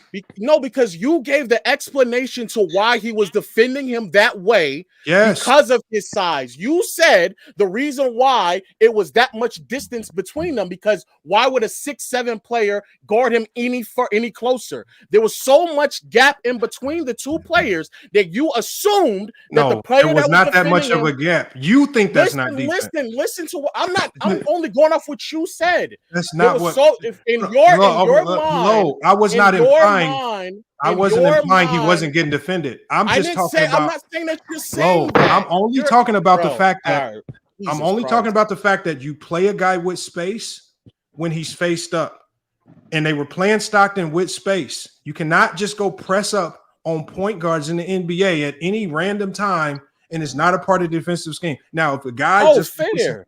So what I'm saying is most guards in the league are always going to play back off Stockton and then contest the shot, but they're not sagging and not guarding him. And I've already established that. Yes, my wording was. And it almost seems as if any space that you see a team give Stockton going out the game, that's them not playing defense, which is not true. Again, Lamont, you saw how the way Kenny was defending him.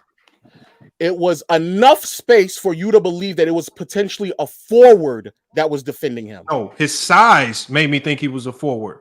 That only tells me that Kenny Smith is probably much taller or lengthier than we actually believe. It was Vernon Maxwell. He's 6'4". No, it was Kenny. It was Kenny. Bro. Kenny 6'4", bro. Kenny Smith's one of the most athletic players in the league at this time. Oh, I agree. That's why when whoever said that Kenny Smith not blowing by nobody, that's not true. Dunked on Karl Malone. I said he didn't blow by him because Karl Malone was down there waiting on him. I don't think that was you though. Because Kenny Smith not that great, man. Kenny Smith playing point I told you niggas Robert Horry is a Hall of Famer. Kenny Smith is like sneaky. Robert Horry is really kind of a bust. Kenny's sneaky. I don't know about that. Robert Horry is kind of a bust. Kenny's sneaky athletic, low key. Robert Horry is supposed to be the next Scottie Pippen, man. So it's Stockton. Stockton is athletic too.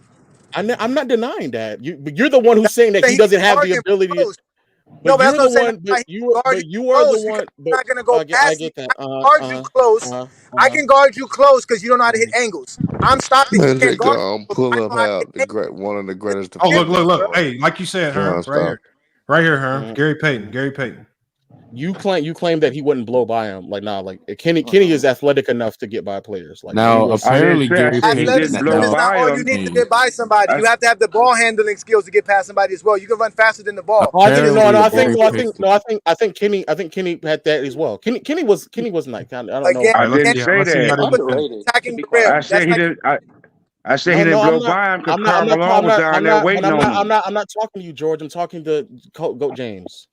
Yes, you're talking to Goat James. Yes, and I'm telling Go you, John. James don't know nothing but LeBron. If you don't say Hey, they swept LeBron, the No, double he I don't didn't team know say that. on I that nothing. know. one. Listen, I'm trying to talk right now. John Stockton can get to the rim better than Kenny Smith can, and that's facts. I'm not denying that either, but you're But you're that's what I implying. meant. That's why I'm telling you that. So I'm telling you But that the reason you're sagging we're off of him the is art. because he's Oh. not letting him get to the rim. Look The at reason these you play 90s Kenny era Smith plays, close man. is because They Kenny run Smith is plays not in going the to get to the 90s. You could rim. have just played it. You could have just played it. No, Let's okay, just I'll play let it. it play here. I'm just trying to find a All spot right. where the Jazz got the ball, like right now. Okay. They were about to Show me get the Kenny ball. Smith All right, so attacking hold the on. rim. He's matched up on Peyton right now. Let's see how Peyton defends him. Right now, he's gonna be straight up. If he ever turns his back, he's gonna go press up. Damn, why they keep stopping the goddamn I don't know. game? The game back then, my goodness. Bro, the defense. 90s, It's illegal bro, defense. the The 90s 90s. is It's ridiculous, the bro. 90s. Jesus It was illegal. Christ. Shut up. It's the All right, greatest here we era go. of He got the ball basketball. back Illegal live. defense. They called a foul. Bro, it was clearly an off-ball foul, bro. Let's be honest. They called way too many fouls in the 90s. They did. There's the biggest Hell bust no. in basketball history right there. Who is that? Benoit? No, Oh, Jeff it's Jeff Malone. Malone. Jeff Actually, Malone his is son the lives biggest out here. His bust. son works. He's not a bust. His son works for the Chicago Bulls. I actually know him.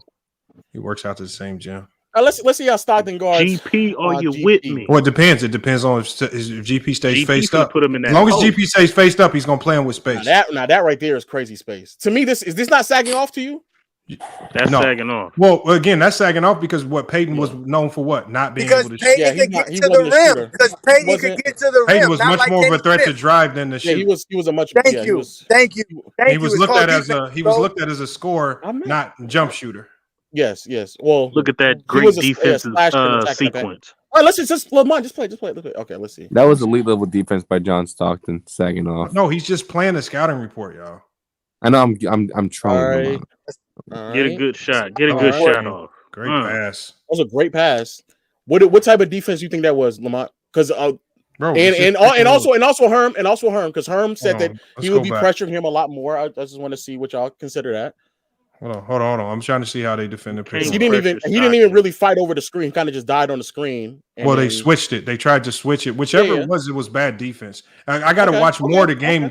I got to watch more of the game to see what their strategy is on pick and roll defense. But that right there, something Look was at all blown. 9 players. Look at 9 Bro, players. it's only 37-28 going into halftime down there. Oh my god! Well, this is one of the reasons why he never averaged 20 a game because the pace was ridiculously slow. Now get a good look, Stockton. Get your team a good look. Now he's icing him. He's icing him. Double team. Ooh. Well, they're still playing Stockton tight on the perimeter. Great playmaking. They double team Stockton right there. Yeah, that's great playmaking right there. Here, let's take it past halftime because it's about to be halftime. God damn, long ass which call? All right, hold on. That's not Stockton with the ball. Not Stockton. Let's fast forward. He's not in the game. Even in the game. Yeah. You can clearly tell that wasn't Stockton with the ball.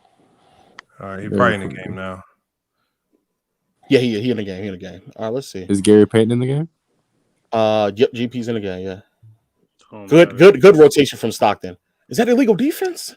Oh my god! Yeah, no way. That's why I say you can't play. Oh my god! It was Stockton. No, I think Stockton stayed over too long. That's tough. Okay, hold on. Well, they're letting him go now, right here.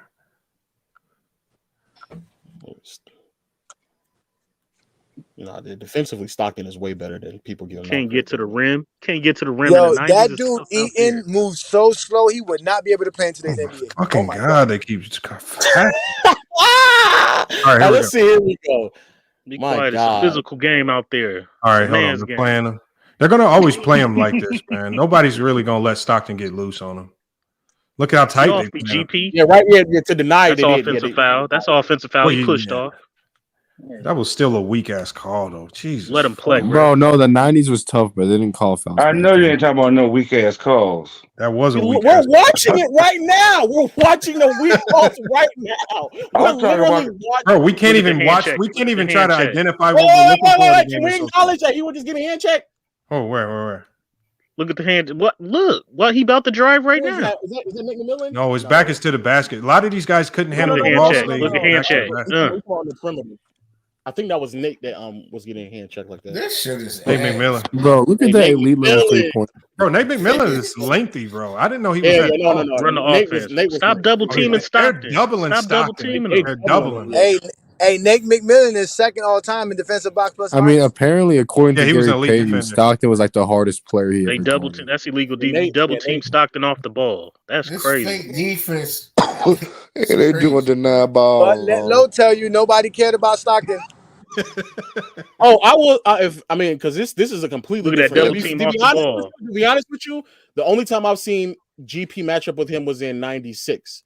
This right here is I've never seen someone double team Stockton to this degree. So to be fair, this is different for me. This is young GP, man.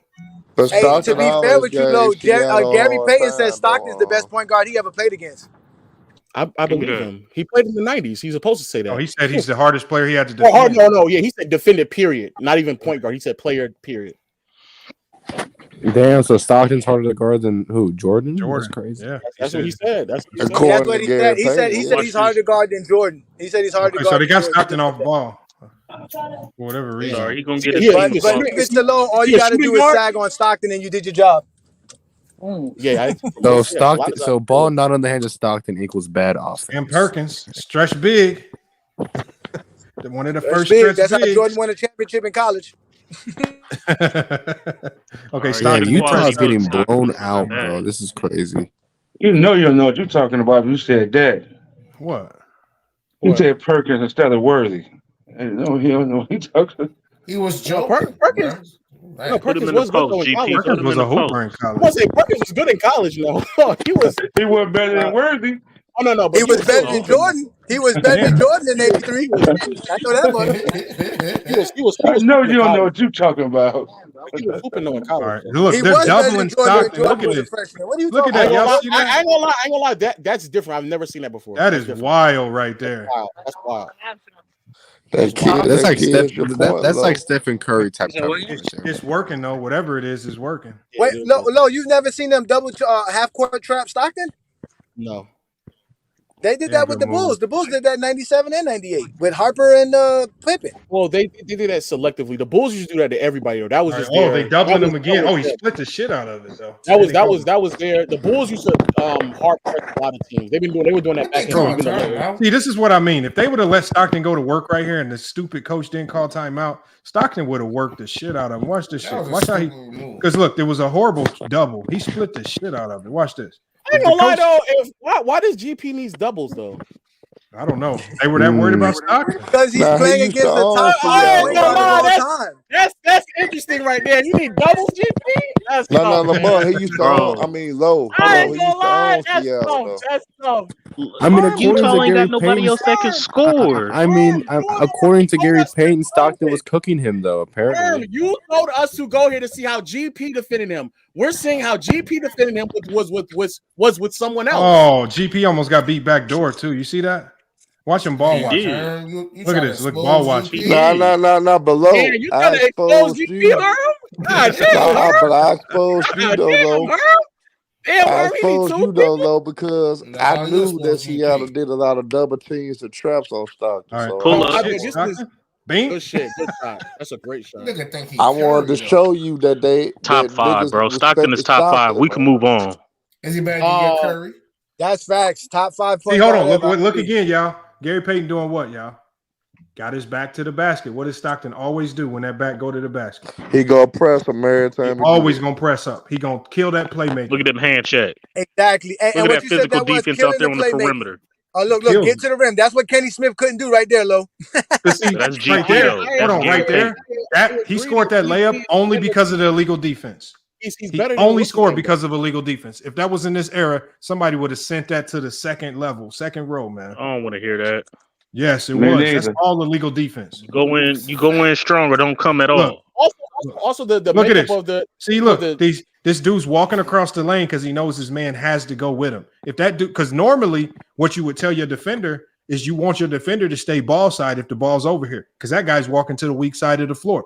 But see, because of illegal defense, this man can't stay on the strong side of the floor. He has to go follow his man. On Malone. Look at this. He has to follow his man. Payne is literally isolating. Look at the back screen on Malone. Bro, look at the spacing at the free throw line, bro. Like that.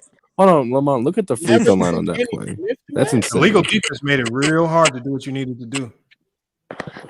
And to be fair, Stockton defensively, Stockton is like moving around. Pass him the ball. What the fuck? Passing the ball. Golly. Yeah, I was saying the same thing, Lo. Yeah, Karl Malone is garbage. Karl Malone, man. That man had to drop. Karl Malone was known to be a ball stopper, though. That's why I said Karl Malone wasn't as good enough passer to like really execute out of those post plays up until like the late 90s when he got a little bit better at that. He got way better at that. Oh, look at that! Wow, players getting better with Stockton age. looking like the best player on the court. I ain't gonna lie. Oh, look at that pass. Well, Stockton looking like the best player on the court. I ain't gonna hold y'all. Hold on, Stockton, they're getting okay. Face up. Look, Man, see, Eddie Johnson out there, boy. What you talking about? Damn. Oh, bad This nigga Karl Malone. Y'all just gave low ammo for Peyton. Oh my God, Karl Malone is not serious. Lo, now you see why he's second all time in turnovers. Yeah, Karl Malone. Hold on. Who said Karl Malone was a better playmaker than Stockton? Hold on. Who said that? But I'm not gonna lie. I was watching that. Hey, I'm not gonna lie. I was watching that. It was net. I saw 4 players standing at the free throw line. That was I crazy. just want to expose these niggas, man. Niggas respect the Stockton, man. You did say that top 5. We top 5. We saw how GP defended Stockton. He needed somebody else. So 2 players on Stockton for GP. Doesn't sound like an all-time great defender to me if you need 2 players to defend somebody at half court line. Here, man. Nah, but Lo, the reason why I did that, Lo, because I knew that Stockton always had great success against Seattle, and that they respected him because Stockton was killing them offensively all the time. So when you was but when you kept saying that nobody Stockton really wasn't a threat, I was like, you lied because he owns Seattle.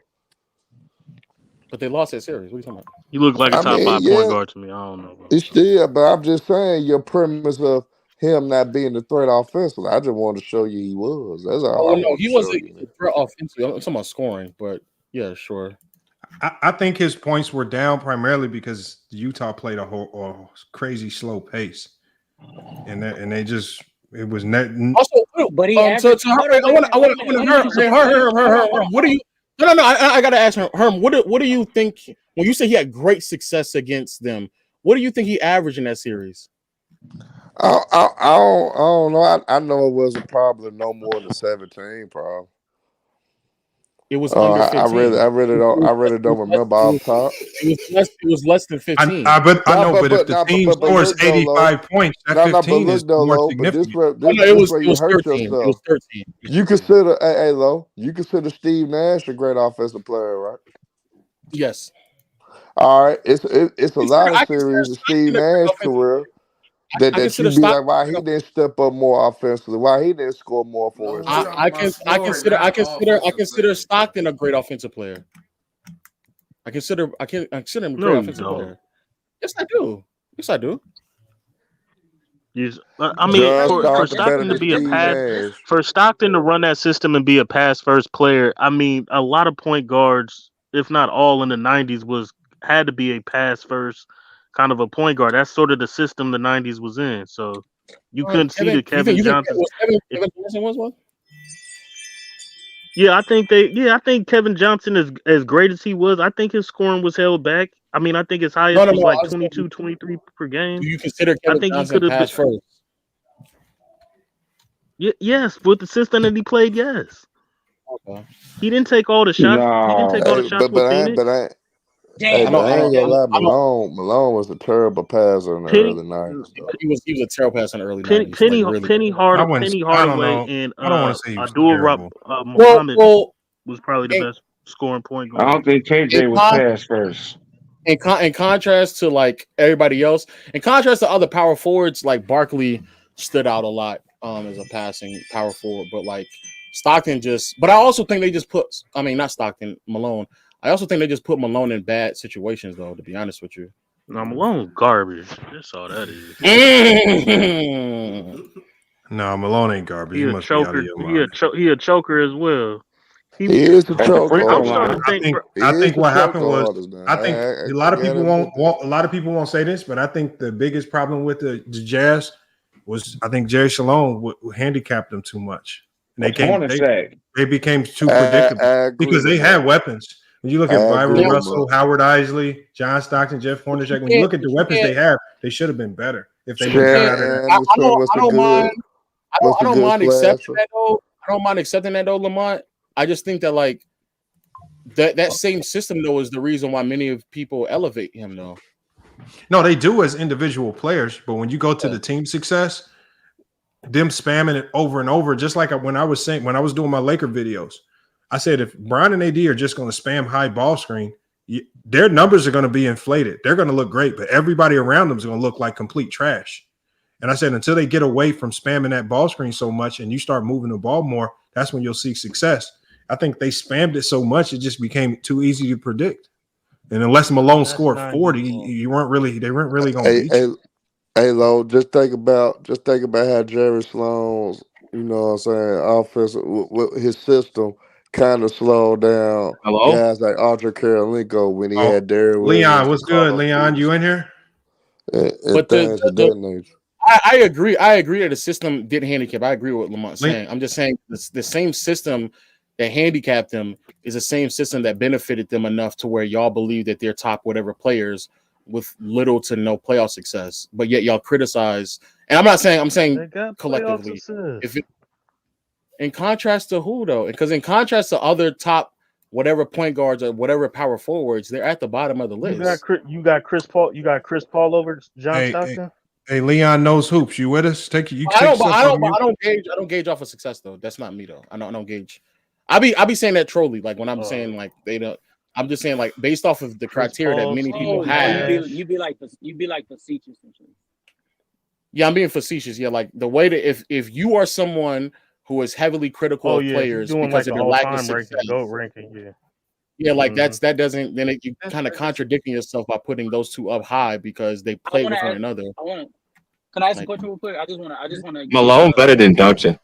Do y'all? No, he's not. When it comes to the Utah I thought you was Jazz gonna come in here and say something like you knew basketball. The first thing you said ever on FYF Sports was Malone is better than Tim Duncan, man. That's crazy. And his name is Leon Knows Hoops, man. That's wild. You need to put that nigga in timeout for 5 minutes. I ain't gonna put him in timeout, but you might have to change that name though. Question, fam. Yeah. I just want to ask a question real quick. When it comes to the Utah Jazz with John Stockton and Karl Malone, who do you apply more the pressure as far as you didn't do your job when it comes to those two?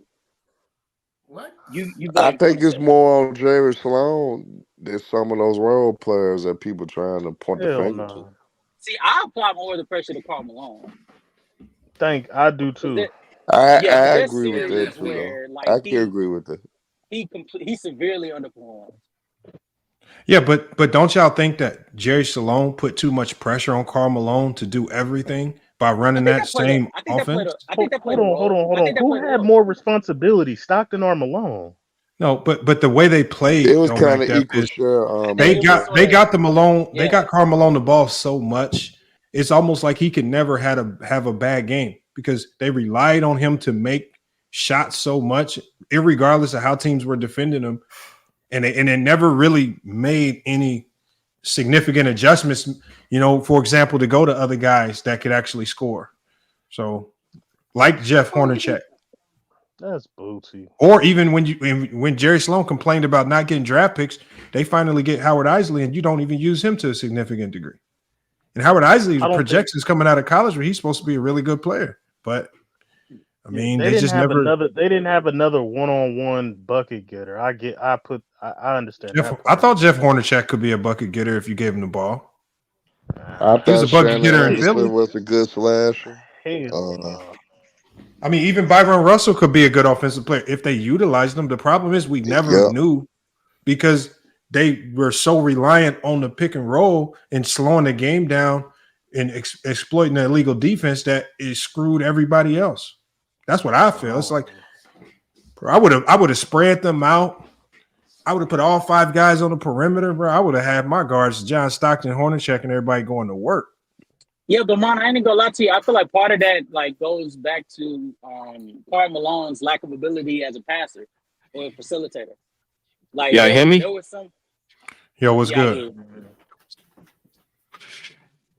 I agree with that, Kevin. I agree with that part too. Yeah, it's only why Waddle doesn't have an excuse over Tim Duncan. Hold on, what'd you say? Wait, what? Said, tell me why Malone don't have a case over Tim Duncan.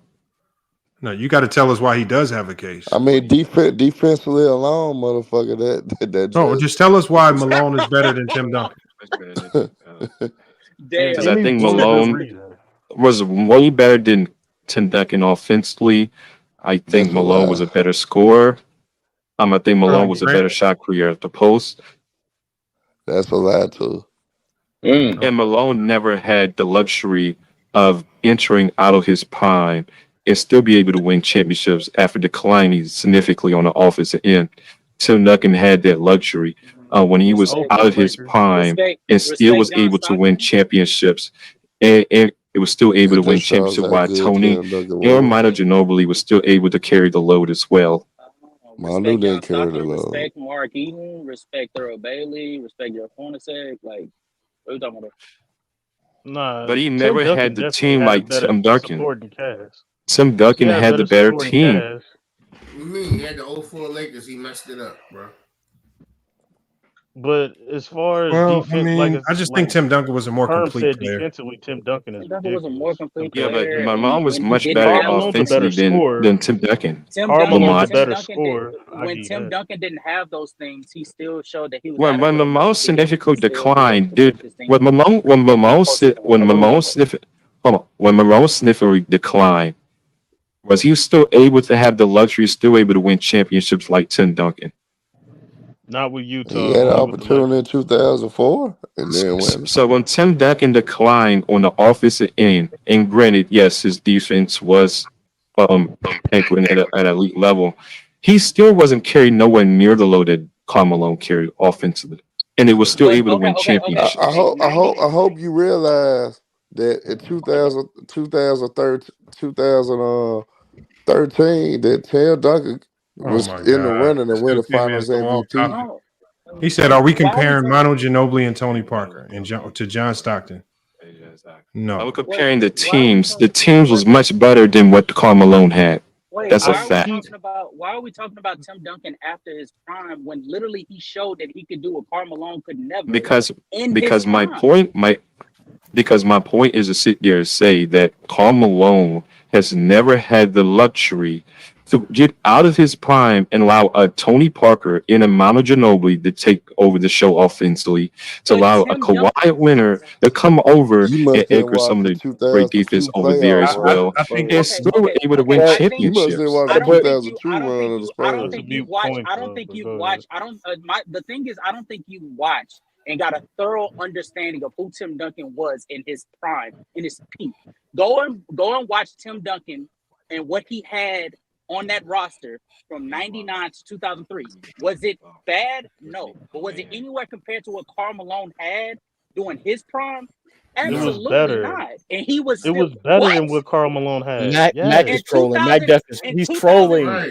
Mac Def is trolling. He's trolling. Like, y'all Tony Parker, trolling. Bro, hold on, y'all. Why do y'all do? Why do y'all? I want to ask the Leon guy. Why are you comparing these two guys based on the teams that they had? Why don't you just compare them as just individual players? Yeah, that's not what I was gonna do. I mean, he did. No, not Karl you, Malone is SFM, a not better you. scorer. Karl Malone I'm is a talking to the better other guy. scorer than Tim Duncan. I don't even know if he is a better scorer, but it is what it is. I can have it. In the early 2000s, back there, Tim Duncan was getting 40 balls and 20 rebounds and all this shit. Though, so I don't know. I don't know, bro. Really better post playmaker. He was a better defender, like better rebounder, in my opinion. I think a lot. I don't think y'all give the credit for some of them Utah Jazz disappointments to the right people.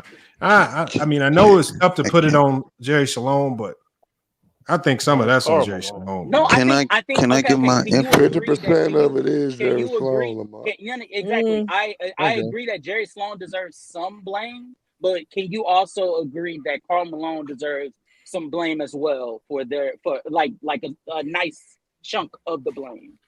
He does. He would agree. On his defensive passing. For his underperformance as a scorer and a facilitator for his teammates. Right. Well, if you're gonna put that on Malone, you can do the same for Barkley. Yeah, we should. We not We talking about should. Barkley. Yeah.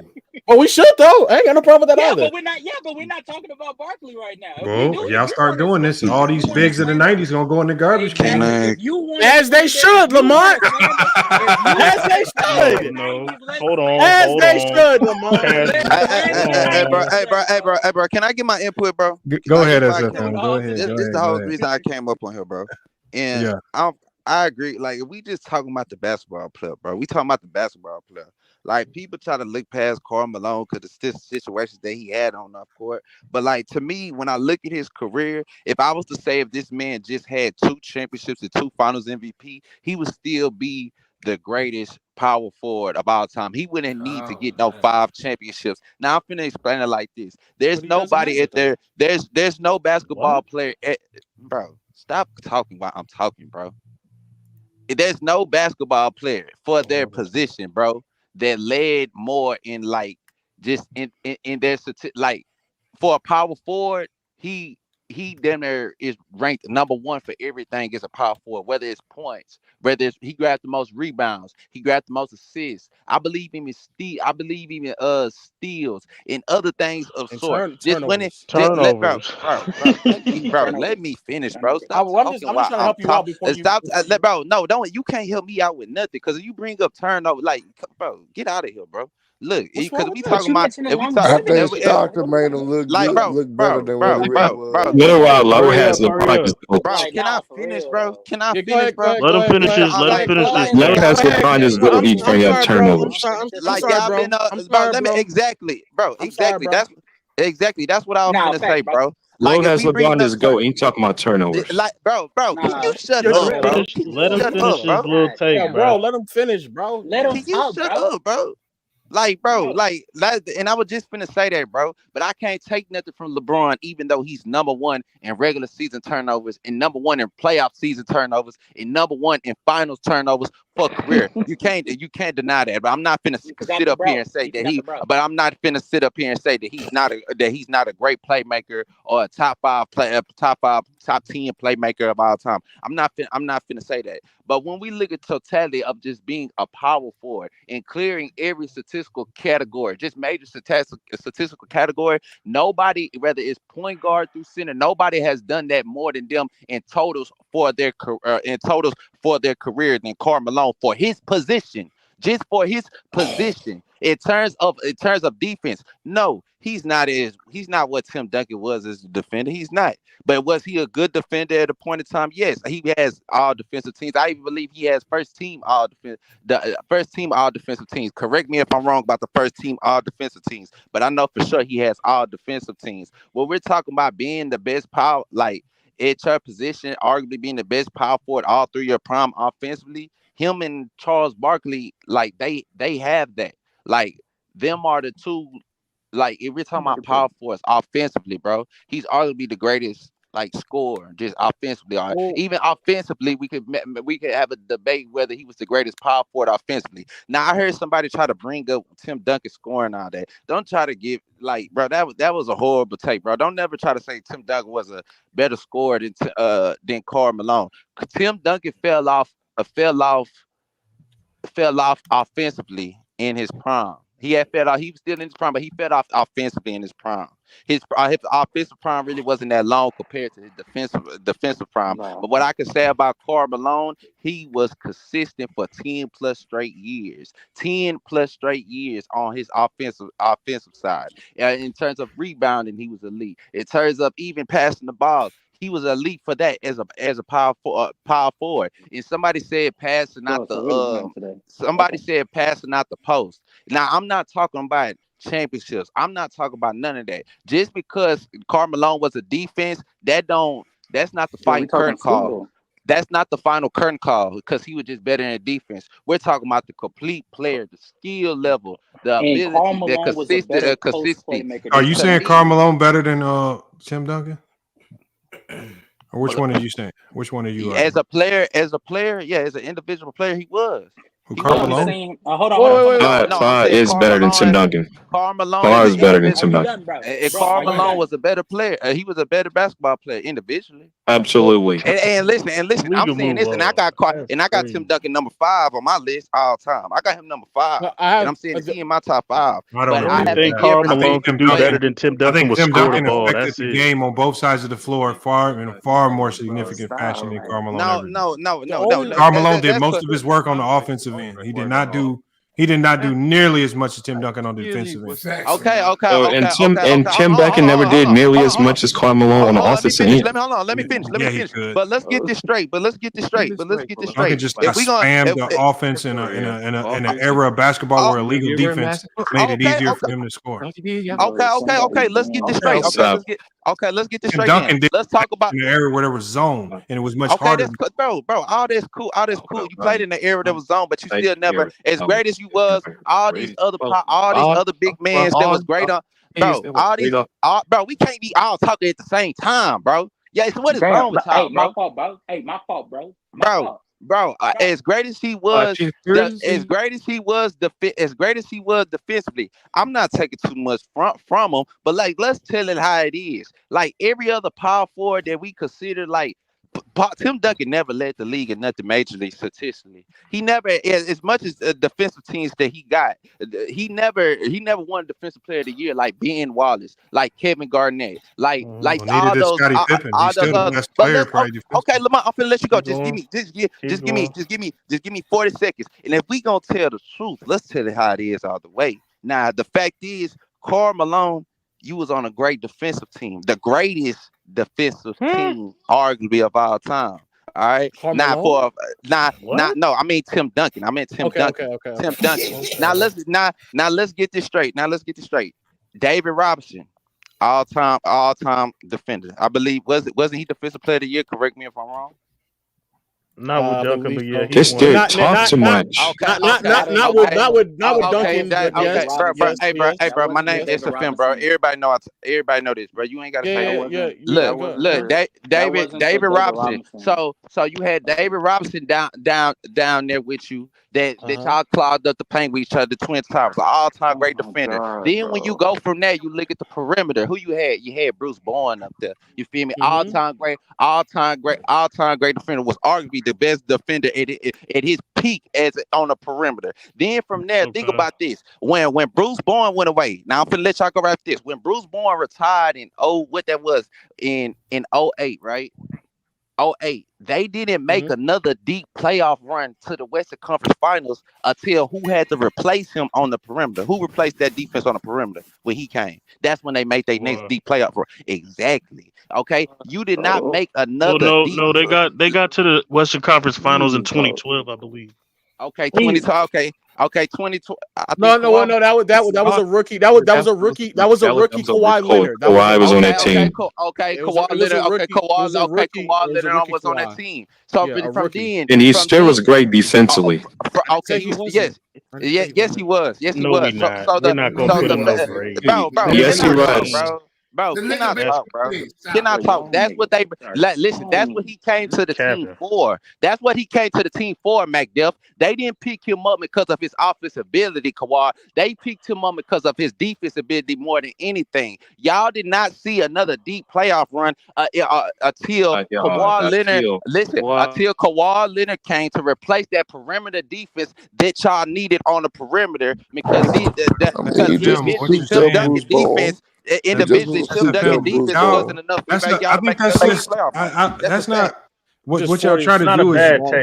It is a bad take. It's terrible. No, it's not terrible. No, it's not. There's a lot of things he just stated that were just because you disagree, that don't mean it's a terrible take, dude. I'm about to punishing a player because he was on a good team. The situations matter, Lamont. I'm about to tell you why it is. Situations does matter. Does not matter. Good players are good players. Good or bad. Yes, it does. All right, but y'all judge Michael Jordan for having Scottie Pippen. Don't never say nothing about Scottie Pippen. We don't judge Jordan for having Scottie Pippen. Some of the things he said was factually I don't want to hear about LeBron. I don't want to hear no excuses about LeBron losing no step. Some of the things he said was just factually incorrect. Some of the things he said was just factually incorrect. Like Karl Malone being the power forward that led in all these categories. That's not true. Points, rebounds, and assists. No, that's not true. Tim Duncan has more rebounds. Garnett has more assists. That's not true. So let's establish that. Tim Duncan also has more blocks. He's led in points, I believe, steals, but those are the two. Never led the lead in scoring. Yes, Tim Duncan never did lead the league in scoring. That is true. Larry Bird never led the league in scoring either, but I don't think that anybody questions who he is as a player because he didn't lead the league in any statistical category.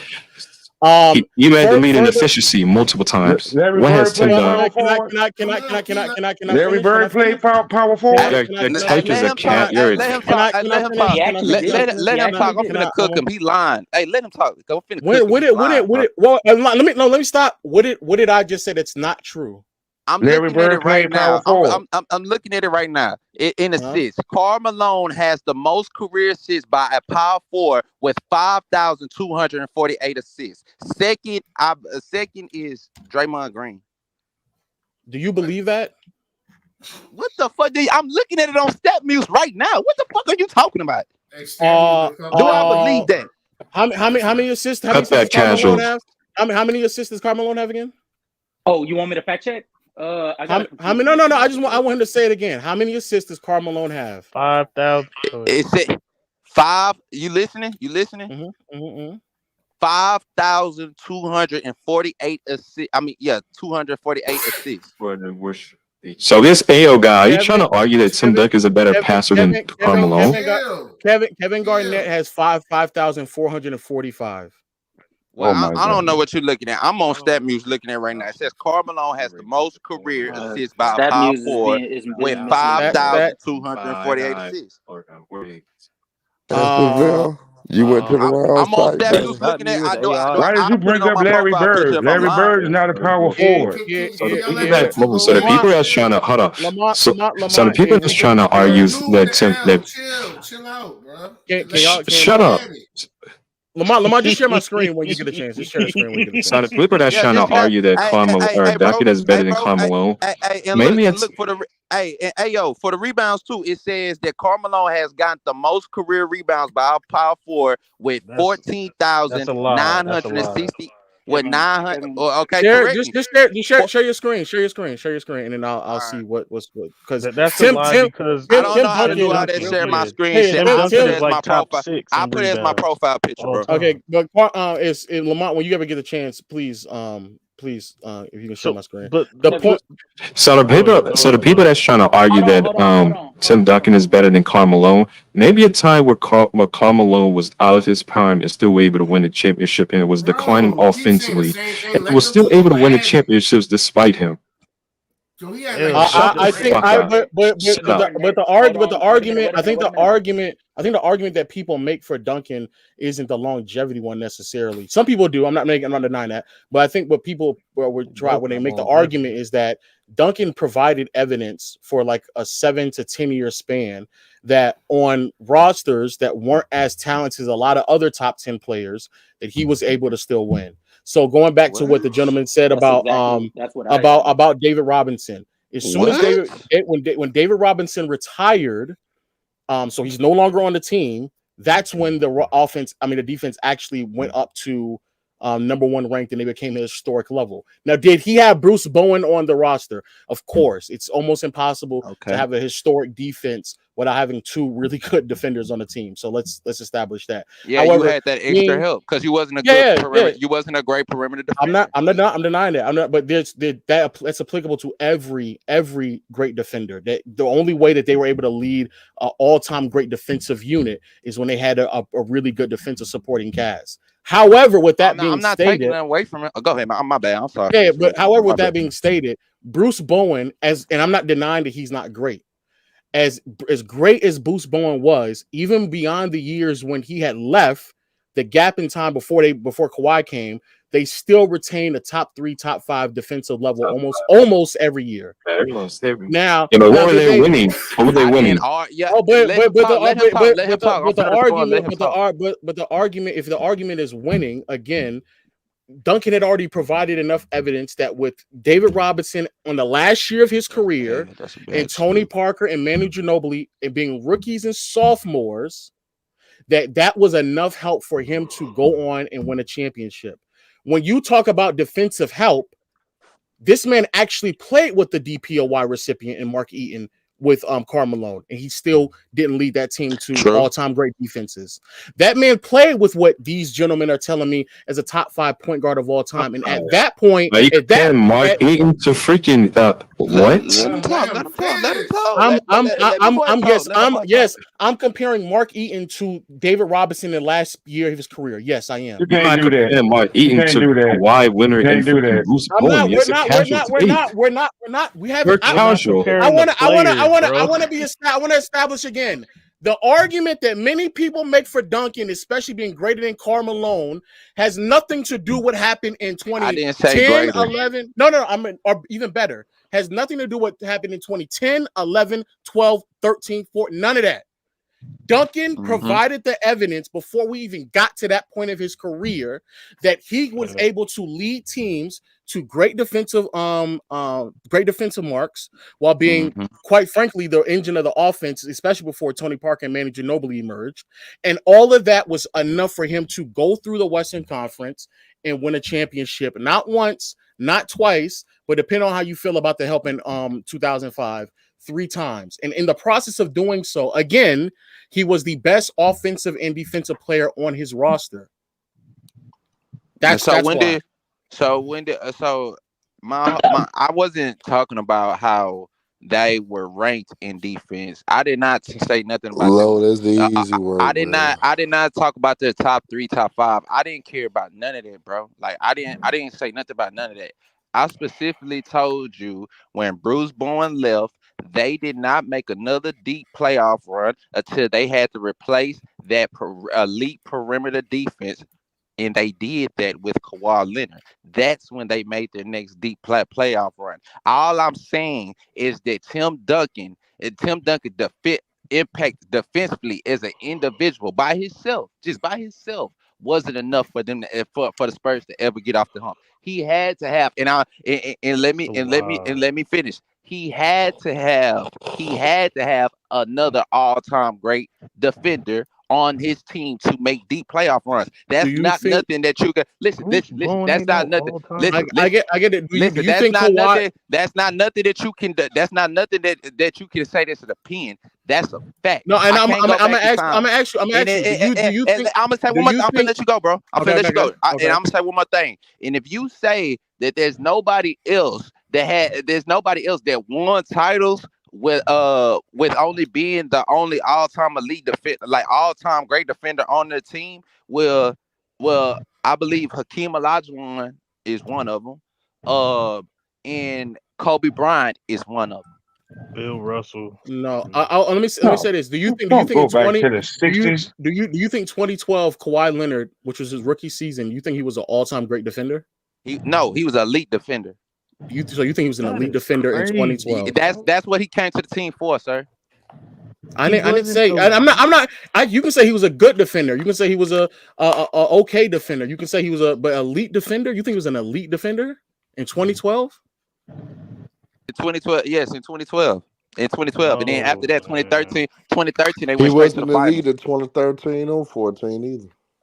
2013 about Herm. He was elite in 2014. Herm, see, Herm, you my people. Herm, you know you my people, Herm, but you know. No, he was. You think in 2014 he was elite, bro? To say that a rookie Kawhi Leonard came in as an elite defender in his rookie season. Crazy. That's he was an elite defender. He was. He wasn't the lead in 2014. That's what he came to the team for. So to dude who brung up this question, the only thing that Karl Malone was basically better at than Tim Duncan is scoring. You can debate it, but I would take Karl Malone scoring. As far as passing and playmaking, that goes to Tim Duncan. As far as being on defensively, that definitely goes to Lamar, can you show my screen real quick? Yeah, I mean, Tim Duncan. Nothing. Y'all acting like Tim Duncan never had a load. Tim Duncan never had a load to carry a day in his career. That's not true. That's not true. I want to show 55 Garnett. This is assists. And I have this man top 5. I got him number 5. I would check. Can you stack? Can you recognize what I'm showing? What it's on the screen right now? Garnett is 55 and Karl Malone is 62. And where you find that at? This is if you go to Basketball Reference, you can go to. Okay. This right here is now. This is the rebounding one right here.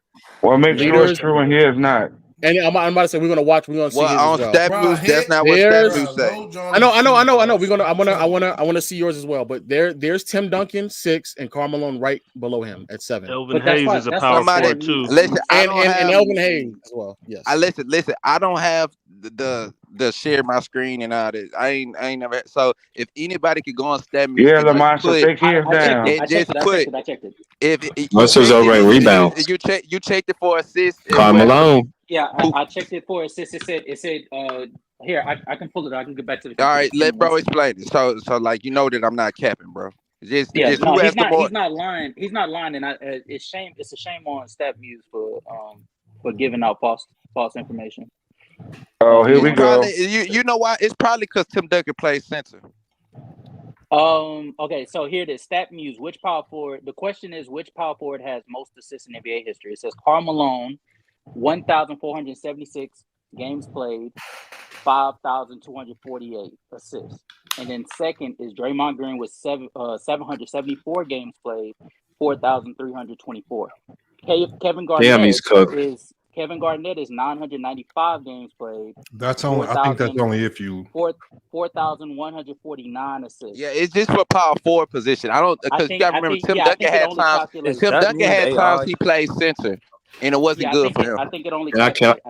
It only calculated. So I think they accounted his center stats is what he did as a center too. Accumulate. This is just saying power forward, I believe, just as a power forward at that position. So just as a power forward at that position, he led more things just at the power forward.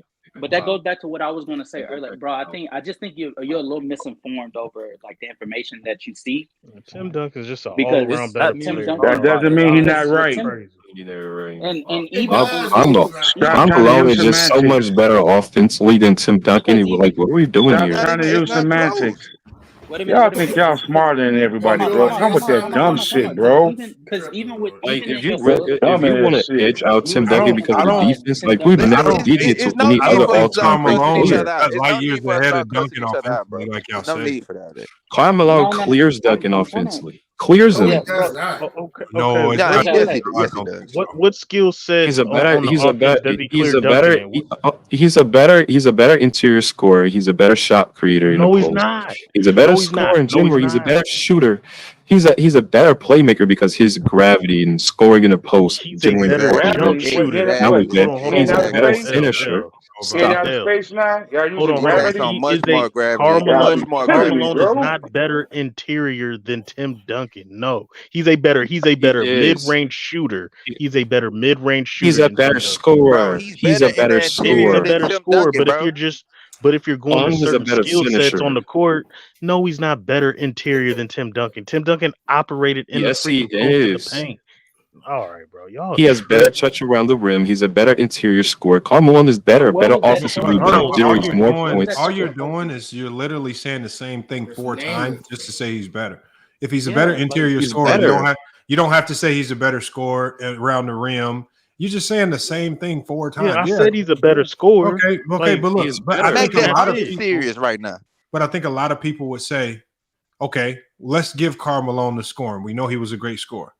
Everything else is probably to Tim Duncan.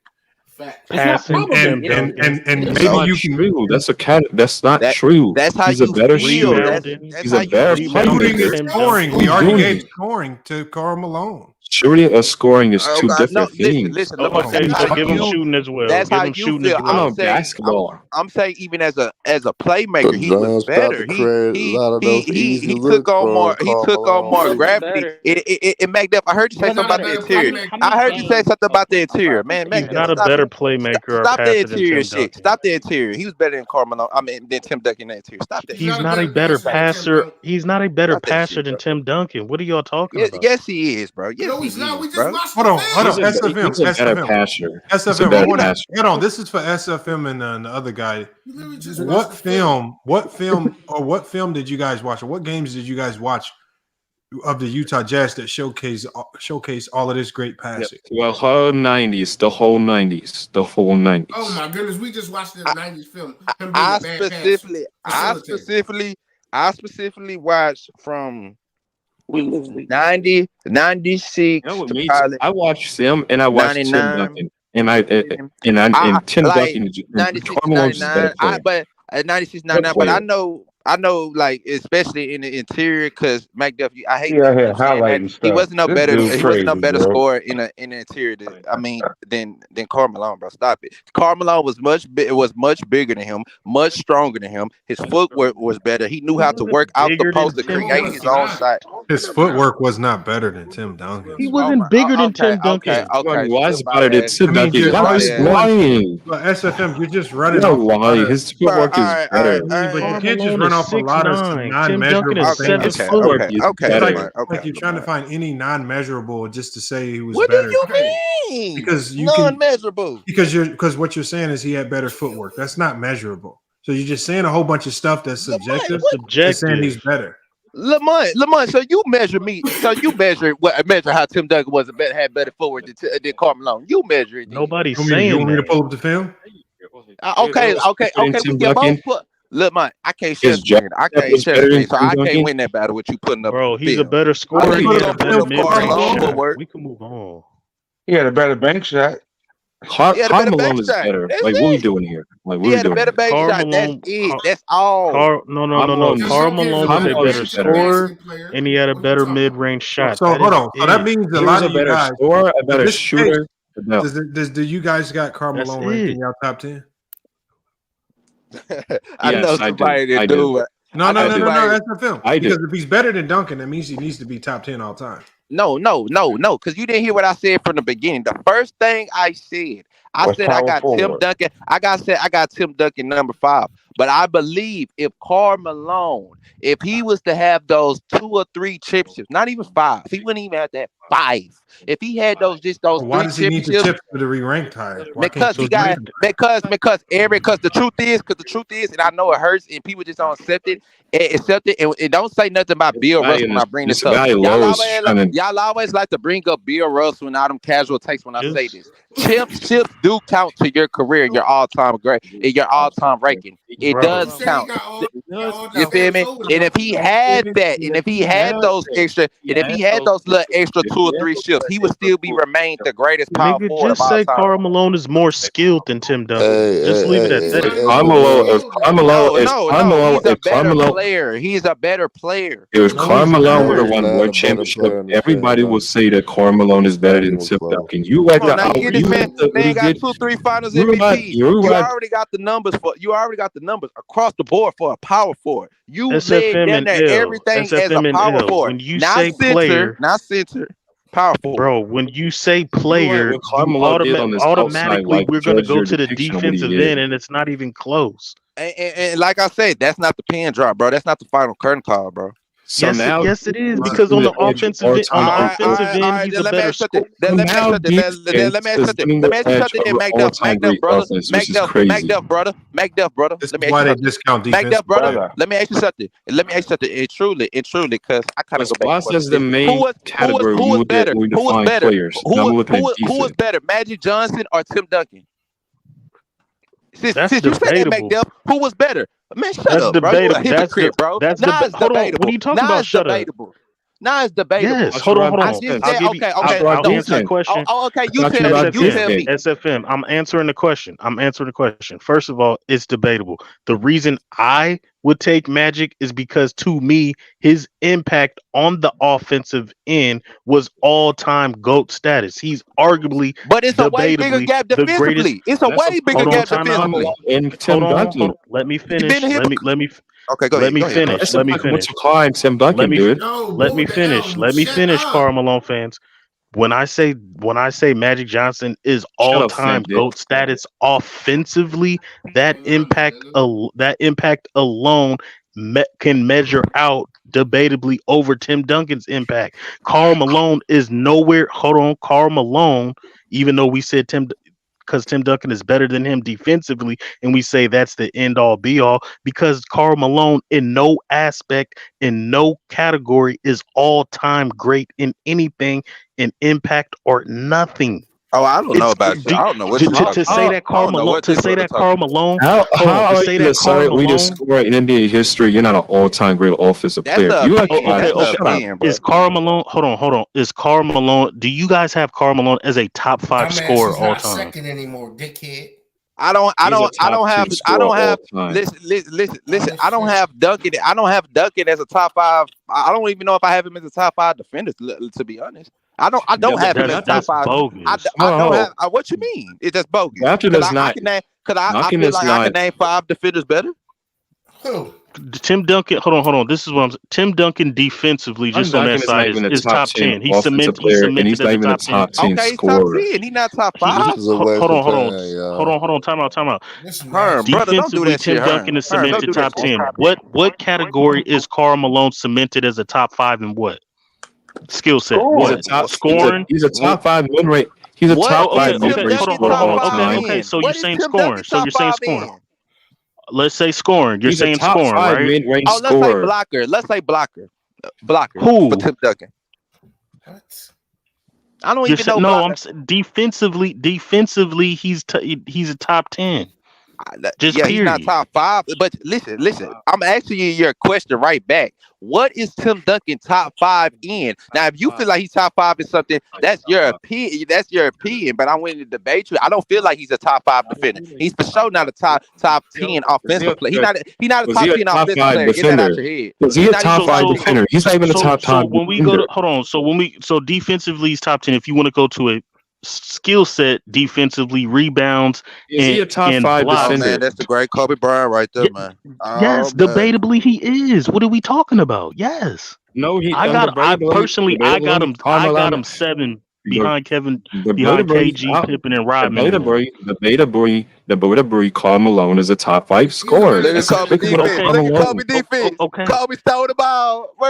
Now hold on.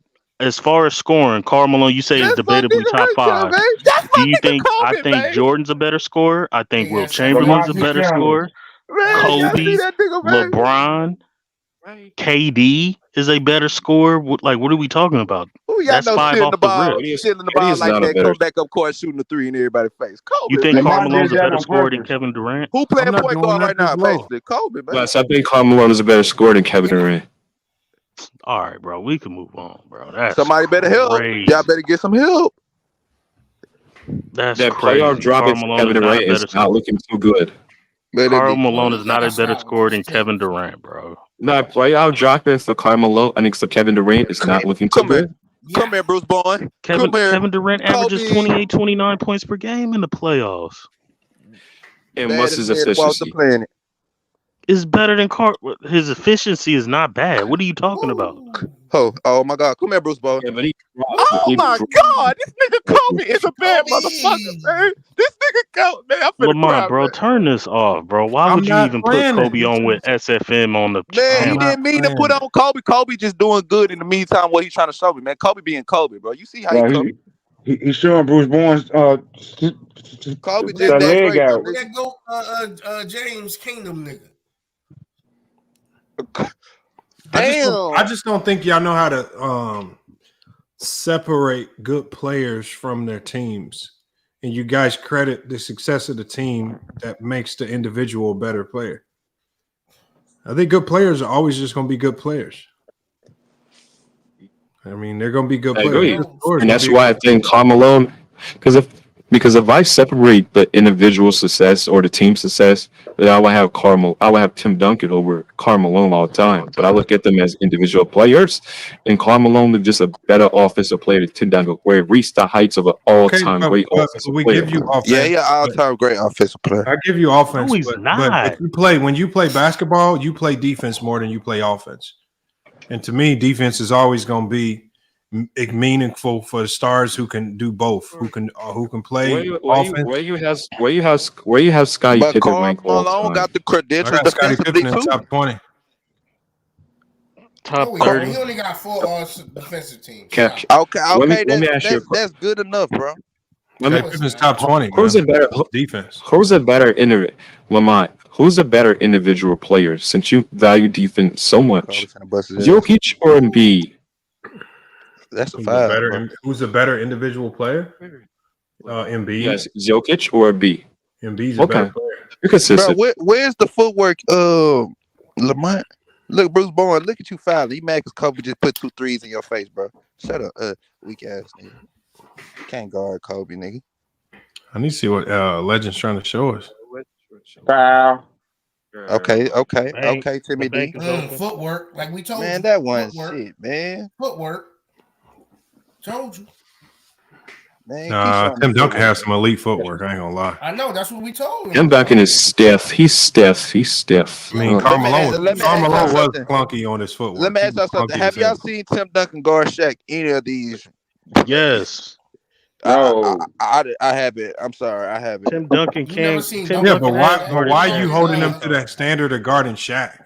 Why would you want your main option? No, I'm just saying David Robinson, like Bruce Bowen. That was like you have three. Listen, everybody. It's 3 all-time great defenders on that team. It's 3 all-time great defenders on that team right there. The SFM in the 05 finals, LeBron is better than Kobe. LeBron clears Kobe. Bro, I don't want to debate that, bro. Nobody wants to debate that, bro. Nobody feels like doing that, bro.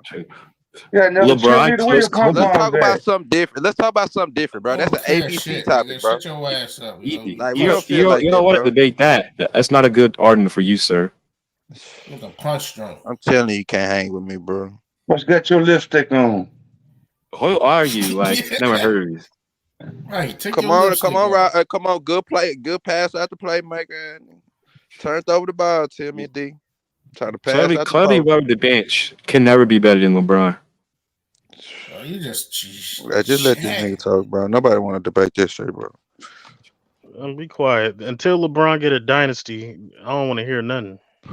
I just know I ain't never seen nobody consider top 3 that got a negative 86 plus minus in the finals for a career. But let's go to you're using plus minus. You're casual. You're casual. Yes, You're using plus minus 24. You're casual. I never seen that. You're casual. You're casual. I don't believe. I don't believe Magic Johnson. I don't believe Kareem Abdul-Jabbar. I don't believe all these other players have a negative in the finals for their career. Write down what is plus minus, sir. Plus minus, LeBron plus minus is negative 86 in the finals. I just said that, bro. Can you break down what is minus? It makes sense. Listen. I don't want to debate that. I don't want to debate you. I don't want to debate you on that, bro. You just want to talk. I just want to know what's the plus minus then. I'm interested to hear. Well, you go search it up, bro. On and off the court, man. You're the one that wants to be educated. I don't want to debate with you, bro. You said the stat. You said the stat, dude. Okay, that's a stat. You can't deny the stat. Like what you trying to? You can't deny it. You cannot deny said it. He was a stat. But SFM with LeBron's playoff record, would you? I mean, with his record in the finals, would you expect him to have a positive plus minus? No, but we all understand. We all understand. Right? Hold on. Lamont. We all understand why LeBron has a negative 86 in the finals. Like it's just proven. Like your first 2 finals were shit. I don't want to. Don't make me do it to LeBron. 2015. Don't make me do it. 2015. I don't want to do it. I don't want to do it. Don't make me do it. Don't make me do it. I don't want to. What I'm saying is. All the plus minus basically is LeBron's in the whole time and they've lost more than they've won. Essentially, that's really all it means. No, that has nothing to do with it. It's performances. We got to talk about performances. That has nothing to do with just plus minus. That's a lie. Yes, it is. I got the definition right here. The definition of plus minus. You can still lose and have a high plus minus. Yeah, you can, but it's still about what you do in the game and the point differential while you're in the game. Exactly. I just said that. If LeBron majority of the time and they lose in the finals, of course, it's also factor. You know how many finals, bro? LeBron got like 3 or 4 finals, bro. He got like 3 finals, 4 finals. He played shit. This also factor in the type of lineups you are in. You could be with somebody that a player that's Man, you see how Kobe just made that mid range? You see how Kobe just made that mid range like that? LeBron Like can't it's do all shit about like that. lineups and LeBron matchups can't. and Hey, contribute to LeBron can't make no shots like that, man. Hey, You see the shots Kobe LeBron making this can't. game? The Kobe, hey man. So is LeBron top 3 to you? That be Kobe, saying man. better than Kobe? Man, get about the Kobe, man. Everybody just get about the Kobe and get out the way, man. That's all you got to do. LeBron is the GOAT. LeBron is the GOAT, dude. Okay, LeBron is so the GOAT. LeBron, hold on. So LeBron's your GOAT. Why doesn't LeBron have a dynasty? What happened? You Just should just explain. pass about the Kobe. Because many teams stack up to beat him. That's the thing. They What did he stack say? up and was Hold on. trying to Okay, beat hold LeBron. on. Let me speak to him. We're Why do speaking you to need a LeBron dynasty? fan. Yeah, debate Hold back on. there, bro. Debate back there. Hold on. So many teams loaded up to beat him. What teams loaded up to beat LeBron when he was in Miami? The Boston Celtics. Also, didn't he beat the Boston Celtics when he was with Miami? Absolutely. Okay, so again, if he beat the team that loaded up against him, talk about the teams that stacked up to beat him in Cleveland.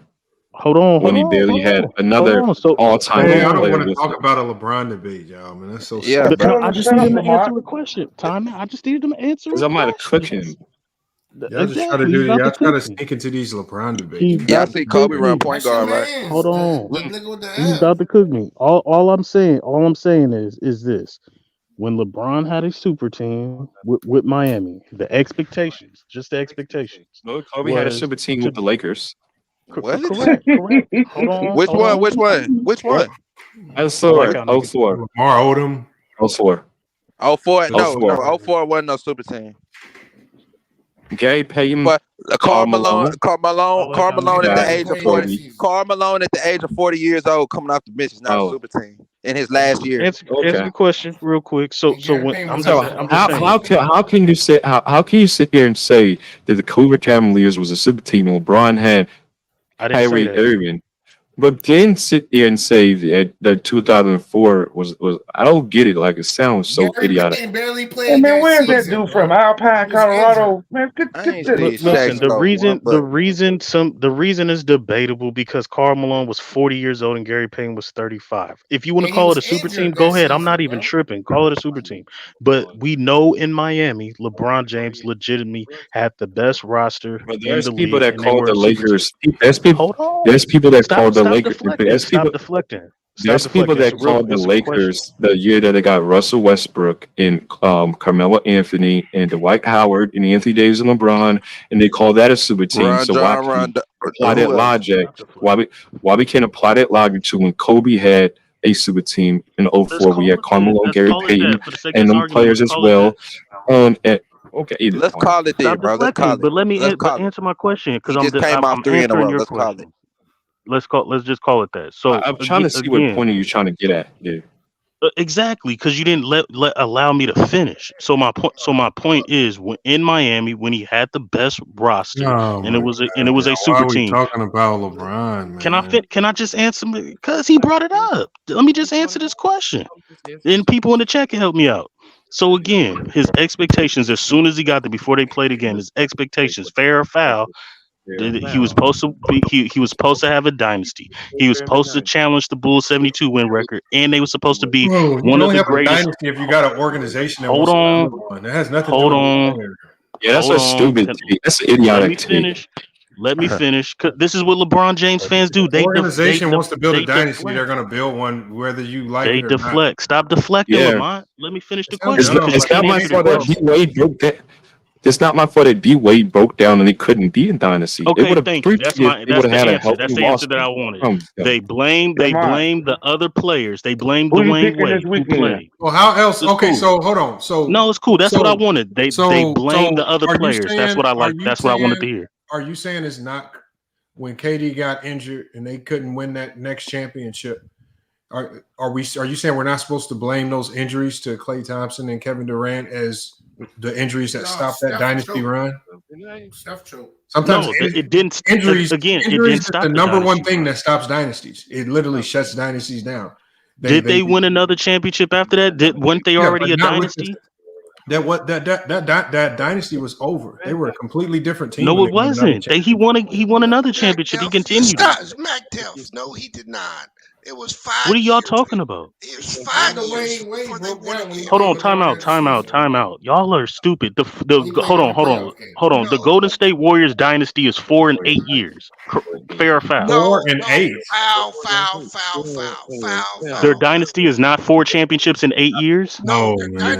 No, it ended in All right, bro. Y'all 2019. obviously don't know what the fuck a Hey, dynasty is. Lamont, That's crazy. I clicked that player choice, dude. He's already, he's on my record. I don't Who you talking about? Whoever that AO dude was, he got cooked. I don't understand your I don't even point. know who that is. He talking about low. Cause y'all niggas didn't let me finish my question. Oh, But go ahead. low. Oh, you said AO. They went to the finals 5 years in a row, did they not? Correct. And they won 4 chips, right? 3. They went 3-2. The cast of characters, when they went back 4 years later, that's not a continuation of the dynasty. Yes, it is. No, They it's have not. a 4-year gap and say it's the They didn't have a 4-year gap. It was 3. They won in 2023. They lost in 19. They won in 2022. Yeah, but the core pieces were still there. So what are you talking about? Thank you. Yes, what are you talking about? No, it wasn't. This guy, Because man, Wiggins was their second best player by the you time a they won drunkard, again. man. Get off here and go to sleep, man. You old and drunk. Listen, they had the same. Hey, man, we don't talk to Bees like that, man. Bees, big OG, man. Who is that? Klay Thompson and Klay Thompson was not the same player. It was Jordan Poole and Wiggins and Steph Curry were their 3 best players. Hey, Lamont, you don't have to, bro. But the core people were still there, No, it Lamont. wasn't. It wasn't. Andrew Wiggins was the second best player on the team. Curry, Draymond, and And what's Clay, name was still there. Iguodala, Klay Thompson. They always there. That foundation was still there. That foundation was still there. The foundation of the team was still there. Steve Kerr as a coach. No, what they saying is that Maurice Spates was their foundation, is what they saying. That's what ain't nobody saying that. The dynasty ended when KD got hurt. That's not true. They were a He dynasty. wasn't part of their dynasty. Dude, you cannot go to the lottery in between and talk about y'all dynasty deal going. Man. You talking about y'all was drafting in the top of the lottery. The reason why they had a lottery pick is because they were it hurt. don't matter. Once you get into the lottery, your dynasty is No, ended, bro. Steph was So hurt. are y'all saying that Steph Curry? Are y'all saying that Steph Curry don't have a dynasty? No, they're saying so him not being injured for a full year didn't help. SFM. Their dynasty ended with KD and Steph Curry better offensively than Kobe. Hold on. One at a time. Hold on, Beats. Hold on, real quick. So Beats, their dynasty is better offensively than Kobe. I got you. I ain't gonna lie, backed up. That kind of makes sense, bro. No, it doesn't. Hold on. I'm gonna tell you why it doesn't. I'm gonna tell you why it doesn't. Let's just establish. Let's just say for the sake of argument, their dynasty was 2015 to 2019. Okay. Don't add the space in between that. Now, the Spurs dynasty. Somebody explain the Spurs dynasty to me, please. That's a good point. No, I'm about to. That's a good point. The Spurs get credit for being in the dynasty because they won 3 and 5 years. They don't look at 12-year span and call them they don't. Hold up, bro. They don't look. Explain the Celtics dynasty. Explain the Lakers dynasty. That's actually not true. What year? Okay, hold on. Go ahead, keep going. Go ahead. Y'all gotta let him talk, bro. Y'all gotta let him talk. If you have the same core pieces and you're in contention to win championships, that is still. Bro, y'all gotta let him talk. But let Bees talk real quick. No, let Bees talk. I only got one more because I only got one more question after this, and then y'all could go. Go, Bees. Explain what you got. Jesus Christ, man. You don't a dynasty. You don't look at a decade and say they won 4 titles, so they're a dynasty. No, it's a much tighter window than that. You can't say 4 chips in 8 years. No, you don't do that. It's like 3 and 5. It's a much smaller window. And the team nobody picked the Warriors to win in 22. They just end up winning. They weren't no favorite. That's what I'm saying. Y'all act like they started the year as the over odds in favorite. You guys are dynasty teams start the year as favorites and end the year as champions. Yeah. If you a dynasty, nobody picked the Warriors to win in 22. Okay. This is my last question. I'm gonna end it right here. So this guy is a casual. Where's a dynasty? This is my last question.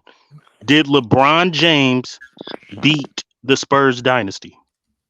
No. No. Why does it? Okay. No. He never beat a dynasty. I don't think he did. Bees, you're tripping. No, Okay, hold on, y'all. I got it. So that mean the Warriors wasn't a Here dynasty it in is right here. 2015. So I'm gonna read this to y'all right here. This is what it says. So I said, how long is the Golden State Warriors dynasty? So basically what it says the Golden State Warriors dynasty has spanned from 2014 to 2015 season through the 2018-2019 season. It says during this period, the Warriors won 3 championships, 2015, 2017, 2018, appeared in 5 consecutive NBA finals. The team was known as a revolutionary style of play. And it talks about the players involved: Steph, Clay, Draymond, Steve Kerr, the addition of Kevin Durant. And it says Kevin Durant from 2016 further solidified their dominance for the following 3 seasons until Durant left the team in 2019. So from what it's saying here, it's saying their dynasty ended in 2019. So Kevin Durant turned into a dynasty? No, so hold on. They were dynasty before they got KD. That's They what were you're saying, dynasty right? before they got No, they weren't. You got to win just 3. said- You got to hold win on. He at least just 3 said championships in a time span. 2014. He said 2014. Did you not hear him? But that's 5 The years. 2014-15 That's season. still 5 years that Bees Yeah, was. It's not the 8 years that Mac Def was Okay, trying to but do. 2 of those years they didn't have KD in 2014. It doesn't matter. They won 3 chips in 5 years. Okay, Retard. but that's not what I'm saying. I'm saying part of those years KD wasn't a part of the team. They weren't a dynasty Yeah, in the first 2 years, right? But we're talking. We're not talking about the player. We're talking about the franchise. Forget the players. I agree with He him. extended the dynasty. Y'all just made That's what Bees' Lamont point. just Y'all read. know that, right? This made Bees' point. No, to you, I consider it. 2022, they still were a dynasty. No, they weren't. Okay, let me ask you. They had to the me, they same were. core pieces. They had Iguodala, they had Draymond, they had Steph, and they had Clay. Oh Lord. That is their So four. So the first 2 years they had those same 4 guys when they were a dynasty, but then that last year that they won, they weren't a dynasty because they were older. Like what are we saying? I got them as a dynasty 4 and 8 years. I don't care what nobody says. You dummy. They won championships with the 4 core. How is that not a dynasty? Oh man, Kobe got 2 dynasties, man. If the Warriors were competing, Kobe do got 2 dynasties. I don't care. Him, Shaq, and were then the him and Warriors Pau Gasol. competing for a title in those seasons? Hands down. No, in the 2 seasons, 2020 and 2021, no. No, then they're done. No, they're not. You can't say they're not a dynasty because we didn't expect them to win. That doesn't mean that they weren't a dynasty. Oh, Lord. Do you understand English, bro? B's going crazy. Do you understand English?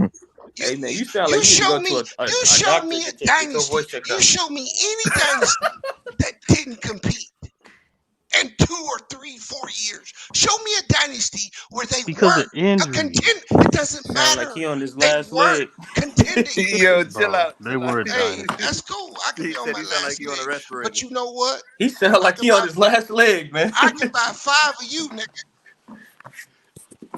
I got That the Warriors. sounds I don't stupid, know. bro. They still To have me, their the same Warriors core dynasty is team. 2015 to 22. matter, It's He 4 said I and could 8 buy years. 5 of That's you. crazy. Nah, I but don't real know quick them. though, real That's quick just though. weird. To the L dude that's not in the You chat just no up here more. talking. You He ain't done said nothing. he You tried ain't to say that achieved nothing. about the You super ain't team. nobody. You just Did got an LeBron opinion. not start the super team era when he went to Miami so he could beat the Celtics? Nigga. Who was that? Almighty talking? Yeah. Because you saying? Wait, what did you say? I didn't hear you. No, remember how the dude, the L guy, he said that who created a super team to beat LeBron? No, LeBron started the super team when he went to Miami so that he could beat the Boston Celtics. started it, didn't they? No, we're not going on that, Yeah, man. Boston did. Hey, I'm Boston gonna did. say this. You're The right, Lamont. definition of You're super right, team Lamont. started with LeBron, but the NBA has always had super teams. He's not wrong. But we're not finna say Magic Johnson, Kareem had a super team. We're Those not players were going into drafted. that. We're going in. Just saying that. Right, Look, fact the NBA Those players were drafted to the team. doesn't matter. The NBA How's the Warriors not a dynasty and they The won Warriors with are a Wiggins? dynasty. I don't care. That's what I'm saying. How they Hold not on, a this is what it dynasty? says. Look, Nobody's saying the Warriors I'm not on- a dynasty. Hold He's on, just I'm saying the on- time I'm span. I'm on Damn. NBA.com. But Yeah, this is a moot but point, man. Just Hold on move one on. second, y'all. Let's I'm just on- move on, man. What Hold on, McDuff is Kobe. trying to Hold say on, Almighty. is how Oh yeah, let me read this, y'all. I'm on NBA.com. So it says for this Warrior team, it says there was a 3-year gap between championships from 2018 to 2022. It says during that gap, they did not reach the NBA Finals, and the team's roster underwent significant roster changes aside from the core players. It says the NBA landscape in terms of competitive teams, star players had evolved since the last championship.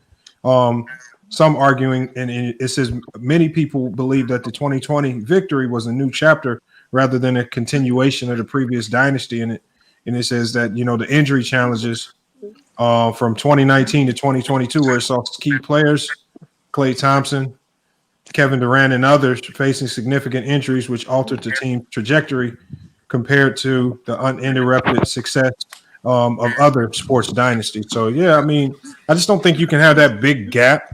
And just because the team was a good organization and they found a way to bring in some good pieces to get them good again a lot faster than most teams could have gotten good, I don't know if that's a continuation of the dynasty as we knew it. I wouldn't say it's a continuation. So what Lamont's saying is right. So look, I would say that the dynasty Bill Russell really is started up. No, wait, super team. real quick, hear me.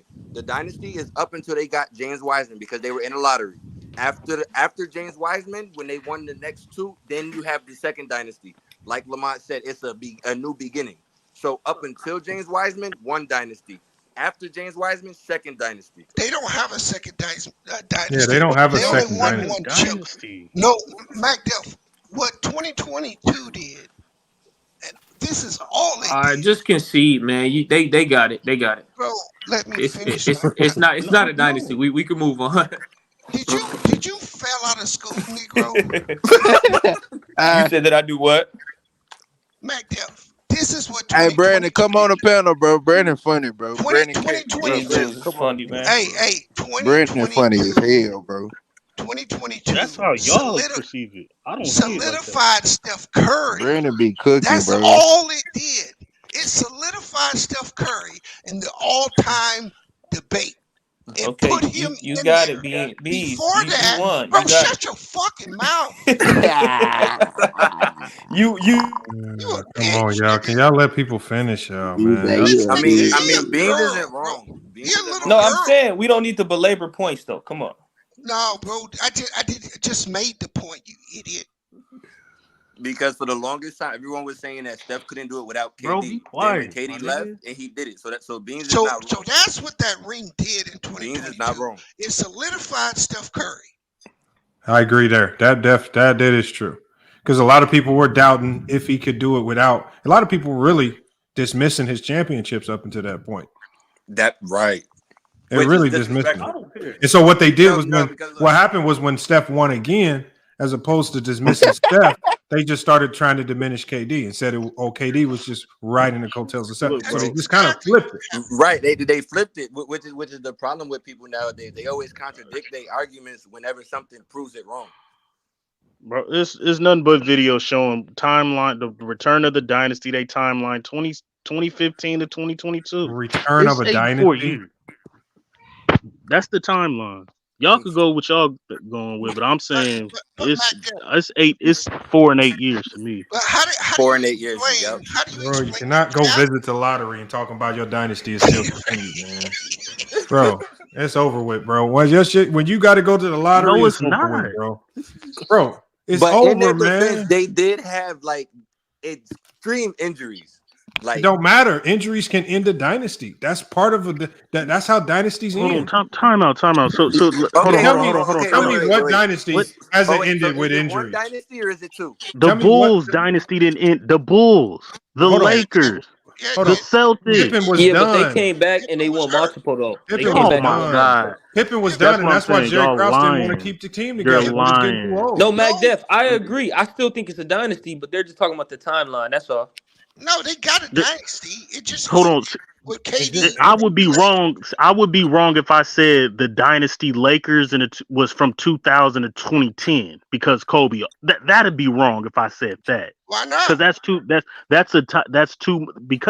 much of a too much of a gap. It's not that he didn't go to the playoffs. Not true. Not true because from 2002 to 2010, they won 4 chips in 8 years.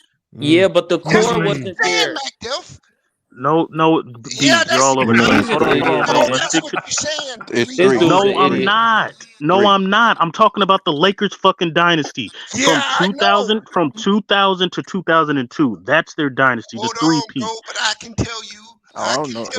Kobe got 2 now. From 2000 from 2002 to 2009 was their next championship. That's a freaking 6-year gap.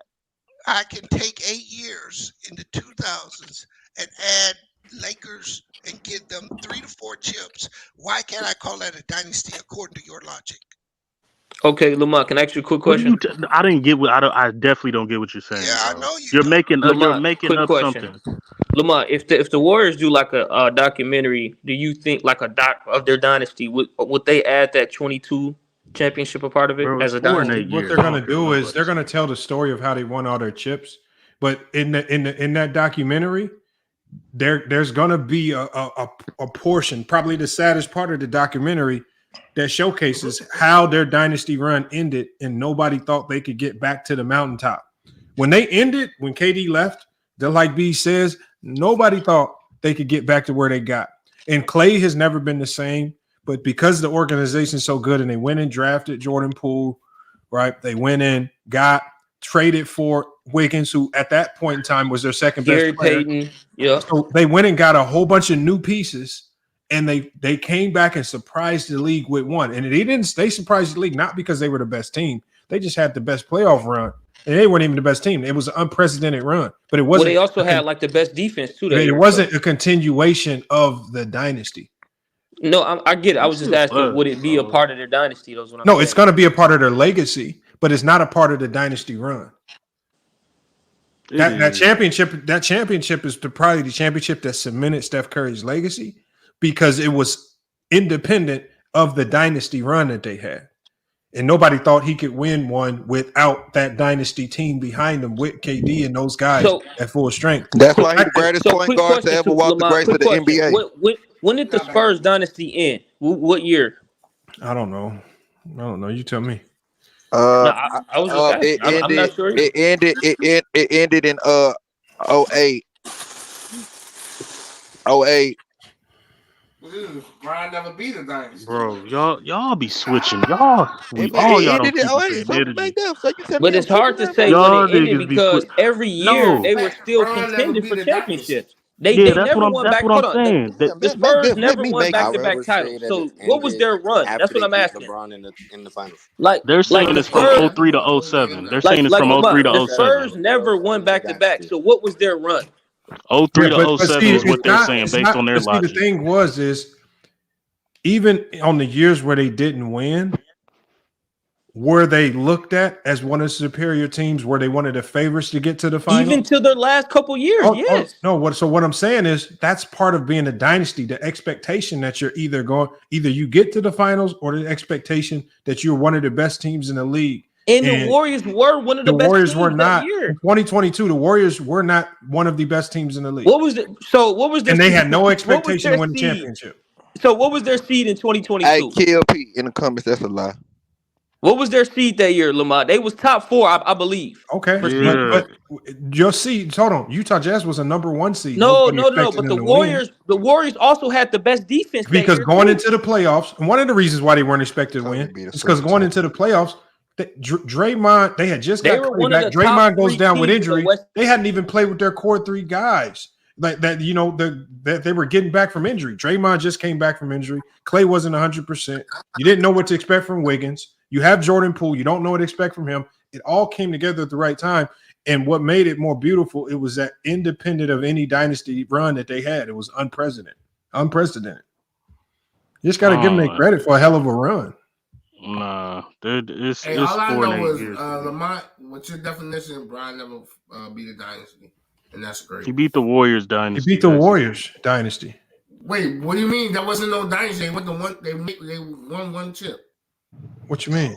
That was still part of the original dynasty Warriors. Part of the dynasty, Ralph. You can't. He got it. That's the only dynasty he beat. The Spurs won. No, y'all don't keep the same energy. Y'all said he played against the Spurs dynasty. I didn't say that, man. I'm telling you, He didn't say he didn't. B said it from the get-go. He said the Spurs wasn't a dynasty when they won 3 chips in 5 years. When he beat them. When he beat them. Yeah, but when LeBron beat them, they hadn't been to the finals in how long? When LeBron 5, 6 years. 5 years. The last time that the Spurs was in. Now that's what I originally said. And niggas got on my helmet about it. Like, no, they're still a dynasty because they got the same core people. So don't switch up now, bro. They didn't have Hold on. Hey, I just did. My cousin, Their primary core was not the same. Their primary core was Wiggins and Steph. That was their primary core. What are you some of the talking players about? were still there, but their roles He were said the Spurs. He said the Spurs. You had Steph, Clay, Draymond, Iggy, and Steve Kerr. Clay's role was different, and Draymond's role was different because of Wiggins. The players were the same. And because of same Jordan core. Poole. No, but their roles were different. They got older. Their roles were different. They roles were different, so it's not a dynasty. See, that's why I don't agree with that because that doesn't apply. That applies to the Spurs too, then, right? Because their roles changed. Look, I don't care. Their roles. You saying their the roles Warriors changed dynasty is 4 and 8 years. I don't care. Yeah. So here's how their roles changed, right? You know how Tim Duncan went to center. Hold on. Tim Duncan was their #1 option in those first few runs, and then they started running through Tony Parker last few years. Did his play fall off? Did he significantly fall off? His numbers dropped off. Yes. His offensively, it's a Nick. That's like saying the Lakers wasn't a dynasty. That's like saying the Lakers wasn't a dynasty because Kareem fell off. Hold on. After 2007, Tony Parker was leading them in scoring. He was their #1 option. Yeah, that was their #1 option. He was in the MVP voted for years. So and then they stopped playing inside out. They actually started playing more. Even in 2009, Tim Duncan wasn't even the MVP voter. Okay, and then their role players changed. Tony Parker and Manu was. They got rid of guys like Bruce Bowen, and they added guys like Danny Green, Kawhi, Jerry Neal. Kobe. Then answer the question. Answer the question as you presented. I didn't even hear it. Go ahead. Tell us the start and the finish of the Spurs dynasty. You have the answer. So according to roster makeup changed, then tell us when it started and when the new dynasty. That's why I asked you. That's why I asked you because I told you I didn't know the years. No, I know. So my cousin, he's a Spurs fan. He said their run ended. Their dynasty ended in 2014. So from when they. I don't know about that. So you saying they run started in 99 and it ended in 2014. So, bro, they were a top 3 seed in the West every year and predicted to come out of the West. Second of the dynasty. So that's my point. If you're saying that their dynasty was like because they never won back-to-back and their dynasty extended so long, they sure did never win back-to-back. Hey, their dynasty. I don't. Yeah, they're the only dynasty that went back-to-back. I believe. Bro, so Lamont. Here's the thing. In 2014, they were the number. In 2014, Kobe. So hold on, let me finish. This logic, in 2014, Spurs weren't a dynasty. No, here's what Spurs are. No, I'm saying the opposite. 2003. And it ended in 08. No back-to-backs, all this stuff. That means they not. So hold on. So hold on. Hold on. Let me ask you a question, right? So from 2008 to 2014, they were never predicted to come out of the West. Did they come out the West? They came out the West. Yes, they came out the West in 2013 and 2014. 08, listen, 08, 09, and 2010, they wasn't predicted to come out the West. So hell no, they weren't coming out the West. But from 2012, as long as Kobe was at his best, they weren't coming out the West. From 2011 to 2014, they were a top 3 seed every single year. That don't make them a dynasty, bro. They still had their core. What are you talking about? The only year that they didn't come out was that 2011 year in 2012, and they lost to OKC in 20. I'm starting to run. I just said 2008, 2009, and 2010. They wasn't predicted to come out the West, bro. Matter of fact, you might. I don't know. You have to check 2008. You might be right. Bro, I'm telling you, in 2008. No, I'm just saying for 08, that might be, but y'all have to check. 08 was the end of their dynasty, SFL. How was it the end of their dynasty they had lost in the Western Conference Finals to Kobe. I remember. Yeah, so let me ask you this. So let me ask you this. When you say they're the end of their dynasty, are you saying because they didn't win a championship, that was the end of their dynasty that 1 year or those 2 years? No, I'm saying from 2003 to 2008. The Spurs were either winning the chip or were in the Western Conference Finals or the team to beat. 2011 and 2014, it's the same. They were in the Western Conference Final. So hold on, they didn't. In 2012, they lost to OKC in the Western Conference Finals, and then the next 2 years they made the finals. They were not in 2011 or 2012. They were not predicted to come out the West. 2009 I'm telling you, bro. I know what I'm talking. In 2012, 09 or 2010. Oh, you're right, because your cousin told you, right? No, I'm not, bro. I didn't say anything about. I said he's a Spurs fan. I'm talking about what I'm looking at. I'm looking at it right here. Listen, look, bro. Look. These niggas is goofy, man. To me, this is what I'm. Nigga so he gonna act like the Spurs wasn't up 2-0. You know what? Though, it was up 2-0 on OKC. OKC came back. This is look when we look at the rosters, right? So they won in 07. The core was still the same, bro. It doesn't matter. Hold on. Okay. So they won. They were NBA champions in 07. The next year, they get dethroned. The Lakers finally put a halt to, like they put a halt there. So you could maybe say if the Spurs that next year can get back to prominence, maybe the dynasty continues. But the year after that, they lose in the first round to the Dallas Mavericks. That might have just completely ended it right there. Right? Because then when you go to that next year, 09, 010, they lose in the second round. So slippery. They lose in the second round. And they finished second in the Southwest Division, 50-32. But their roster makeup is starting to change now. Then you go to that next year. They lose in the first round. You can't have 2 first-round losses in this. Talk about your dynasty continues, man. So they done lost so far ever since they last championship in 07. They done lost in the first round twice, and they lost in the second round. Then you go again the year after that. They get back to the Western Conference Finals, but they lose. They can't get back to the finals. Lamont. But until 2013, when they lose to the Miami Heat. Lamont, the 80s. But you can't have these hiatuses from winning, talking about the dynasty continues. Yes, you can. The 80s Celtics are a dynasty. Every team doesn't win back-to-back championships, bro. Bro, that's more than back-to-back. That's cat. Bro, from 07 to 2013, they didn't go to a champion. When they won in 07, they didn't go back to the finals until 2013. 2013, 6 years. Yeah, 7 years. Man, that's over with. Their dynasty ended in 2008.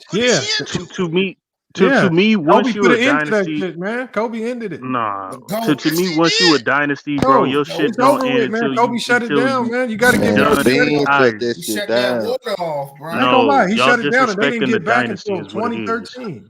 Two things. By the The time they Celtics got back in 2013, bro. by the time The they get back in Celtics in the 2013, 80s, the Celtics in the 80s had a dynasty. Tim Duncan's in his 15th year.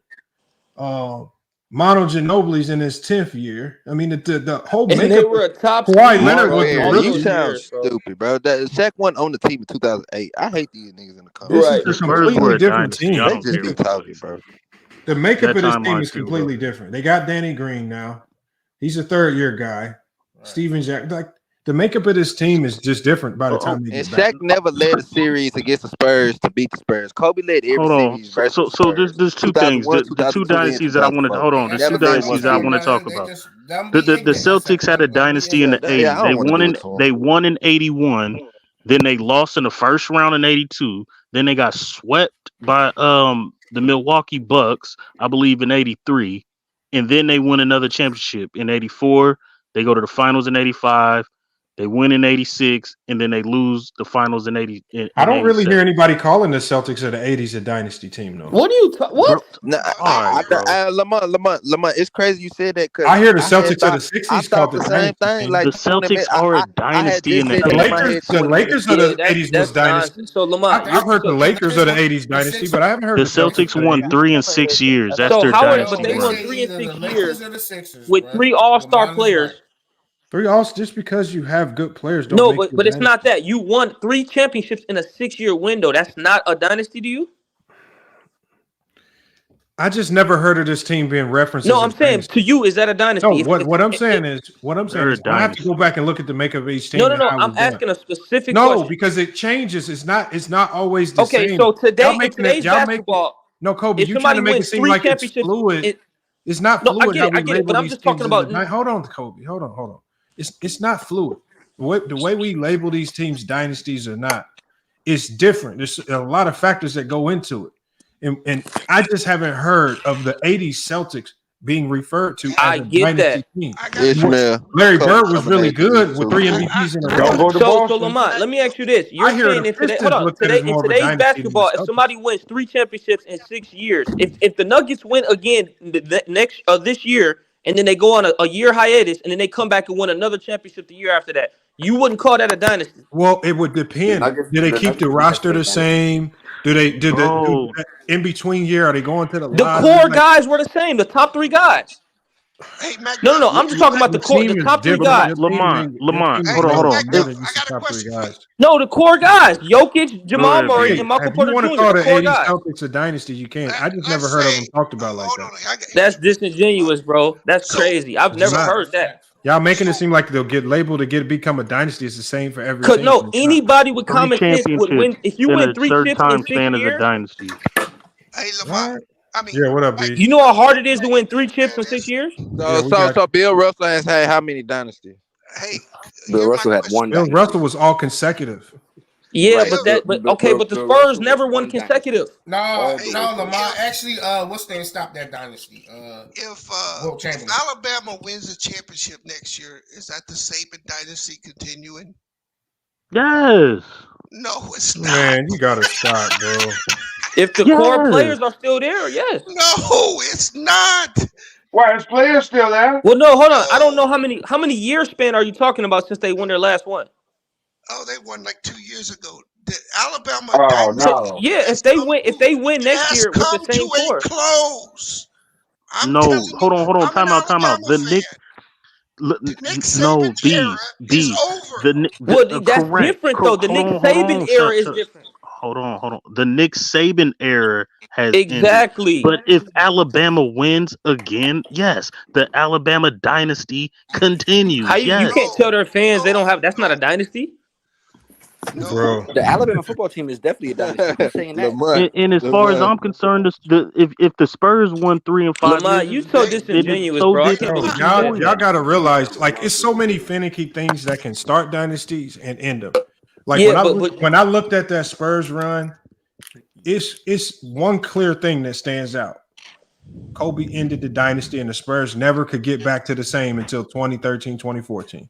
That's but you know what's crazy though, Lamont? Number 1 seed in the West and lost. Lamont, here's the crazy part though. They won 3 in 6 years, but you said that's not a dynasty. No, what I'm saying is I've never heard. What I said I've never heard of the 80s Celtics team being referred to as a dynasty. I've heard of that Laker team throughout the 80s referred to as the dynasty. I've heard of the Pistons referred to as a dynasty. Listen, I'm not even. I've heard the Celtics referred to as a really good team that battled against the Lakers, but I've never heard them Here's what I hear. The 2 best teams in the 80s were the Lakers and Celtics. I mean, I'm not going to pretend to know. I just haven't heard it. Maybe you've heard something different. This nigga Kobe is the poster child for black kids not being able to have reading comprehension or understanding. That's what I hear. But you know, hey, who is this talking? But here's the thing though. Who is this talking? Bees. Hey, Bees. Can I say something real quick? Bees. Can I say something real quick? Bees. As crazy as you talking, I know you over 50, right? I'm probably 30, 40 years younger than you. And I make 10 times money you ever been in your life. Oh wow! Man, what does that got to do? Here we go. So my reading comprehension skills got me really far in life, my boy. Get the cash up, then. I want to know. Here we go with the nigga boo. Yes. Facts. Go ahead. Don't donate if you got big pockets. Donate. Yeah, hit the cash up. Here we go with the nigga boo stuff. No, that's a fact. Like, you come on here, you don't even know me, but you coming at my pockets. Like, what type of nigga is you? I know. I listen to you talk. He said he coming at his pockets. This nigga coming at my pocket. Like, what type of man come at another man's pockets? Like, what could you possibly do? But anyway, like I said, Lamont. Okay, so look, what I'm reading here, Kobe. Because they won. Hold on, Kobe. I personally believe that. That's just me. Kobe, I don't know give if it you to you do, for the but 80s. I believe that. For the 80s. This is why it says the Celtics of the 80s were a dynasty. And this is something I couldn't recall right off memory. It says they had 5 NBA Finals appearances in the 80s: 81, 84, 85, 86, and 87. So it's not the 3 championships. It's the 84, 85, 86, 87 consistently in the NBA Finals plus the finals wins. So they were in the finals for half of the 80s. Now that makes more sense. If you'd have told me that, then I would have said they was a dynasty. But 3 hold on, you said hold on, say that one more time, Lamont. They were in the NBA Finals 5 years out of the 80s. Hey, Lo. Yeah, but that's everybody knows. That's what I'm saying, bro. I don't think LeBron. Hold on, look. When people say LeBron didn't have a dynasty, that's what I'm saying. Lamont, hold on. I honestly believe he had a dynasty. Lamont, you got a basketball stream and you didn't know that? Listen to this goofy. Bro, I don't sit here and act like I remember Boston. No, I thought you was around watching the games back then. You nigga, no man, come on, man. Nigga, you was old niggas, man. Y'all you think Lamont is? That's exactly what I'm saying. How y'all think Lamont is? Old niggas, man. My fault. I'm a young buck, man. I don't know too much about no 80s, man. Y'all some old heads. Yo, bees. Lamont might be an old head, but he's not prehistoric. Man, Lamont not even old. What is y'all talking about? Lamont at least 30. He at least 38, bro. Bro, you ain't your bro. He like in his early 30s. I think he just hopped in. Okay, well, hey, bro. I don't know. I'm 24, bro. I don't know. That is wild, man. Even if he was 38, he would still be fairly young when that stuff was happening, though. No, I'm just playing. Hey, I'm just playing not with him. I'm 38 trolling. though. I know for sure he's not 38. I'm just playing, Lamont. You know I'm trolling. But no, I thought that they were a dynasty because when I hear always talk about the 80s, they always talk about the Celtics. What I'm saying is, if now that I know they were in the finals for 4 years in a row, and they were also won the championship. They were in the finals in 81 as well. They lived in the finals. So yeah, I got you. But they won 3 though, right? Out of those, and they won 3. Okay, I got you. Yo, B, what up? So, quick question: do you see the Warriors winning in 22 as a continuation of their dynasty? I do. Yeah. Why? Because you could argue the reason why it stopped is just because 2 of the 3 players were injured. Thank you. And my argument is that it did stop with those injuries. Now, them winning again, all credit to them, but it wasn't a continuation because, like Lamont said, you in the lotto, you're not really competing. There's too much. Okay, but if that's the case, then they're not a dynasty. I hear what you're saying. I mean, their 3 best players. Two of their 3 best players were completely different when they came back. Yeah, but I get. So do you argue how many years? What is? I don't understand what's the argument of a dynasty. No, I say they dynasty runs from 14 to the injuries in 19. I agree with that. But what is considered? I missed what y'all was saying. What considers a dynasty? I think too damn. Is three championships in a 5-year span, 6-year span. Oh, so they have 4 and 8 years basically. Yeah, that's half. He's considering them.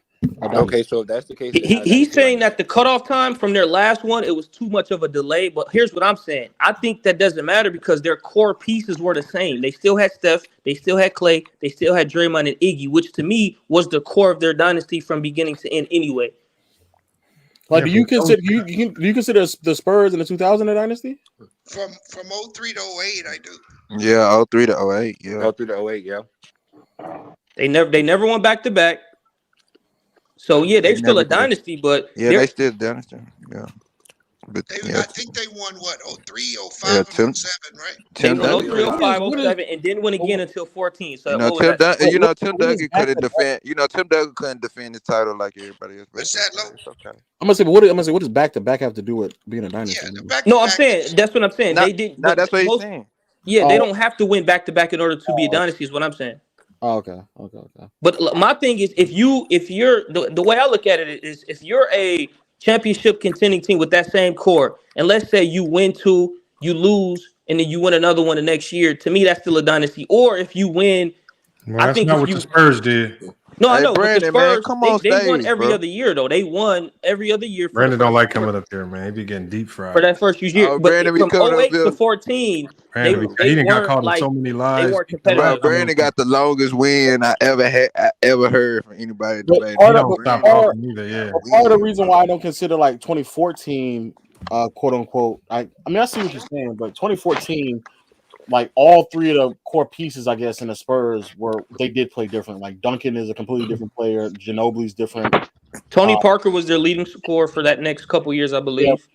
but then Kawhi is like being introduced into it, so it's like at that point, like I don't like the makeup of the roster and how they played and their identity as a team had changed so significantly. I don't really. I can They're see a why. dynasty.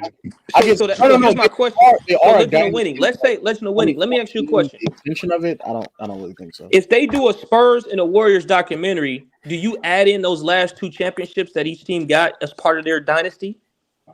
Do you add it into the documentary? Yes. Is But that yeah? You add it Yeah. into the documentary. If I were to say it's part of your dynasty, the You would say no? no. Okay, I got you. Yeah, it wouldn't be a part of Part Spurs of the dynasty, legacy, 5 but it might not championships be in part of that 16 dynasty seasons. run. Yeah, you I definitely don't put care about that. put in with documentary. Ginobili, Parker, and Duncan retired. I don't care about that Especially with the 2015 Spurs. ring. I do not care about that 2015 ring at all. 2014. Yeah, 2015. I don't care about The that Warriors ring. is 4 and 8 years. Well, because I personally don't care about that ring either, especially because I had to leave. But the argument that they were making it seem like the 2014 ring for Duncan is like why like no one doesn't care about that ring. That doesn't Duncan's legacy and Why it doesn't matter. to him it personally matters, don't but to look us at- it doesn't. Yeah, I personally don't care. Like my arguments or my stance on Duncan didn't change because in 2014 he won a championship. Like he had already provided more than enough evidence of who he was as a player. And the 2015 ring that Curry got, bro, it didn't make me uplift Curry, bro. I'm sorry, bro. It didn't. Kyrie and Kevin Love was out of there, bro. That's the truth, bro. It's the same argument people Okay, it's the same argument that freaking Draymond Green. My fault, Beans. Go ahead. No, you good, bro. It's the same argument what Lowe is saying. I 100% agree with him. It's like people thinking that if LeBron wins another chip, that somehow adds to LeBron's legacy. It don't. The book is written on him. Well, it depends on how he plays. Let me just say that. It depends how he plays. I don't believe it does anything. No, if he plays, which the difference is that Duncan in 2014 isn't playing like a top 5, top 10 player in the league at that point. LeBron still is playing at that level. Like but the same thing like Gary Payton and Kareem in '88. Like who they were at that point in their careers isn't necessarily. That's not a definition of who they are as players. But who LeBron is now, even though he's not the exact same player he was in like 2018, for example, he's still like relatively similar to where he once was. But like who Duncan was in 2014 in contrast to like 2003 is so completely different. Well, if the Lakers win it this year, is that a continuation of the 2020 dynasty? Come on, man. I was wondering. I know you're trolling right now, but No, the 2020. No, that's not a This dude. Yes, if you win 3 championships in a certain time span, I don't care. well, that's what I thought. Nah, you tripping. That would only be 2 though. So that's what I thought. I thought a dynasty. That's what I thought a dynasty was: winning a certain amount of chips within a certain time span, but having the same core together while doing it. Yeah, that's what it's always been to me. Three chips in 5 years. So like what is can we establish like what is that foundation? Is it 3 chips? You know, listen, bro. Everybody ain't Michael Jordan, bro. Everybody can't have 2 dynasties. Hold on, time out. The Bulls don't have 2 different dynasties in the 90s. It's 6 and 8 years. No, bro. The Bulls have 2 dynasties in the 90s. No, that's one dynasty, bro. No, it's not. But hold on. How is it one dynasty? Bro, they got 3. So you saying all of it from 90 to 98 is one dynasty? They won 6 and 8 years. Nah. Hold on, but Lamont would say this. Here's what Lamont said. He said the role players changed though. No, that's not what I said. What I said was how you define a dynasty is fluid. So the way you look at the Bulls dynasty and the hiatus that they had, you can look at it a little different and say it was a continuation. I don't think it's the same case for everybody. Like, for example, when we talked about the 80s Celtics, they didn't have to win all those championships, but the fact that they lived in the finals during that time That's what aided them in being a dynasty. There's other teams who've been short-lived dynasties, like the Pistons, who had their short run, or That's Houston not a Rockets, dynasty. who had their I don't short consider run. them a dynasty though. No, but what I'm saying is you don't, but it was their dynasty run was just short-lived. That's all. Well, you can see Okay, that. can I ask y'all something? Who has the great? What is the greatest dynasty team, and what years are they through? It's the Boston Bill Celtics. Russell. The Boston Celtics. That's the Wait, what year? That's the Hold on, greatest Boston. What dynasty year team? Boston Celtics though? 59 to What something. year? I don't know. This say whenever Bill Russell decided to retire, that Bill Russell from start to finish was the dynasty. Bill Russell from start to finish, like yes, he was Bill going against Melvin. Yeah, I mean, look, I'm talking about modern 58 times. to 69. I'm talking about since we've had color the Bulls TV. dynasty. Come on. Yeah, Can we that's what I was talk really about talking since about we've since had we had color color TV? TV. Since players stopped dribbling with their head down. I would say Yeah, the I'm greatest talking about dynasty of the modern era. I would probably say the Bulls. That's just my opinion, but Yeah, it's the Bulls. Nah, it's the Bulls. This is a fact. This is the Bulls. It's the locker Bulls. room was because good. like I said, I didn't see the '86 Celtics and Lakers, but I definitely saw it. It's between the Bulls and the Kobe and Shaq. What you got on this locker room? No, man? the Warriors dynasty is better. What I got on what? Then what? Then what? Then what? Conversation. Then what? I thought you Shaq pulled and up Kobe, your nigga. tape. Man, come on, man. Come on, nigga. Come on now, nigga. Stop. Oh, that's a good. Hold on. Did somebody say Warriors over Bulls dynasty? No. He said what? Warriors over Kobe and Shaq. Oh, Kobe and Shaq Warriors dynasty. over the Man, come on now. Lakers. No. The Warriors over the sorry. Lakers in the Look, 80s. The look. Warriors over the Lakers. Kobe and Shaq. Had they Warriors over won the in Spurs. 73 and 9. No. Go ahead. Go ahead. Make My fault. that. Go ahead. Stop it. I understand they got injured and everything, but Stop with them losing 73 and 9, it's not better than the Lakers. I got a question. I'm sorry. That Karl Malone. Listen, that Karl Malone, Gary Payton, that wasn't a dynasty. I'm sorry, bro. Hell no. Now nobody know. He didn't say that. He just saying from 2000 to 2002. So that was short lived though. Now Lamont. Yeah, what's up? ESPN they got Scottie Pippen ranked higher all time than Dwayne Wade. Do you agree with that? That's horrible. Yeah, I agree. Yes. What? Wait, but why? Yeah, why? Wait. bro. You could make an argument. Yeah, No, my argument is okay. So, that's a conversation. No, it's not a conversation at all. For me, it's not either. Wade is better, but No, you could. no. Hold on. No. But I agree. Hold on. No, I agree. I didn't ask who was better. I agree. I believe that it could be argued that Wade is a better player. But when I do my all-time rankings, and I always tell people it's not fair, it's about also what you do with your career and the team that you were on and the team success. So when you calculate Scottie Pippen's individual success combined with the team success, which just like we give Jordan credit for the 6-0, I got to give Scottie Pippen the same credit for 6-0 because this is a guy who was top 10 of his era over the course of their dominance. So he's not wrong. So when Scottie Pippen's a top 10 player of his era over the course of their dominance, he's arguably the best defensive player of that era, while Jordan was probably the best offensive player. I mean, he did his part. It's not like he was just a slouch. He was top 10 in MVP voting multiple times, 4 or 5 times.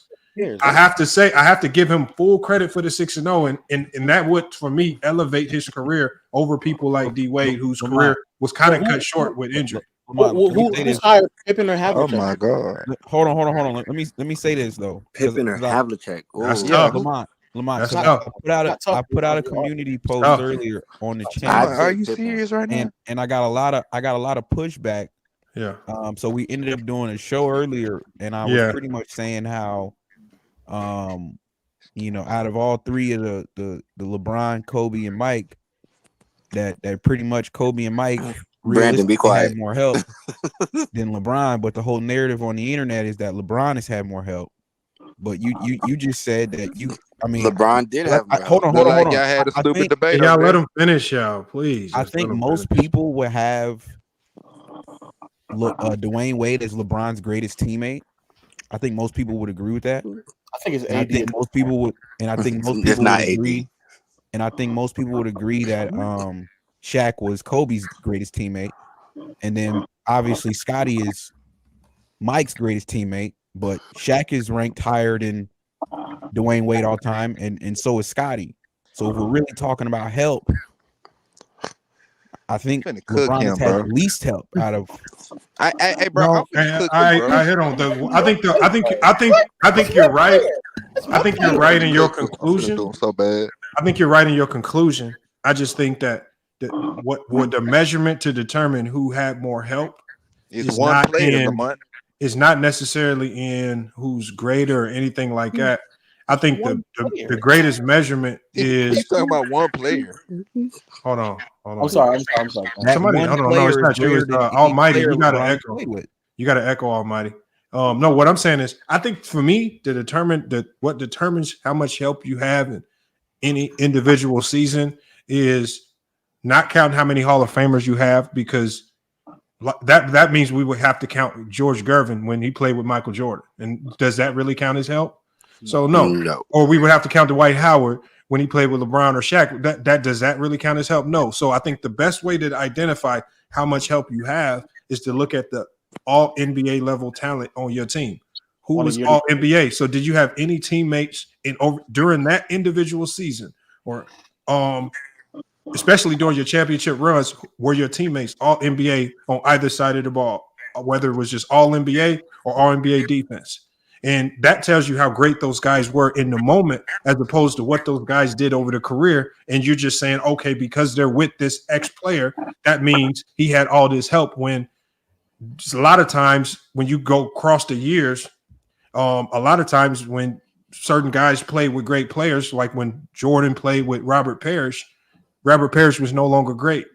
George Gervin was no longer great. And so you have to look at your all NBA help in the moment. And when you look at all NBA help in the moment, Bron probably has, next to Kobe, has had some of the least. He's had the least all NBA level help next to him. Good take, Lamont. Good take. Let me say this, because when I did the debate with the pull-up pod trash, a lot of people didn't take into consideration because I lost the panel vote 5-2, which was nasty. I mean, I was just nasty.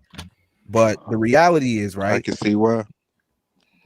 Okay, but the reality is, Lamont, is that Kobe Bryant, when he came into the league, he had a player on his team that was top 3 in the NBA at that point, and that was Shaquille O'Neal. So Kobe won his first title with a player that was better than him in year 4. Shaquille O'Neal, if you think about it, right? Shaquille O'Neal and Kobe, they both won their last title in year 14, right? So Shaq, he didn't win a title as the second best player until year 14. Kobe won a title as the second best player in year 4. LeBron has never had the luxury of being a championship winner as the second best player. He could have did it in 2011, but if he played good. So he could have did it in 2011 if he played good. My bad. I'm sorry, Locker Room. Go ahead. He could have stepped up to that role, though. So when you think about, like I said, to tie it all back, when you think about it, and even if he would have won as a second best player in 2011, that was what his year. That was year 7. He was in the league, year 8. So Kobe still had more help, goofball. But one player doesn't define how much help you have on your team. It does when that one player is a top 10 player of all time. No, it doesn't, bro. That's like saying, well, Kareem. Really. That's like saying, well, Magic. Well, the one player Magic played with doesn't like. Come on, bro. He played with Kareem. Bro. So let me ask you something. We saw Scottie Pippen, Hakeem, and Charles Barkley all be on. Was Scottie Pippen, Hakeem Olajuwon when it was Charles Barkley. They was all on the same team at one point. Did they just have just that all time great, like that great help, like what are you trying to say? You think one player doesn't mean they weren't great? Locker room. Your whole thing is one player is the measure, but you still have to perform. Bro, you still have to perform. What is your question? Do you think is one player the measure for you on help? No, I'm just looking at, because the 3 guys that are typically in the GOAT conversation on YouTube for the most part, it's LeBron, Kobe, and Jordan, right? So when you look at those 3 guys and you take their greatest teammate of all time, which is what I did, and you look at all the great teammates that each one of them played with, LeBron played with the worst one. If we're talking all-time ranking, that's fine. I think it actually would be Michael. It depends on how you rank all-time higher than Dwayne Wade. I don't know. It depends. Yeah, it depends how you rate Scott. I don't know. I don't look at. Yeah, it depends how you look at Scotty, bro. But it'd probably be Michael most likely, bro. But what? Okay, well, if you so just I hear what go locker ahead. rooms. I don't be quick with it. I see what you're saying, locker room.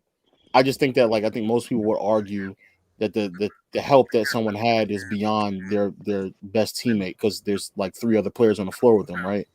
So sure, Shaq is a better player than all of them, but beyond Shaq in those years, it really wasn't that much talent. And then I think also Kobe kind of separates himself from everyone else because he went to 3 more finals and won 2 of them with Pau Gasol. And by your logic, Pau Gasol is by far, not even remotely close, by far the worst out of everybody. Only player to repeat without a top 75 grade all time. Right, but what you have to take into consideration, low. What you have to consider though, right, is that you only hold Kobe in high regard because of the 5 rings. But no. but 3 out of the 5 rings he got as the second best player. No, I think most people hold Kobe in high regards because of the last 2 rings. Okay, locker room. No. Let's get Stop this. it, Locker room. Hold on. Locker room, you're just ranting. I'm tired of you talking. We gotta locker get room. serious, You're just bro. ranting. You're just ranting. The reason Let me ask you something. Let me ask you this. Locker room. Can I ask you a question? No, I get that. Can I ask you a question, locker room? Did Scottie Pippen ever lead a series ever for the Bulls, leading up to any championship they won? And what did he points? lead? Did he lead? Is points the only statistical category? No. I could bring up multiple. No. We could talk about. I'm just saying, did he ever lead a series? In what points? No, I'm saying, did he ever lead the series as the best player for that series as the Chicago Bulls leading up to a championship? It depends on what you're defining as the best. If you're asking me, did he ever lead in scoring? Bro, this is why I don't do this, bro. Go ahead, bro. If you're asking me, did he ever lead in scoring? Bro. That's no, different. you know he didn't, bro. He never led a series for the Bulls. What about rebounding and assists? Did he ever lead in rebounds, assists, blocks, or steals? I'm talking about being the best player on the Bulls team for a series, just one series. Can you give me one series where he was the best player? I'm not arguing if Scottie Pippen is better than Jordan, though. I hear what you're saying. This is what I'm saying. Okay. This is what I'm saying. All I'm saying is that in 2001, we clearly seen. Let me finish. I'm not just saying because of win shares. We clearly seen that Kobe led the 2001 playoffs in win shares. We clearly seen in the second round when he was only 22 years old, he put up 35 points, 9 rebounds, 4 assists on 47%. Then he went on to he ended game 4 with 48 points and 16 fucking rebounds. Went on to the next series after that in the Western Conference Finals, led that series as well against the Spurs to sweep them, averaging 33 points, 7 rebounds, 7 assists. He kicked off that game, the first game against the Spurs, with 45 points and 10 rebounds after just coming out. I'm just saying there's no second option that put up the type of numbers Kobe Bryant did as a second option. The closest duo that came to averaging 30 on the side of each other is Kobe and Shaq for 2001. When we're talking about Kobe performances, you can't ignore that he was performing on an MVP level in the playoffs. You can't not deny that he was averaging 29.4. So what about that 15 he put up 30 from Shaq? But I'm saying as a second option, he's the help, right? Yeah, he's the help. If you're the second option, you're the help to the first option, right? But the point I'm trying to make is that LeBron doesn't see. You just clown LeBron for playing bad in 2011 when they lost. LeBron averaged 17 in 2011 in the finals and lost, and you clowned him. But when Kobe averages 15 in a win, you praise him.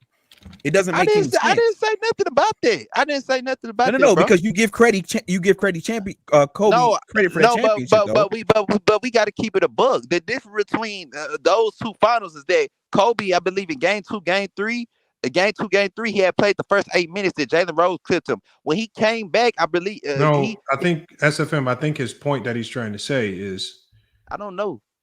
Kobe had the luxury of playing bad because he had a superior player on the team that could carry, while LeBron, if he played bad, there was no superior player that could carry and propel them to a championship win. It was all on LeBron. Then and so you just like this point. Hold on, SFM. The point that he was just trying to make is just that Kobe played bad, They just happened to win because they had Shaquille O'Neal, the most dominant force in the NBA at the time.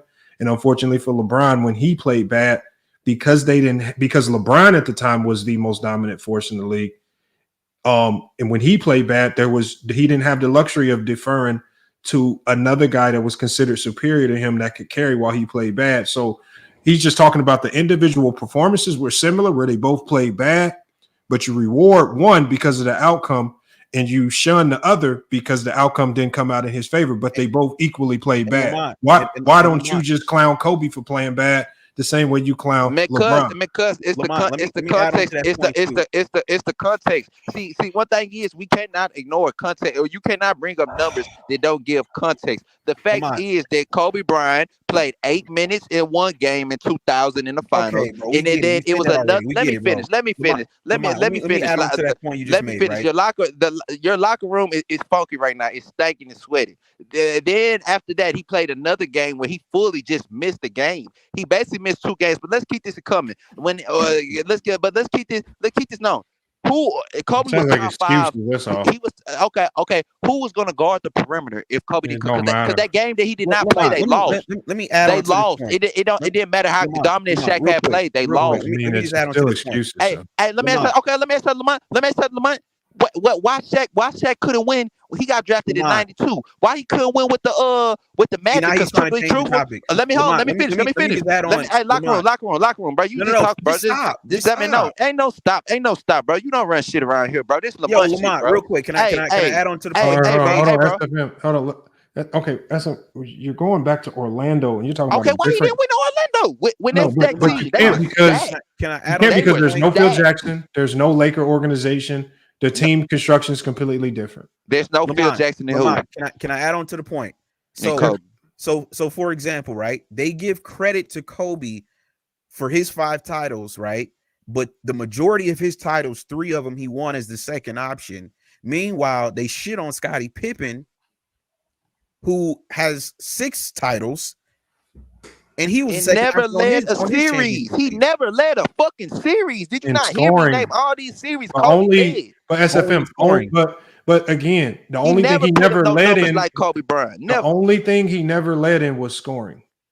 He at times led as the best defensive player. He led sometimes as the guy with the most assists, best facilitator. There were times, where he led in all other statistics. So the only thing he never led in was scoring. And the problem with today's society is that the best scorer is always looked at as the best player. And the guys that do all the other stuff, like Scottie Pippen, he's never going to get his full credit. Okay. And I can say that Kobe has multiple series where he led in scoring, which was in 2001. How many times are you going to say Let me finish. Let me finish.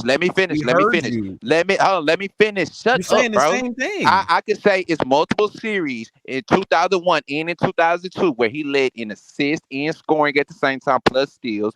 Both of those years, from 2000 to 2002, he was hands down the best defender on that team, top 5 in defensive player of the year voting in 2000 and 2002 as well. I can name dominant series where he's averaging 30 plus in a series, leading the Lakers in assists. Scottie Pippen wasn't putting up those type of numbers like that and still leading the Bulls in assists. Kobe Bryant was leading the Lakers in assists and actually putting up 30 plus, being the best defender on the team. It's on a whole nother level. But locker room didn't ask if Pippen was better than Kobe. He asked if Pippen was greater than it, and I'm saying Pippen wasn't performing on you MVP make everything level about like Kobe though, SFM. When was Scottie performing on MVP level like that? It's not. Hold on, but there have been playoff series where it could have been argued that Scottie was the most valuable player, but we always knew that the way the award was given out in the 90s, it was always going to go to the guy that averaged the most points. So are you trying to? So Lamont, there was even a series where people thought Dennis Rodman could have won. In the Seattle series, there were a lot of people were saying Dennis Rodman could have won Finals MVP based on how he played. But we all knew he was never going to get it over Jordan. I don't care how well he played. I don't care how well Scottie Pippen played in any series. He was never going to win a Finals MVP or be looked at as a better player over Jordan in any series because Jordan was always going to score more points. Bro, that's just the reality of it, bro. What's Scottie? The only reason Kobe could get even equated to Shaquille O'Neal is because that offense was designed for him and Shaq to get all the points, so they both could have similar points. Okay. But we all know that it was Shaq's dominance that carried that Laker team, especially in the first 3 championships. Okay. Look. That's not true. Look, Mike. Do you honestly think that Scottie Pippen was a better playmaker than Michael Jordan? Do you honestly think that? Scottie Pippen was a better playmaker than Michael Jordan. Yes. Okay. And it wasn't close. Okay, who's creating all that gravity? I don't care how you explain gravity. Scottie Pippen's a better playmaker than Michael Jordan. Okay. Oh. Jordan having the ball in his hand and scoring is not. What they're trying to do, Lamont, is they're trying to dirty up the argument like they always do on FYF. It's very disgusting what goes on over here. But like I said, man, when you look at it objectively, LeBron James has had the least help out of Michael Jordan and Kobe Bryant. So I would agree. When we talk about help, I mean, if you look at this graphic on the screen, Kobe's had 13 times he's played with an all-NBA teammate, 5 times he's played with a all-defensive team player, and then 5 times he's played with a teammate that was both all-NBA and all-defensive at the same time. That's help. That's a lot of help. Kareem 8 times, Michael 6 times. And LeBron has only played with an all-NBA level player 5 times, 2 times all-defensive, and 1 time there was a player who was both. And I'm assuming that 1 time was probably another reason why Lamont, why Kobe, for example, is not in the GOAT debate is because, like I said, you played with another top 10 player, so y'all kind of cancel each other out. So Kareem and Magic cancel each other out because all the Magic rings. Yes, they do. Yes, we don't need you to explain it. Yes. Okay, so. Yes. Exactly. Okay. Yes. Thank you. So we just gonna cancel Kareem out because of that. We gonna do Kareem like that. Okay. So like I said, Lamont, right? The reason why the Jordan LeBron conversation is so fascinating is because when you look at not only what they did individually, like for example, me personally, right? The reason why I got LeBron as the GOAT over Mike, and I talked about it on the show earlier, is that Michael Jordan never won without Scottie Pippen. He never won without Phil Jackson, and he never won without the Chicago Bulls.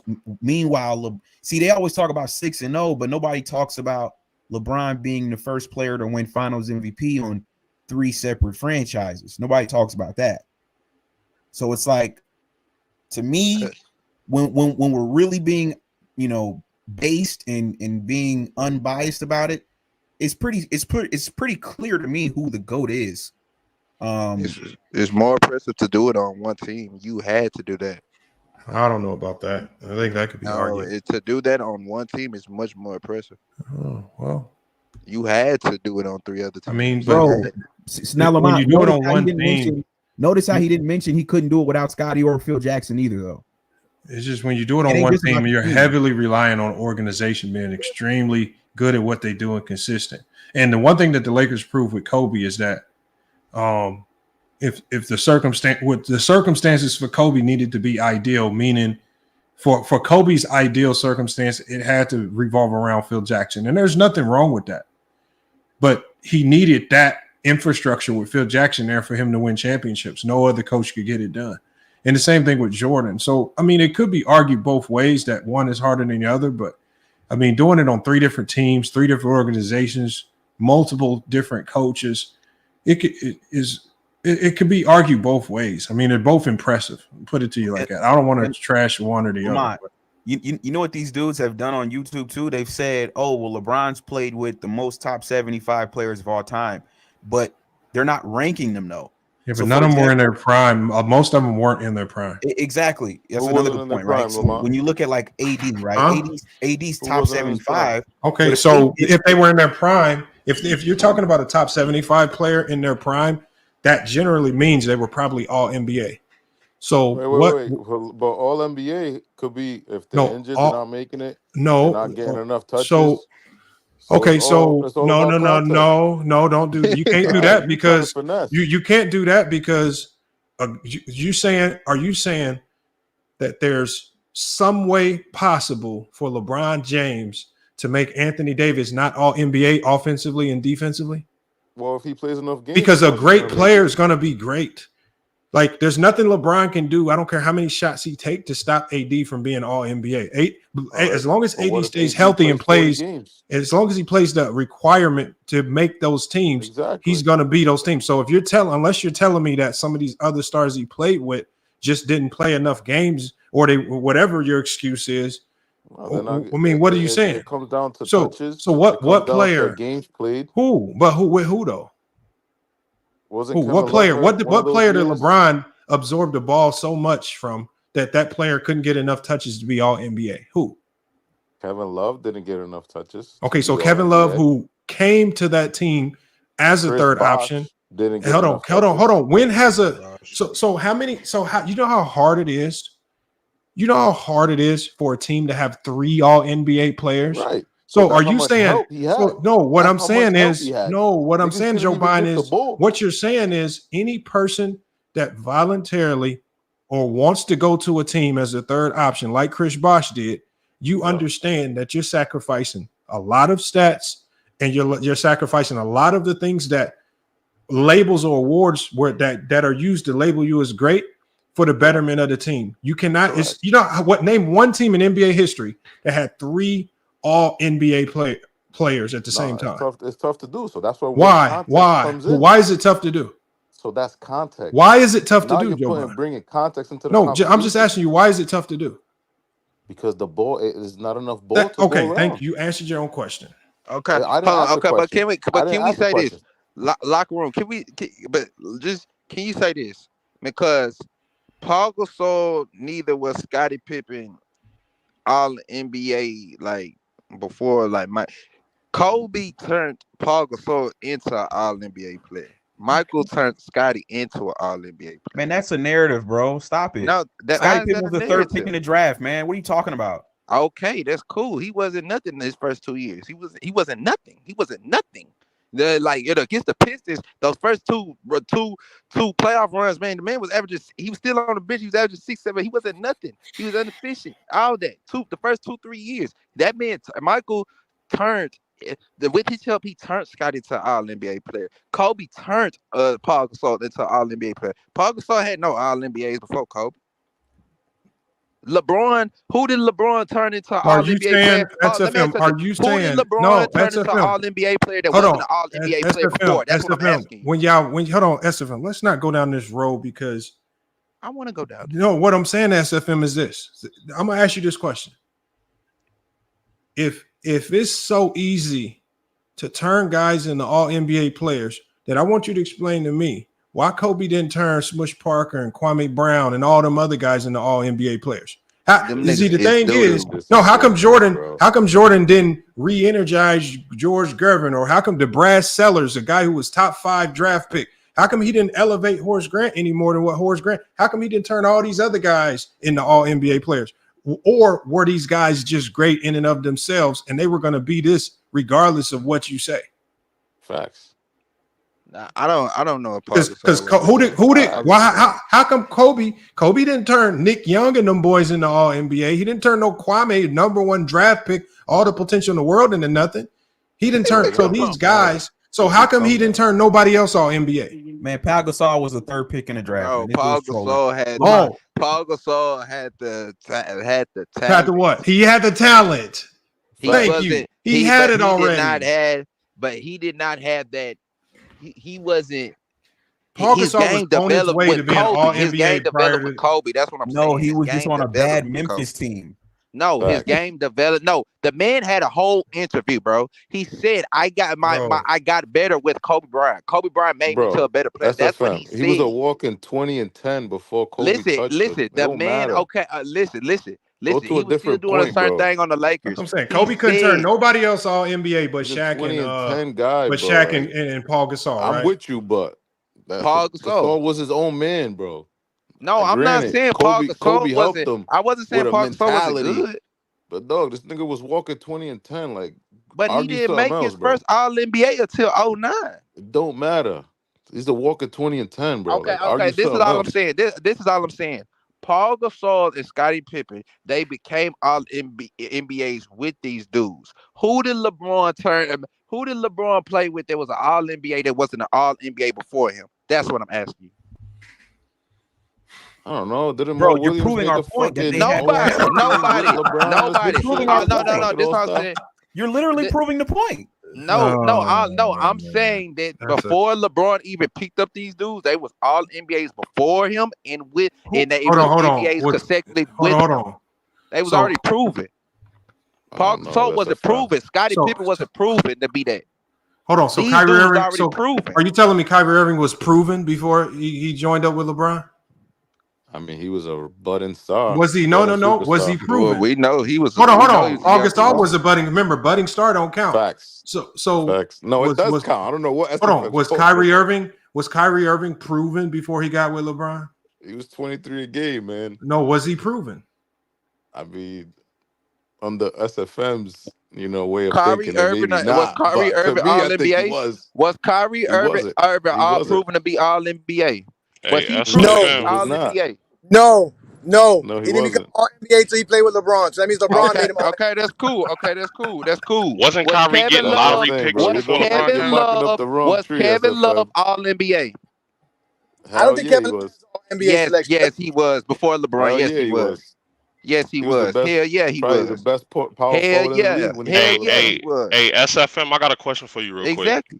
Hold on, SFM. So if Bron had a teammate win 3 finals MVPs on his watch, would you niggas say that he wasn't the second option?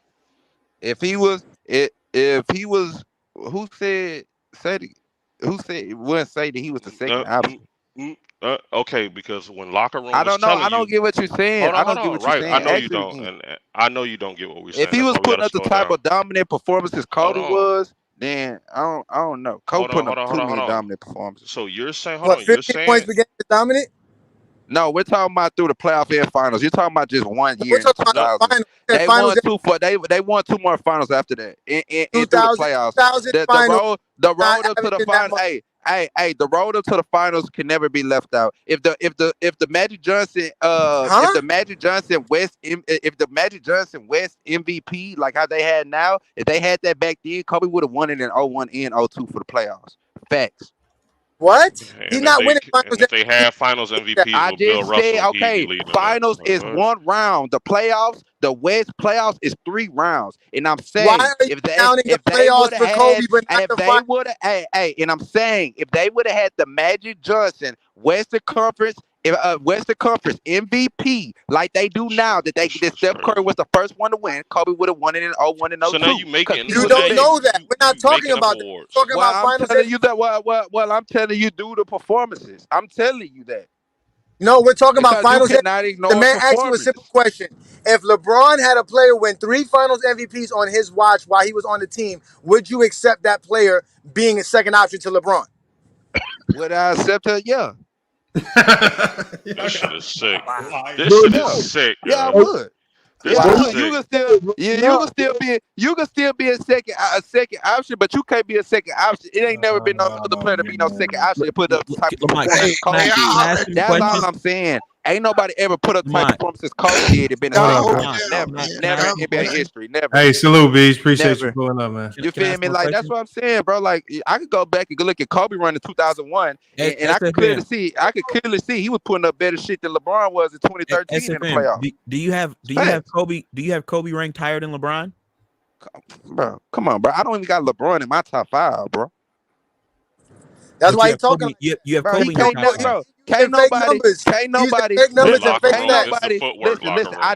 Listen. I can't go back and look at Magic Johnson, Kareem Abdul-Jabbar. I can't go back and look at Tim Duncan or all these other players, even Shaq or Kobe. When did you start watching they basketball? have a negative in the finals for something. This man has a negative 86 in the finals. Not the only reason I don't have him on my top 5. There's much more reasons. But hold on, wait. I thought you were talking about the playoffs. Now it's about the finals. Now you just want to. I'm just saying it's one of the reasons. We was talking about Scottie Pippen and Kobe Bryant. We were talking about Scottie Pippen and Kobe Bryant. You are bad. Hey man, LeBron can't never be in my top 5. Wait. So Kobe didn't shit against the Pistons? Okay, that's cool. Does he have a negative 86 in the finals? So now we gotta. He's plus 30. He's a plus 33 plus minus in the finals. Lamont, LeBron is a negative 86. LeBron is a negative 86. His first 2 finals were shit.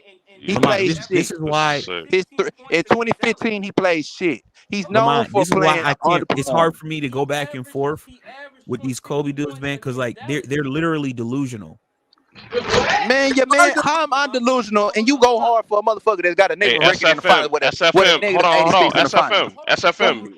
Did Kobe blow a 3-1 lead and stop shooting in the game 7? But y'all call that nigga mumble mentality? Yeah, with Smush Parker and motherfucking. No. Oh, okay, so he get the quit because he has now Smush. it's what happened to making all NBA players. Hey, matter of fact, I don't use excuses. He showed did. That's an excuse. You just threw out Smush Parker. No. That's an excuse. No, I'm saying I'm saying fuck the Kwame Brown, Smush Parker. And then Lamont, he talking about he want. Hold on. Why he talking can't about he he make want Kwame one team? Brown an all NBA player? Why can't he make Smush Parker an all NBA player? Because it's Kwame Brown. You can't make him all NBA nothing. Why? But if Kobe was who you say he was, he would have. Hey, somebody an instrumental. Man, Hold on, Kobe. Your mic is really low. You got to fix it. We talking about Kwame, man. We can barely hear you, Kobe. What you mean? Kwame was the first overall pick all time. Michael Jordan picked him. I don't know. You just sound really low. Go into your settings and turn your volume up. Like, And then he talking about Kobe won with one team. Nigga, Kobe was a fucking Chicago Bull, nigga. He was looking for property in Chicago. He was dick sucking Jordan so much that he wanted to go play for Chicago. Like, did he go play for Chicago? What stopped it? Chicago wanted Kobe that bad. What Kobe stopped was the it? reincarnation, nigga.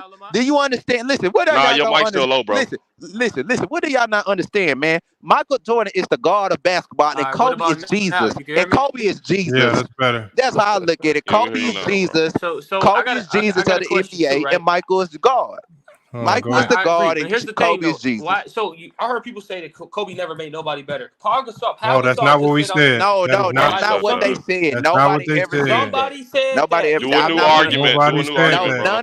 None of these dudes, and I've been debating them. None of them said that. I'm not Kobe made a lot of players better. Go ahead, we good. All right, so hold on. A lot of players. Name 5 players he made better, since he made a lot of them better. He made that weren't already good. Nope, he said Paul Gasol. Paul Gasol was already that nigga. He just played for a small market. Paul Gasol even said it on the interview. Stop trying to hold on. You can't take away what he said. Outside of the Hall of Famers. Paul Gasol said outside of the Hall of Famers. Derek Fisher, Lamar Odom. Okay, let him go. SFM, can he talk? So outside of Shaq and Paul, who did he make better? Outside of Paul Gasol, because he didn't make them better. Shaq was gonna be Shaqing regardless, and Powell was already Powell. He just played for. No. That's a lie. That's a lie. He made Shaq better. Hold on, can y'all let Kobe get his take off? He made Shaq better, bro. Paul Gasol said it last week on the podcast. He's the reason why he's a Hall. Okay, that's one player. We got Paul Gasol. We'll give you that. Also, he also made Lamar Odom better. He was playing his best basketball with Lamar Odom, and he kept him off crack cocaine. Number 2, the third thing. No, he did. While he was playing with him, who y'all know when Kobe is? Was Lamar Odom on crack before joining LA? Yes, he was with the Clippers. What are you talking about? Man, it's called coke. Man, he was on crack. He was in Miami. I'm from Miami. He wasn't on crack in Miami. Okay, so going back to my list. Coke, man, Miami is the main. Y'all be lying all the time. Why do y'all lie so much? Hold on. Go. Let him finish his list. Damn, these niggas is like Give us 5. Andrew Bynum, when he played with him in 2008, he also said in that 2010 season. Okay, we give you Andrew Bynum. Okay, so look, do we deny? Hold on, Kobe. No, I'm sure you can name 5 players, Kobe. Yeah, I know I can. Nobody here is going to deny that good players can make the other players around them better. Somebody literally just said what we said was that's why I came up here. What SFM said was he said that Kobe made Paul Gasol all NBA player. He did, and so I believe that Paul Gasol would have been all NBA. No, I believe that Paul Gasol would have been all. But that's your theory, though. Hold on 1 second, man. He was all NBA in 2015 without Kobe. We're talking about before Kobe, though. His first all NBA was with Kobe. Bro, he played for a small market, bro. Okay, so what about all the other guys that play in small markets? Okay, so hold on, Kobe. Here's the one killer to it. Hold on, Kobe. Here's my one question. Hold on, Kobe. Kobe, here's my one question. Without Phil Jackson on the team, who did Kobe make all NBA? Without Phil Jackson? Was it Andrew Bynum? Can you let Kobe answer the question? Andrew Bynum, I believe Andrew Bynum was in 2010 through 2011. Kobe, answer the question, please.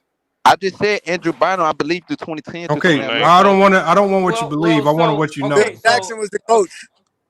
And Phil Jackson, I said when Phil Jackson was not the coach, who did Kobe make All NBA? Well, there wasn't any sufficient players that he played with. Okay, he played with Kwame Brown and Smush Parker. So what I'm saying, to do with those. So that was Phil Jackson. So it sounds like it was Phil Jackson making them All NBA, not Kobe. When Kobe got guys that had potential, when Kobe actually had decent players that could actually play, he made those guys better. Smush Parker and the ones he couldn't, he bullied them. The ones he couldn't. Hold on. Matter of fact, y'all wrong. So you saying Andrew Bynum, Lamont,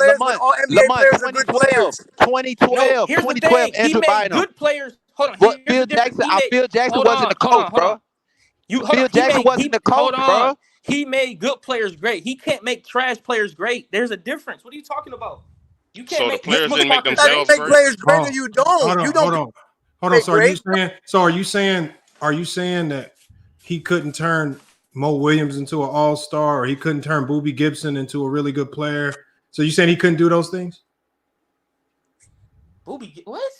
So, for example, I'm confused. He couldn't. Hold on, Kobe. So, are you telling me that Kobe didn't have the innate traits to turn a guy like Mo Williams into an all-star, or elevate a guy like Boobie Gibson into a role where he's starting for a team that's in the NBA Finals? Anderson Varejao. Yeah. So, are you saying he couldn't do that?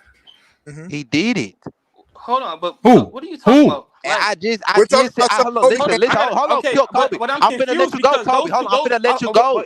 I'm finna let you go, bro. Hold on, bro. Mo Williams is way better than Smush Parker. What are you talking about? Bro. Because he had LeBron. Because he had LeBron. And Smush Parker had LeBron. Hold on. Here's the thing. Mo Williams was a good player when he played with Milwaukee. What are we talking about? And so was Smush Parker. If Smush Parker, listen. And Paul Gasol was good when he played with Memphis. Can I say something to Lamont? Can I say something to Lamont real quick, bro? Can y'all hold on? He just compared Mo Williams and Kwame Brown. Kobe. Go ahead. Kobe, can I say something real quick? Go ahead. Phil Jackson was not the coach through 2012. Andrew Bynum, that was his first All NBA. That was with Kobe. Even before Phil Jackson was not the coach. Hold on. How long was Andrew Bynum good? 3-4 years. I remember when Kobe had Andrew Bynum since 2006. So why did it take him? He was actually good from his rookie year. Why did it take Kobe from his rookie year till 2011? He was really good. Why did it take 6 years? Niggas acting like Andrew Bynum was that nigga. Just to verify, listen, every time we give y'all an answer, y'all always, why? No, you said 2011 first SFM. You didn't say 2012. You said 2011 through 2012 season, bro. Phil Jackson was not the coach. In 2011, he was But that's the facts, though, bro. He made somebody an All-NBA without Phil Jackson. He did that. Make nobody an All-NBA player. That's what we keep trying to tell y'all. You don't make no Paul Gasol did win his first All-NBA except with Kobe, bro. The man was in the league for 6 years. Hold on, my question would be why can't Kobe just be great in and of himself? Why do y'all have to try to add like fake things to his legacy by saying he made? It's about context. Hold on, Kobe. Hold on. What I'm saying is, what I'm saying is, to talk about Kobe's greatness, you don't have to make up the fact that he made Paul Gasol. So then why do LeBron fans do the opposite? Hold on. We're not. Hold on. Nobody ever said LeBron. Nobody said that. Like, we weren't even talking about LeBron. What I'm saying is, what I'm saying is, hold on, y'all. Hold on. All I'm saying is, you can talk about Kobe's greatness. Kobe's a hell of a player. But when I hear these, whenever I hear, especially, and it happens a lot with Kobe, and it happens a lot with Jordan, because people don't want to give Pippen equal credit to Jordan for the 6-0.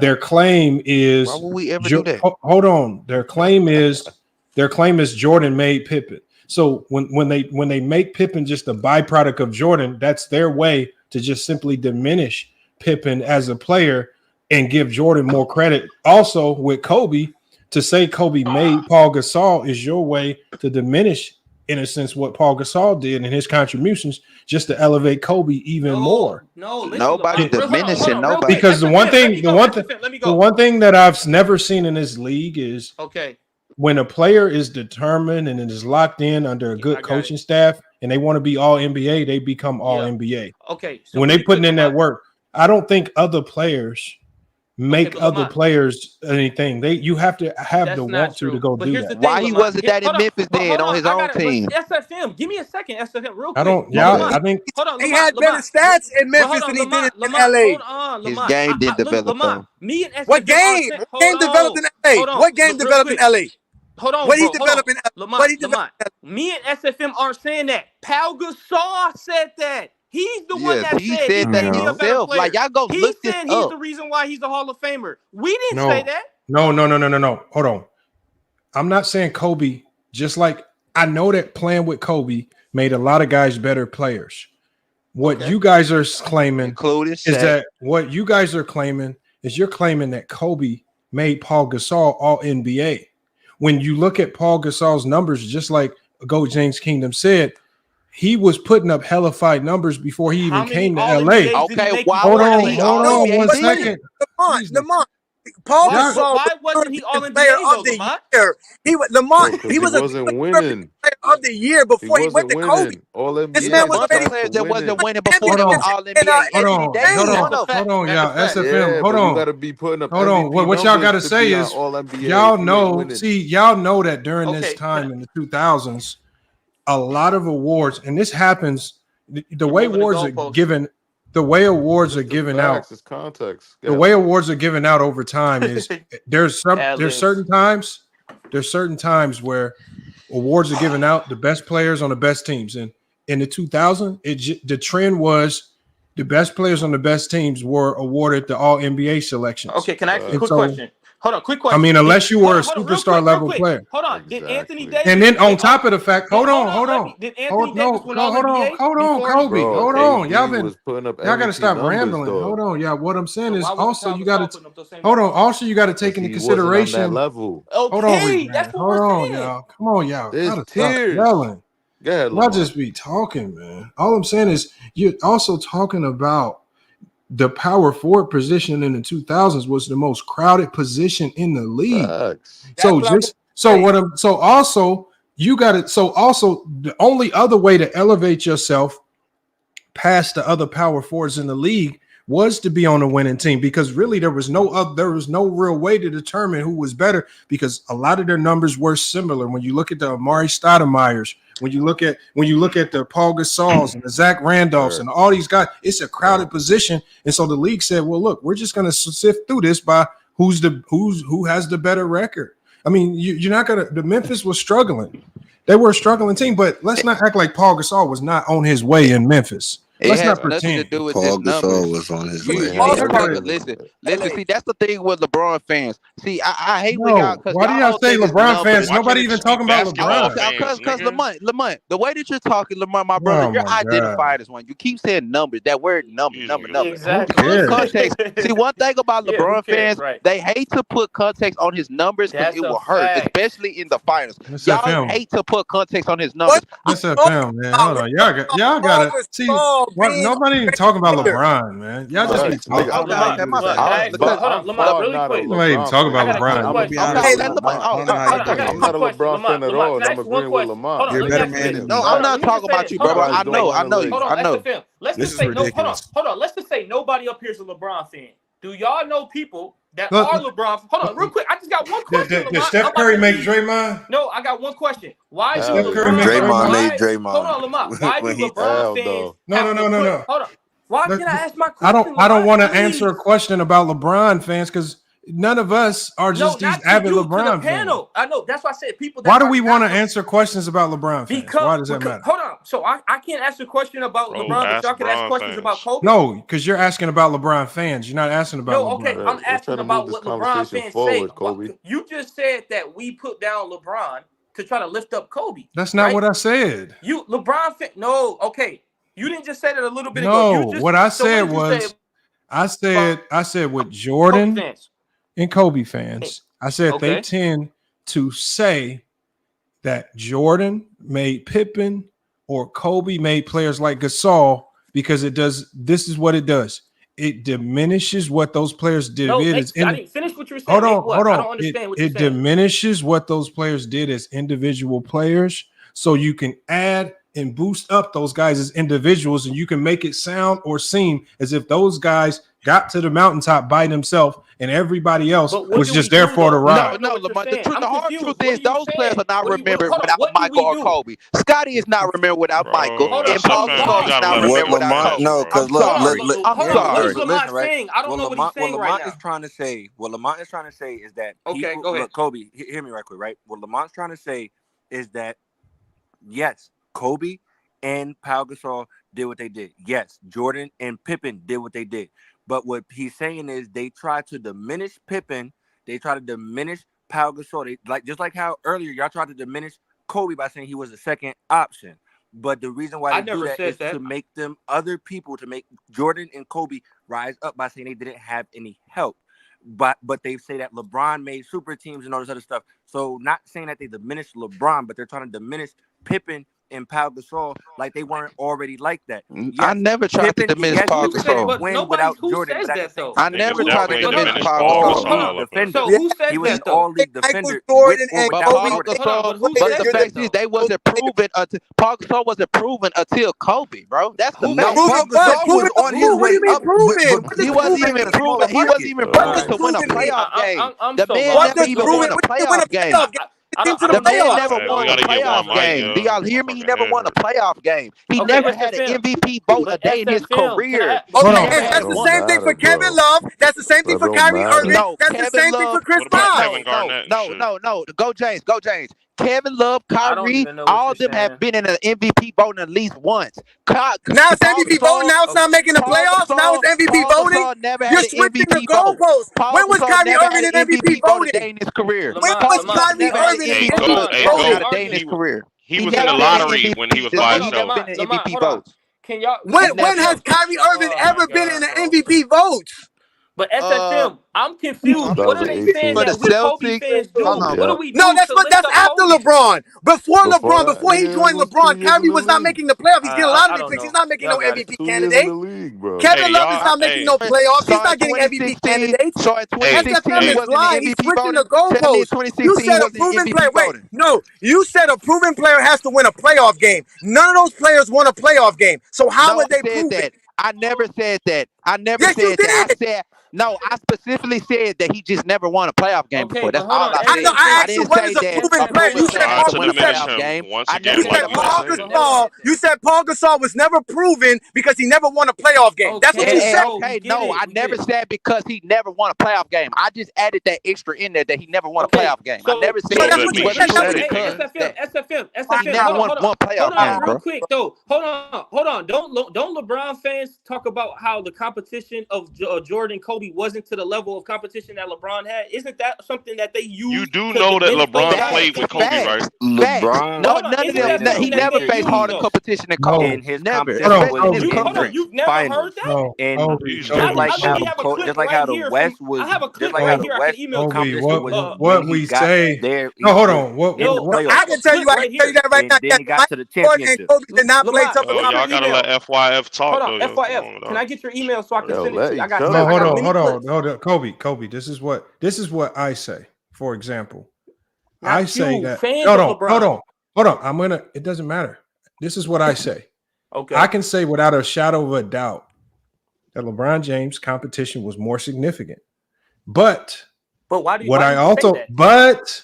But what I also say is that I don't penalize players for things they don't control. So hold on, Kobe. Hold on. Let me explain.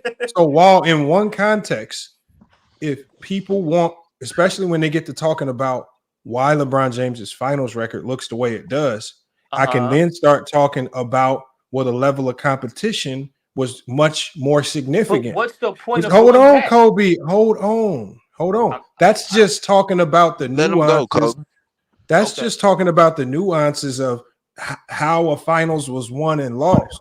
But in the grand scheme of things, I say that when you're talking about these players, you judge them based on what they did. So I don't use it to punish players, but I do use it to bring context to things when people. So when you want to put context to losses, because what a lot of people do is they'll take LeBron James's losses and completely try to slander him for it, but they don't apply no context. And what they say is, oh, he's not undefeated in the finals. As if in this era of basketball, anybody can go undefeated in the finals, which is damn near impossible. Like, we probably will never see another three-peat. Probably. Okay, so the way teams can put together super teams and the way the dynamics of the league can change in an instant, we will probably never see it again. But in Jordan's era, when you're talking about there was no player movement, there was the expansion, there were so many things that contributed to the Bulls being able to be successful for a long time. I don't blame the Bulls for taking advantage of it, but it does bring context to things. So for the people that like to use 6-0, and then they say this is why LeBron can't be the GOAT because of his finals record, then we start talking about the context of why LeBron's finals record looks the way it does versus Jordan. So here's my thing, though, Lamont. Here's the thing. Why do people have an issue when people who are Jordan fans and Kobe fans bring context to why their greatness is better than LeBron? Like, why is that an issue on the other side? What do you mean? Nobody who How was their greatness? How was their greatness better when it wasn't even longer? The problem is context Hold on. They both did more than LeBron did in less time. So hold on. Does the longevity make you the greater player? Yes. So hold on. No, absolutely. Hold on. Let me tell you why. Let me tell you why. More than LeBron did in less time. No. Let's have this dance. Let me tell you why. So why is Bill Russell, who won 11 in a row, why is his greatness? Why are other guys is that longevity? Wait, is that longevity? No, he won 11 in a row. 4 and less. Huh? Bill Russell longevity 4 and less than any. Hold on. Is longevity putting up a lot of empty stats and not winning? What is longevity? Empty stats. Hold on. Let's have this dance, right? Let's have this dance. Yes. No. Let's have this. Hold on. Let's dance. Let's have this dance. Hold on. Let me ask Kobe. Kobe, one question. Kobe, here's one question. Empty stats? Hold on. Let Lamont talk real quick. Kobe, one question. Kobe, you hooped before, right? You hooped like on college or okay? Have you ever had a coach come up to you and say, "All these points you scored are empty"? You said what? As a coach, have you ever dropped 20, 25 in a game and a coach walked up to you and said, "That 25 ain't shit. This is all empty 25"? Actually, my assistant coach, Dale, and my uncle, when we had a game. Well, then make sure you fire him, and he's probably the dumbest coach in NBA. Hold on. No, I'm not. I didn't even tell you what happened. Hey, Kobe, hold on. Kobe, if I didn't even finish. You're not finna interrupt me. No, you're not gonna interrupt. Hold on. Because if they're empty, why can't everybody do it? No, bro, nobody gives a fuck about what your uncle's saying, bro. So then Lamont asked me a question, though. Nobody cares about your uncle, bro. Okay, so why did he ask me? He didn't ask you. He asked me. So he asked you about your coach, not your uncle. Yes, my coach and my uncle. Go ahead, bro. What they say? Who was an assistant on the team? Yeah. Okay, so me putting up, I think one of my biggest games was I had like 21 points. That was one of my biggest games in high school. He said it was empty. So when we talked after the game, we lost by 13. He pointed out to me the defensive assignments that I missed and how I missed guys who were open. I was just trying to get my shit off. I was missing guys, and he talked about winning basketball. He said, you could do this all day. We can lose every single game. Until you understand how to get people involved and get back on defense, we're never going to win these games. So that, to me, yes, those empty stats and me not looking for players and not getting back on defense. That's not what empty stats are. Right. I was putting up numbers. That's all I cared about. That had no impact on it. It doesn't matter if it doesn't matter if.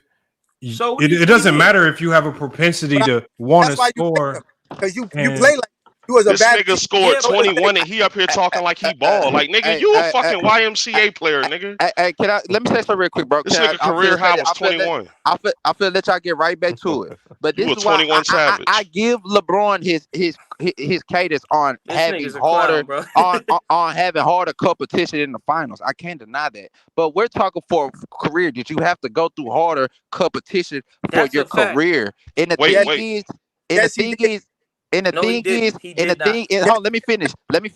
And the thing is, Kobe was known in the 2000s for being the greatest West. The Wicked West was the nickname. The nickname. Defenses were statistically way better. Y'all do know LeBron played. Hold on. Let me get.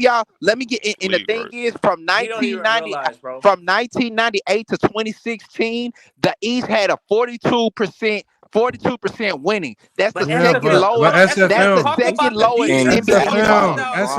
That's all. Yeah, look, here's it still goes to this is what it comes down to. Go ahead.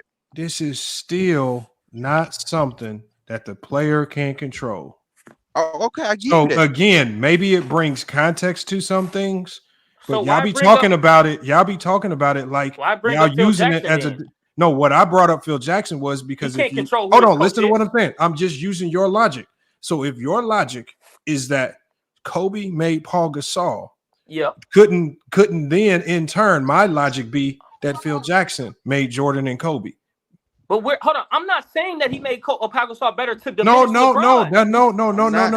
My hold on. If I'm willing to accept, look, because you guys have said Kobe made Paul Gasol. Go ahead. I'm sorry. So, what you say? If I'm willing to accept that Kobe made Paul Gasol, can you guys accept if I say Phil Jackson made Kobe and Jordan? No, Phil Jackson is not on the court. No, sorry. Phil Jackson's not on the court, but he ran the triangle offense, which is what made Kobe and Jordan as successful. How many you need to stop this, bro. You need to stop. Lamont's not wrong. Did they win exactly without? What he said is true. Phil Jackson and the triangle hold on, Lamont, let me ask you a question. Those two niggas. Yes, they were already skilled and they were already hoopers. But the reason why they were did Phil Jackson make Shaquille O'Neal was because of the triangle. Did Phil Jackson make Shaquille O'Neal or no? No, I'm not saying this definitively. What I'm saying. No, hold on. This is what I'm saying. I'm saying if we go with your logic. Because it's you guys were the ones putting forth the logic. I'm trying to understand. Hold on. Okay, well, whoever said it was, let's say SFM, then I'm talking to him. SFM started by saying, and I'm not even gonna give him no pushback. He said Kobe made Paul Gasol, and I'll fine with that. So if great players are made by something else, and we saw Phil Jackson's impact on Jordan's career, we see the struggles of the Lakers. Before Phil Jackson got there, when Phil Jackson gets there the first go around, they start winning. He leaves. They go back to struggling with the same Kobe Bryant. They need to get Phil Jackson back. And as soon as they get Phil Jackson back, they get back to winning again because every time Phil Jackson comes around, they start winning. When he's not around, they start losing. Could I then use your logic? Could I then use your logic and say that Phil Jackson made Kobe Bryant an MVP and made him who he is? All NBA? You want to say he made him an All NBA? I said Paul Gasol. But if you want to say that, okay, Kobe made Paul Gasol an All NBA player. That's a fact. Kobe Bryant still on the court. That's nothing wrong. You know what's wrong with no? Like y'all keep bringing up Phil like that's supposed to knock they needed a system when LeBron was the system. The thing is, but something I can say that Michael Jordan. The thing is, I can say that Michael Jordan did the finals 8 years in a row. Michael Jordan made Phil Jackson a great coach. Who was Phil Jackson before Michael? So hold on. So does that mean LeBron made Eric Spoelstra a great coach? No. You had a super team. Eric Spoelstra is still good without LeBron. Lamont, what are you talking about? Bro, don't do that. Hold on. What does he want without LeBron? Don't do that, bro. He's a great coach. What does he want without LeBron? Because you know Pat Riley won that first ring in Miami. Y'all logic is crazy. Okay, so hold on. Did Phil Jackson win every year? Did Phil Jackson win every year? Did Greg Popovich win every year? Are they still great coaches? So now niggas supposed to win every. Okay. No, you're saying what did he win? No, Kobe, you're saying you're speaking on this as if this is my point. I'm just saying if I use your Mississippi, you right about that. If I use your logic, these are the conclusions I can come to if I start to use y'all logic, Lamont, that other here's the thing. people are responsible for other people's Lamont, greatness. can we be honest though about Kobe? Like until that nigga died, bro, nobody was putting that nigga in their top 5, bro. He was about to be forgotten. The nigga, hold on. The nigga, hold on. I had Kobe in my top The nigga, you know why Kobe not a GOAT? Because he ran around biting a whole nother nigga flow. He ran around biting a whole nother nigga flow. Nobody would He never took have Jordan mannerisms. Like he took the nigga whole You're mad because niggas ain't ranked LeBron top 5. He did the fist in the air like Jordan. Like you lying. You can't be the best if you bit a whole nother nigga flow. Charles Barkley, Larry Bird. Okay, listen, I'm not here to fuck out of here. That's a stupid ass. How he the GOAT? He not even a Kobe hater. How is he the GOAT? He may not even be the GOAT later. I ever heard that from somebody. You a real live Kobe hater. Because I swear to God, nobody had that nigga ranked until he died, bro. Hey, listen. I put this on my list. I put this on the my moment that helicopter went down is when his ranking went up. Hey, listen. Now you getting disrespectful. I'm not being disrespectful. I'm just saying. Until he died, nobody ranked. Go to LA. Go to LA talking like that. You talking about go to LA? Like go to LA because they gonna beat your ass for talking like that down there. Go to LA trying to disrespect it. They gonna you gonna have some bad mojo on you. But Lamont, really quick before I leave. Oh yeah, we gotta clean it up. I'm sorry. I don't like talking about the dead, bro. Like that's just dumb. We don't have to do that. Like disrespect. Yeah, he ain't happy. It's not disrespect. We just hold on. We're just stating facts. Nobody had Kobe ranked until he died. Can I talk about Mark your Jackson? Nobody had Kobe ranked until he died. Hey, guess what? Kobe. Guess what? Mark Jackson said it on live TV in 2006 before Kobe even won 4 or 5. That's a fact. Kobe is gonna go down as the greatest basketball player of all time. In front of who? Scottie Pippen, bitch. Shaq even said it back in 2015. Shaq said it, nigga. And he's not top 5. Shaq didn't start saying none of this shit till he died. Now all of a sudden Shaq feels guilty. Now Shaq feels guilty. I can go search up anything you're saying right now. You can't be. Listen, you can't be top 5 if you ran around. 2016. If you ran around taking a whole nother nigga style of play, you can't be top shit. Everybody let me say this. Let me say this. No, the thing is, he could take on that style. Is that LeBron didn't have Kobe ran around trying to be Jordan. What does LeBron have to do with Kobe? Kobe ran around trying to be Jordan. Hey, y'all gotta go. He couldn't make free throws, nigga. I just gotta ask one question. I'm gonna go play in Chicago like him too. Quick question. Come on, y'all. You just gotta go one at a time. Hey, hold on. Okay, I just got a question. My bad, Lamont. Hold on, y'all. Let me let Mingo Jester chime. He just pulled up. Y'all been yelling this whole time. Y'all can't. Let me just go to Mingo Jester. Attacked, man. I keep getting. I know, attacked. but it's still. We gotta find some way to go one at a time. Sorry, bro. I just feel attacked. Man. Go ahead, Mingo. Hold on. But let me make sure this question. What is this? Never gonna have it. But hold on. What is this? Is this a GOAT debate? What is this? No, we're just talking about individual players. Great. Hey, Mingo, this man right here with the Michael Jordan picture said that nobody, even the ones that played, didn't have Kobe Bryant ranked on top 5 all time before he died. Because he stole a whole nother nigga style. And I'm not listening to no nigga with a turtleneck and a do-rag. That's a lie. That was a horrible statement. That's a lie, Sheldon. Kobe fans are the worst. Hold on. That's definitely a lie. That's a lie. That shit is sick, bro. Did they have Kobe? That's a lie. You disrespected the dead man. You see. Mingo, did they wait. How disrespect the dead? Man. How disrespect the dead? Hold on, Mingo. Did you hear about Kobe being top 5 before he died? Did you ever hear about that? Yes. A lot of people had Kobe top 5 before he died. I don't give a fuck what no nigga with a turtleneck gotta say. That's a narrative, bro. That's a narrative. There's a lot of guys that hold on. Hold on. Let's have a conversation real quick. Magic Johnson. Jordan, Kobe, LeBron. Who maintained their greatness the longest? That doesn't dictate. How does it not, nigga? Hold on. So if I'm great, you're great, and he's great, but I maintain my greatness the longest. Doesn't that not make me the greatest? I would say Jordan because Jordan did more. Okay, but real quick though. Here, listen, right? It ain't take Jordan years long to do what LeBron is trying to do. What Jordan already did. In what other league does longevity get used against a nigga? No, I'm gonna tell you. No, LeBron longevity is great. Nobody using it against him. But LeBron had way more health. Hold on, bro. Let me tell you. If me and you we talking about prime, bro.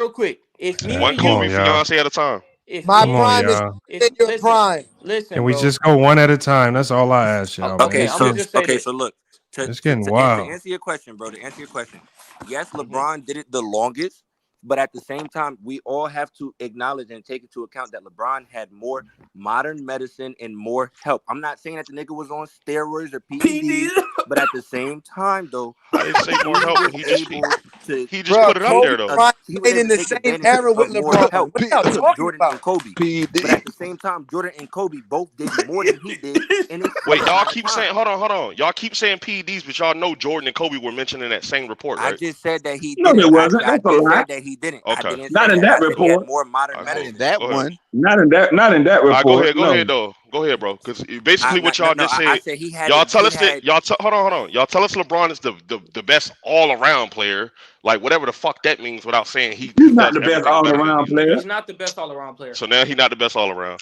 He No, didn't He's maintain. not. bro. Who Hold lied on. to you? You saying that. Wait.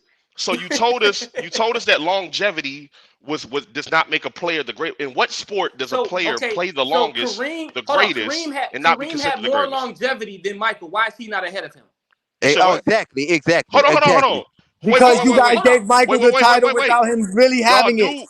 Y'all do know that it's a lot of niggas that put Kareem ahead of Kareem only Jordan. has one less ring, but he had way more years than Mike. Why is he not ahead of him? Come on now. No, they got the same amount of years. Jordan is not the GOAT. He was never the GOAT. Can you answer the question? I'm trying to, bro. It's like I three just other people answered talking. it. He was never the GOAT. I want the This is a good conversation, man. Hold on, but Only what the I'm saying truth. is there are people that consider Kareem the GOAT. Like, what are you talking about? Kareem got the same amount of rings that Jordan got. He don't have one less ring. Right. I'm sorry. So the same. Yeah, won if every level. don't make him the GOAT, then Jordan Kareem got 6. Kareem got 6 rings. Hold on, let me ask y'all a question. 6 Hold rings on. don't make you the GOAT. Let me hold on. Hey, I didn't know he had Kobe, 6. I'm let me ask you this question, Kobe. Sometimes more is less, bro. I'm not. I'm my not old question, like Lamont. Kobe. My question to you would be: we were talking 45. about dynasties earlier, and remember, there was a point that I Are we conceded moving the about. goalpost right now? No, this is just conversation, my guy. Okay, let's have a We conversation. went to like 5 different topics You tonight. see how his voice got suave? Hold on 1 second, y'all. Hold on. Let me just get to the point. All right, go ahead. So there was a point when I said, when you mentioned that the Celtics had 3 championships in the 80s, and I said, I'm not for sure if that's a dynasty.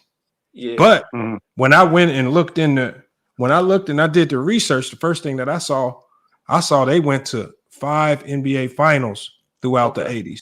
So that means when I look and I see that there's wiggle room for me to give them credit for getting to the finals, even though they didn't win it. I credit getting to the finals as a level of greatness that could constitute elevating them to being a dynasty without a question. Whereas before, the championships, independent of anything else, I was really questioning the dynasty. I want when you talk about Kareem and when you talk about Jordan, the championships are the same, 6. But Kareem is 6-4 in the final. He's been to the finals 10 times. Do you give Kareem any additional credit for getting to the finals, or are you saying that because Jordan got to his 6 in a shorter amount of time, that makes it greater, as opposed to the overall body of work? And then the work that it takes is not like you just start the playoffs and you're in the NBA finals. There's a lot of work that you do to get to the finals. How much credit do you give Kareem for the additional 4 NBA finals appearances? Well, he gets a lot of credit because, I mean, we have him as a top 3 center of all time, probably the best center of all time. As compared to Jordan. Well, comparing in what aspect? What are you talking about? So greatness? if we're comparing if we're just comparing great, because especially if we're comparing resumes, if we're comparing resumes, okay. So Kareem has 6 championships. He has 10 finals appearances. Jordan has 6 championships, but only 6 finals appearances. But see, when you go to MVPs, I believe Kareem has more MVPs, correct? Yeah, he got one more. Okay, Jordan so got 5. Kareem got 6. He got 2 finals MVPs. And so when we look at certain things like but there's other, when you look at the longevity, Kareem has the longevity over a guy like Jordan. I get it. Yeah, he had 10 plus, and he had 10 years out the finals. Hold on, Lamont. You're making, no, I'm just saying, how do you weigh it? Because I'm saying, how do you weigh it? That's all. I'm trying to tell you. Like, I can't talk. So let me really quick. That's making my point. My question is to why doesn't more people have him as the GOAT if he's talking about longevity is the standard. There are That's a lot of I'm people. asking. One was just up here. There's a lot of people that have Kareem as the GOAT that come up here. And he won at every level.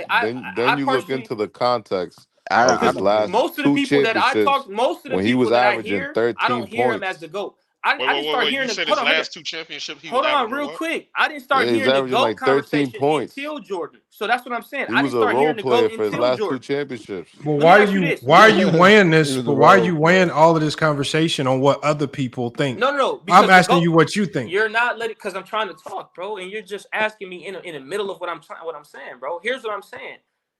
There's other factors than what you mentioned. The defensive end. What about Michael's defense? How elite he was. All NBA defenses. The defensive player of the year. Who did he stop on defense?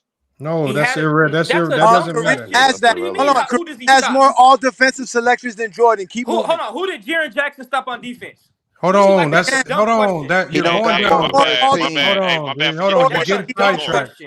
Hold on. Who did Cody? Hold on, Kobe. Defense? Don't let that sidetrack you. I know, but can you let them? Okay, no. The point, Kobe. The point is Kareem has more all defensive selections than Jordan. That's the point. Not first teams. He don't have first teams is the highest level. And he has more finals appearances than Jordan. Listen.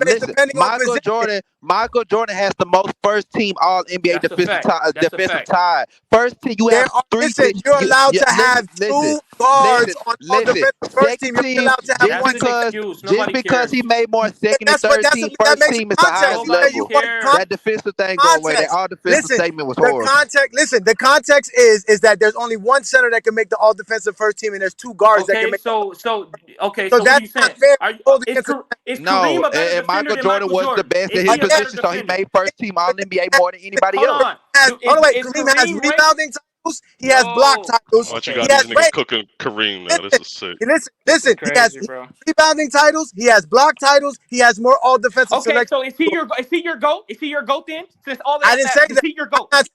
I'm saying resume's better than Jordan. Talking about? His resume is better than Jordan.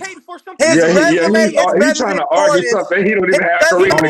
That's fucking dumb. Niggas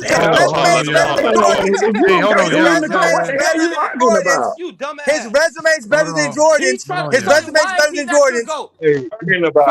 Because LeBron's my GOAT. Because LeBron has the best resume. LeBron has the best resume. That's why. Hold on. Because LeBron is better than all of them. Nobody's better than LeBron. LeBron's the GOAT. He's the real GOAT. You don't know what a GOAT is. You just watch basketball after the towers drop. What are you talking about? Hold on, y'all. This is what get lost in the conversation. And see, this is where Kobe. Hold on, Kobe. Hold on. This is what. Hold on, Kobe. Come on, y'all. Y'all just be sitting up here cussing and doing all this crazy stuff, man. Look, y'all. What I'm saying is this. Where y'all get lost in the conversation is we go down these rabbit holes using your logic. We start down this rabbit hole just simply using your logic. And when we start weighing this logic, when we just start using the logic that you guys present, then you guys start getting mad saying, oh, you be acting like us using your logic. Hold on. You act like us using your logic is our actual thought processes. But see, what happens is when we start using your logic, and then sometimes the logic puts other guys ahead of your guy, then you start saying, oh, he's not really better. The only thing you're really doing is telling us your logic doesn't really hold much weight. So hold on, Lamont. Because this simply started. Hold on, Kobe. This all started, right? This all started. Kobe, let me say something real quick, bro. Hold on. This all started with us using y'all logic. Which was what? Hold on. So I'm about to take you down there, and I'm gonna tell you how we got here. It started with us using y'all logic when you said Kobe made Paul Gasol. Then you get hold on. Then you get mad. That's why I asked you nicely. I even asked you guys nicely. I says, would it be okay then if we use that logic, if somebody is always making somebody else, is it okay if we say Phil Jackson? made Kobe. Phil Jackson. But that's Well, moving the no. goalposts. Hold on, Kobe. So what I'm saying is, no matter how you personally feel about it, That's not. hold on. No matter how you personally feel about it, if it's okay to say this guy made this guy, then you got to be okay with it, even if it impacts your favorite player. No, I'm okay with it. So and then as we transition and we start talking about all of these other stats and which stats mean more, when we started talking about Kareem, what did I do? I took it back to our dynasty conversation when I said, me and you both agreed. Actually, I said you said that you felt the '80s Celtics were a dynasty because they had 3 championships. I said, hold on, they might need a little bit more. And I said, you know what, Kobe? I just looked. They went to 5 championships through the '80s. Those championship trips there, that definitely constitutes being a dynasty because they lived in the finals. And me and you both agreed there. So then I transitioned that conversation into players as opposed to talking about teams. So because we were talking about Kareem and Jordan. So I said, if we take that same logic, the same logic that we both agreed on, elevated the Celtics up to being a dynasty, how does Kareem Abdul-Jabbar's 10 finals appearances weigh versus Jordan's? No, because I'm telling you how we got here. I said, how does Kareem's 10 finals trips plus equal number of championships weigh versus just Jordan's 6? How does Kareem's and when you start to measure out all the accolades, measuring out all the accolades, everything on Kareem's end seems to be more than Jordan's, and then you guys. LeBron. Okay, but I'm not knocking that. Nobody over LeBron. But hold on, Kobe. But see, the problem is, Kobe. The problem is, remember, this all starts with your logic. But here's the thing: what logic? And so your logic takes us down this rabbit hole, and then you get mad when we bring forth the conclusions based on your logic. I'm okay with your logic. See, when we start, no, not my logic. This is your logic. No, this is the logic that you guys created. People on your panel, Lamont. See, that's the problem. See, all we do, really, and I do this a lot. You're not. What I do is when people start putting forth logic, I say, you know what? I'm gonna play the game of just jumping in bed with your logic, and let's see how it applies across a lot of different things. And so your logic across all things basketball related, as you can see, don't hold weight, because when we start getting to players like Kareem, you get to tossing and turning. Oh no, that don't make sense. But one more thing, Lamont. Here's one thing I want to say. So what is your logic? But here's what I'm saying. I'm about to tell. I'm so glad you asked me that. The fact that you said everything that you said, I got better clarity now. Yes, it makes sense. Now here's what I'm saying, right? The fact that you're challenging my and SFM's logic, I get it. That's two people. Don't put SFM in there. No. Okay, so forget SFM. I'm sorry. My logic that Kobe make players better. That was just a point that I made. That's true. Okay, cool. So here's the other point. When we go all the way down that big ass, long ass rabbit hole, what about the other logic that you never addressed? Why are you only looking at one side of the logic coin and not the other side of the logic coin? These people are on these other people on your panel have LeBron as their GOAT. My question to them would be, what about Kareem's career to LeBron? Why should he be ahead of them? Okay, but hold on. But Kobe, this is the same That's question. Only my logic. Hold on, Kobe. This is the same question I would pose to them if they presented that logic. See, all I'm doing is the best way to see if somebody's logic holds weight. The best way to see if somebody's logic holds weight is to apply that logic to their favorite player, or to a player that they have highly elevated. Okay, can we do that right now? Hold on. What happens? We're talking about you and the players that you are uplifting right now. You're uplifting the Kobe's and the Jordans, and the problem is your logic doesn't elevate them the way you think it does. It actually diminishes them. Okay, that's cool. Let's just say I think he was using my logic though. Hold on. Can we address the other person's logic too, Lamont, while you're at it? Can you please? Whose logic? But who? No, Lamont. Yeah, let me tell him.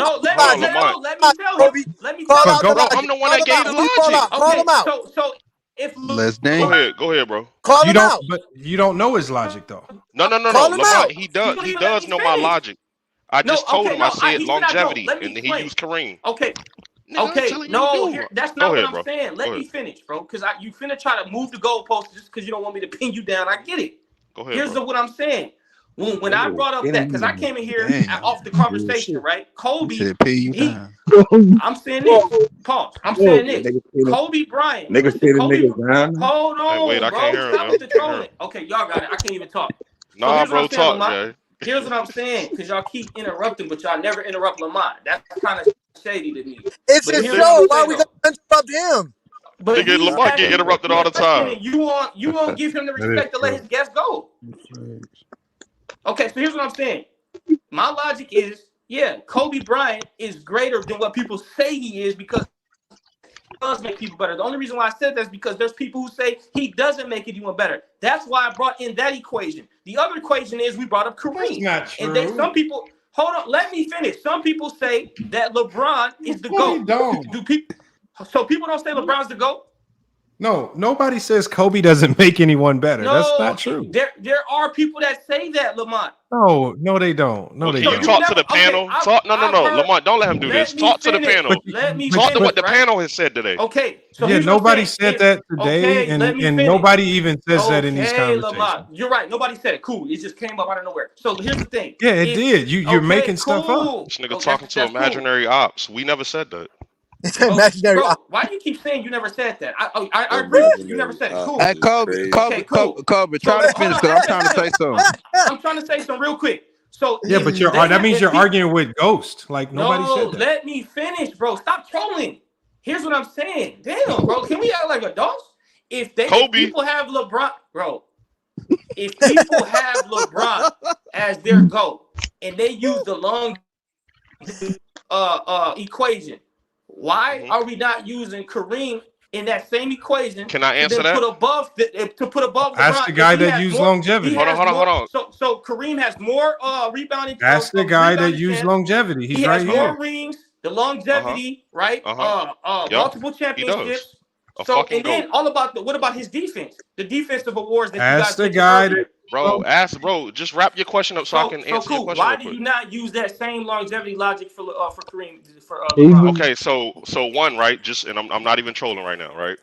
One of the reasons of the three is that I was not around to see Kareem play, right? I was born in '91, so it's like there's no way I possibly seen this nigga play, and I don't just go around ranking based off what YouTube and what other niggas tells me, right? Two, when we talk about longevity, like Kareem's last few years, he was washed, right? And we're seeing LeBron in year 21 still playing at a very high level, right? Man, you a lie. So he's not playing at a high. All right, never mind. No, I ain't talking about LeBron. I'm talking about what you said about Kareem. Kareem won the Finals MVP at the age of 38.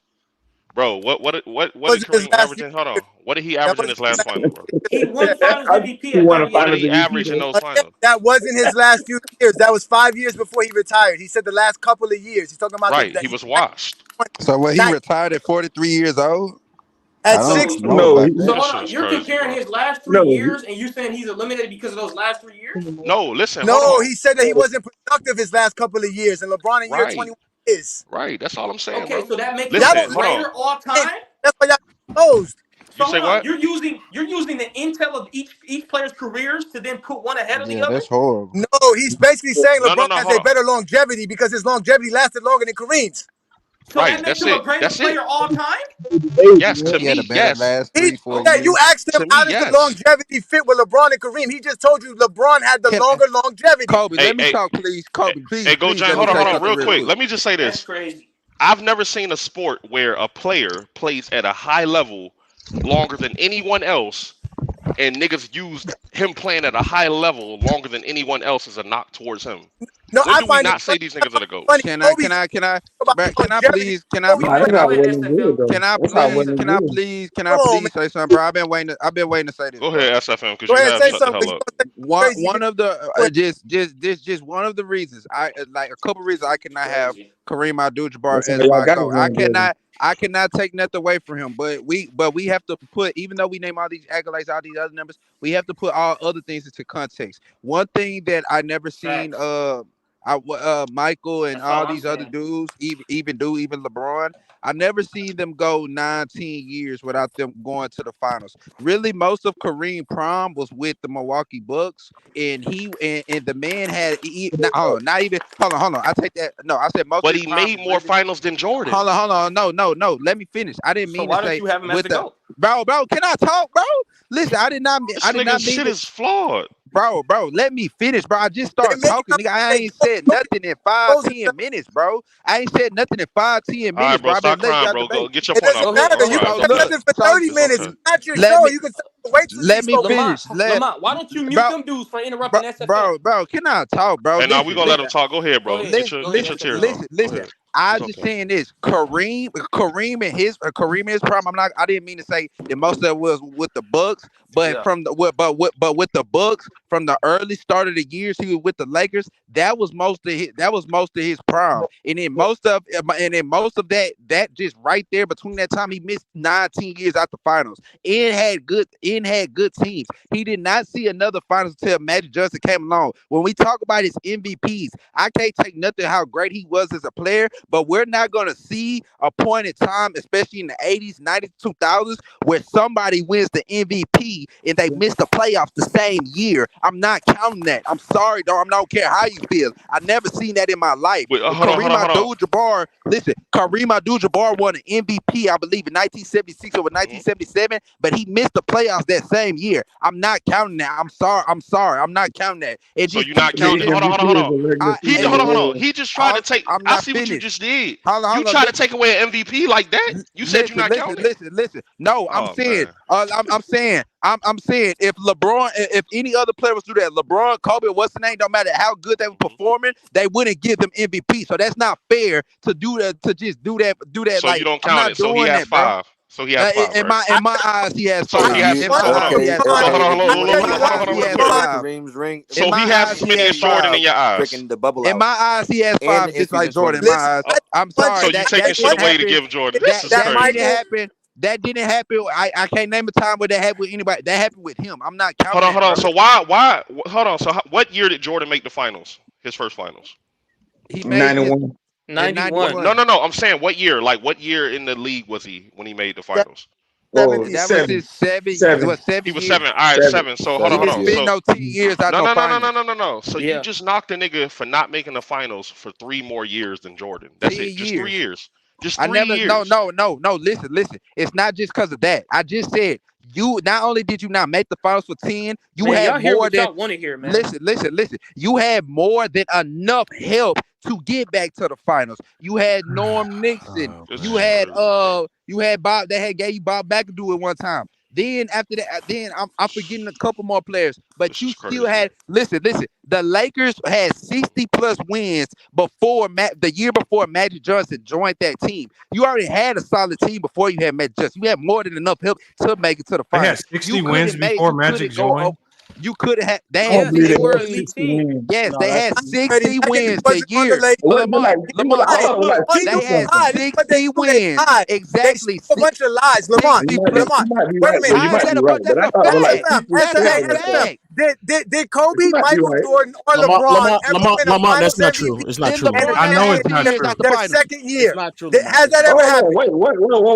Too many people talking. You Wait, say it one at a again. time. Too many people As talking. I can't Kobe hear Bryant, you. Michael Jordan, or LeBron James won a championship and an MVP in their second NBA season? No. Okay, that's what Kareem did. So now why you Okay. bring Then up we have to look at the rest of his career.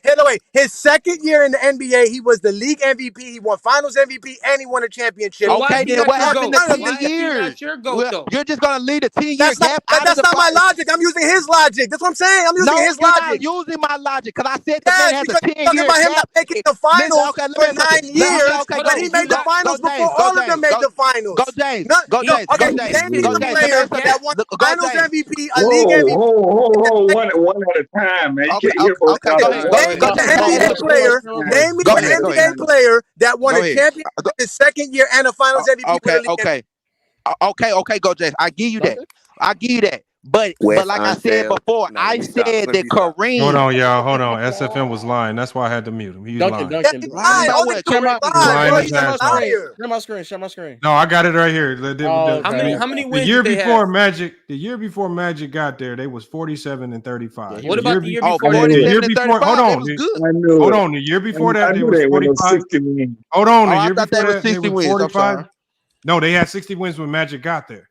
The year before that, the year before that, they was 53 wins. The year before that, 40 wins. The year before that, 30 wins. Okay, no, got it. So they were not this hellified team. They were good, and bro. they did not have McAdoo. No, they weren't. Now listen. They were good though. They were good. They were still good. Listen. Let's get They this were straight. slightly above average. Let's get this straight. They were valuable. They weren't good. They were Let's get this valuable. straight. Norm Nixon was already an elite point guard already. But he already had an elite point guard on the team before he even got Magic Johnson. He couldn't get over that hump, bro.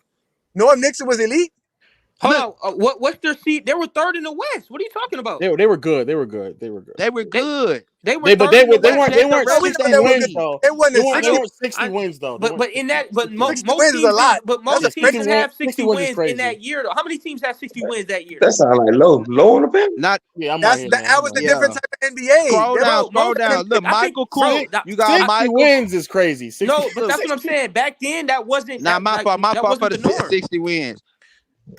50 wins was like top tier. That was like the Come top. on now, you got Kareem. You got Adrian Danley. Remember, they didn't you got make Adrian the Danley. The season same Adrian Danley. Listen, the number one seed had 52 wins. The number one. So they was third. They was where was 54 wins. I'm sorry, they had 54 wins. So where was they ranked? So where was they ranked the year before? But why you say they were a good team? Why you had to lie and say the 7? Yeah, you lied about the 60s. Yeah, you did lie. Yeah, my fault. I was thinking about the year Magic. Why you lie about McAdoo? McAdoo didn't join them till Magic. Why you always lying? I didn't mean to say that. But Adrian Danley, Norm Nixon, you still had elite help on that team. You had two other elite players. You had all-star. You had two other elite players on that team. It was a good team. It was a good team. Adrian Danley was the same dude he won his first championship with Oscar Robertson. What are you talking about? Okay. What? Adrian Danley was in 1971. No, I'm gonna say this though. You know, Adrian Danley was there in 1971. What are you talking about? Hey, Lamar, Adrian Danley did not play 18, 20 years in the NBA. What's wrong with you? Yeah. Bro, Adrian Danley was that. Bro, go to the Milwaukee Bucks roster. Now, Adrian Danley was on that team when the year they won. Adrian Danley was not on that team, bro. Click the roster. He wasn't. We're telling you he wasn't. SFM, you are lying. Bob Dandridge. I'm sorry. Oh my God! What is wrong with you, bro? Nah, I'm thinking of Bob Dandridge. I promise to God, I was thinking of Bob Dandridge. You need to go repent, man. You lied. Nah, I promise to God, I was thinking about Bob Dandridge. I was thinking about Bob Dandridge. But the fact is, you had help. He had help. I meant to say Bob Dandridge, but the fact is, he had help. Hold on, oh my God. Stop fucking. Can you put up pictures that got black and white or that got color, Lamont? Bob Dandridge. The team, let me be clear. Okay, before Magic got there, yes, Norm Nixon was there, but that was Norm Nixon in his second year in the NBA. He didn't become an all-star until 82. This is fucking great. Right? The only player that you can say they had hold on, he was what was he averaging his second year? He was still averaging 17 though. I still think he was a again. I think it's a good team. I think it's a good team. Yeah, What Jamal Wilkes on that team? Listen, he had 10 years. What about the Milwaukee Bucks team? Let's talk about those Bucks teams. Let's talk about those Bucks teams when he was missing it, nigga. Let's talk about the Bucks teams, not just the Lakers team. What team did they lose to? Did they lose to the? They lost in '79. They lost to the Seattle Supersonics, which was the champions. Okay, they lost to the champions. In '78, they lost to the Supersonics again. Hold on, how many games did that go back then? Was it 5 games? Just three. No, it was 3.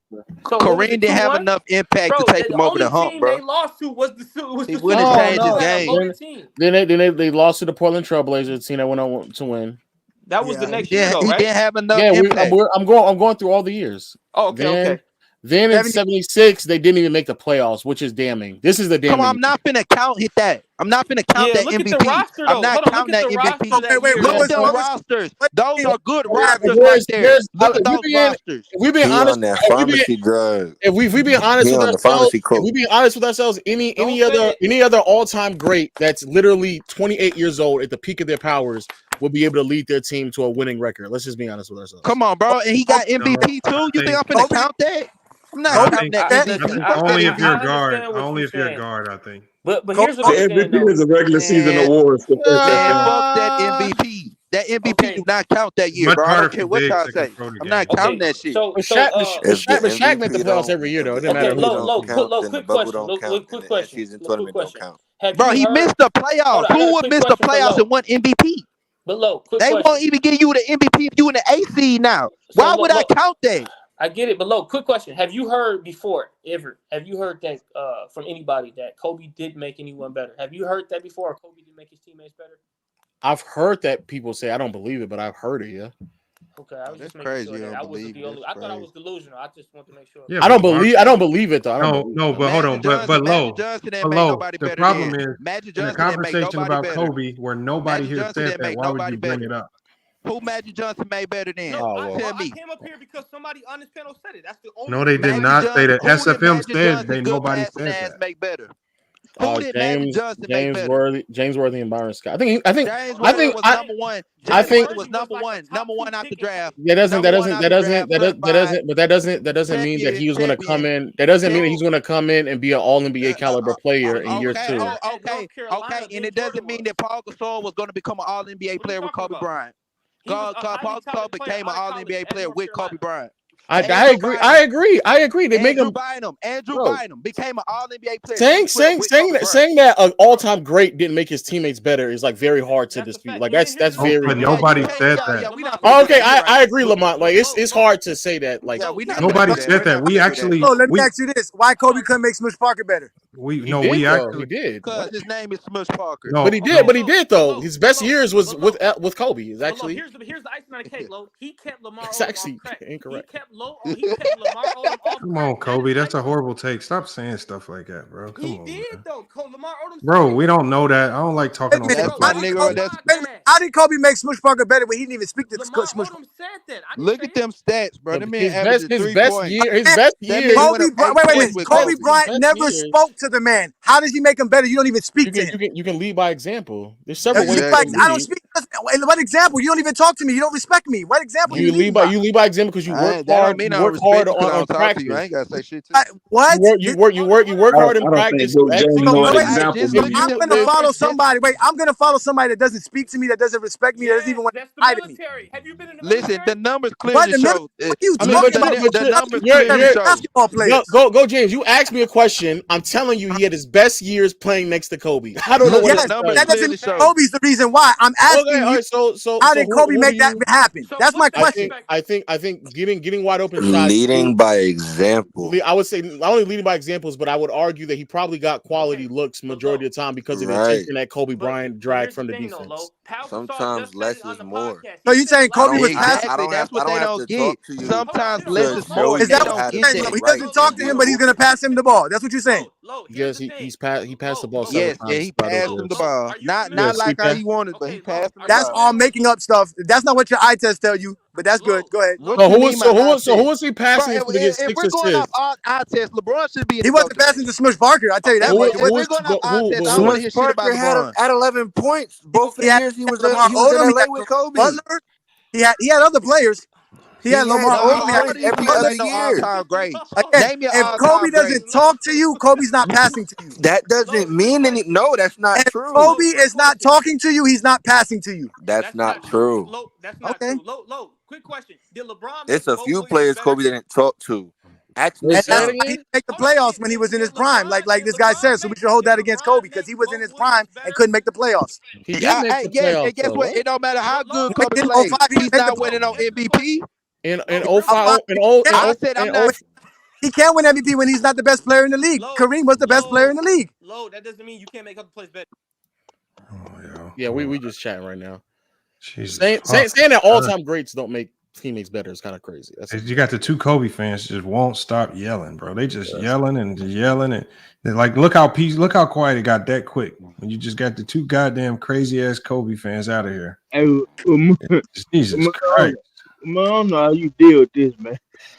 They don't shut up, man. They won't stop. They just motor mouth. That nigga Lamont crazy. God damn, bro. I just want them to be able to. I want them to be in the chat and hear how quiet it gets all of a sudden that they gone. That part. Man, I need a Christ, man. I need a valium, bro. They can hit the link and come back, but god damn, they don't stop. What is the argument? I'm so confused. I don't know, but that's what I asked when I first got on. I don't know what. No, it went from it went to like three different things because they kept moving the goalposts a little bit, and so what ended up happening was we would just simply take their logic and apply it to other players, and when that logic didn't necessarily add up, they would pretend like that was our logic and say, "Look, it don't work." And it's just like, no, we just using your logic, and your logic doesn't work across the board.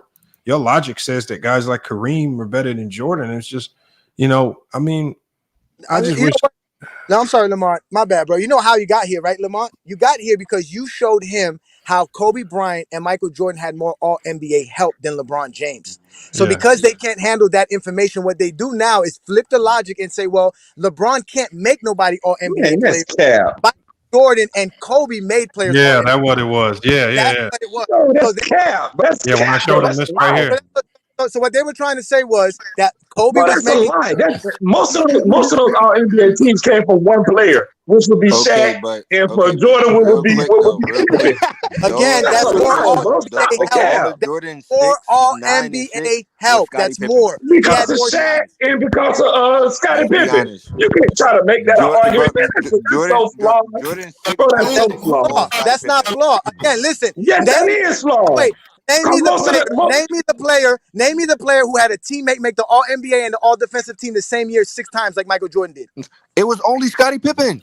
No, again, name me the player that had a teammate make the All-NBA and the All-Defensive team the same year 6 times like Michael Jordan had. Name me the player who had that. I'm assuming AD hasn't done it because of injuries. AD hasn't done it because of injuries. Name me the player who had the teammate. Jordan had a teammate that made the All-NBA and the All-Defensive. And I'm saying AD hasn't done it because of injury. That's what I'm asking. No. Again, listen. Scottie Pippen was injured in '98 and still made the All-NBA. And if you believe that that's a credible All-NBA selection, that's fine. It is because I'm saying that's how horrible the '90s was. Yeah, no, and I agree. That's why I say if you that's why. So that's why LeBron didn't have more help because he had to face tougher competition. There was more competition in LeBron's era. I don't know.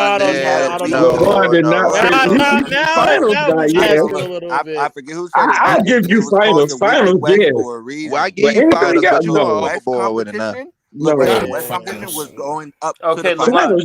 East competition was the finals. So Lamont, okay, what y'all want to do with competition? Where y'all want to start? So Lamont, real quick, Lamont, you didn't penalize them other dudes for yelling, did you? Hey, Kobe, don't you hear them having a conversation, brother? Hey, Lamont, I'm just asking a quick question. I just want to know how come the other guys don't get penalized for over talking, but I do. I'm just curious. We weren't just over talking each other. Nobody got penalized, bro. We talking ball. I agree that. No, look, bro. It's all right, bro. You know how many times I got kicked out? You know how many times I got kicked out, bro? It's all right.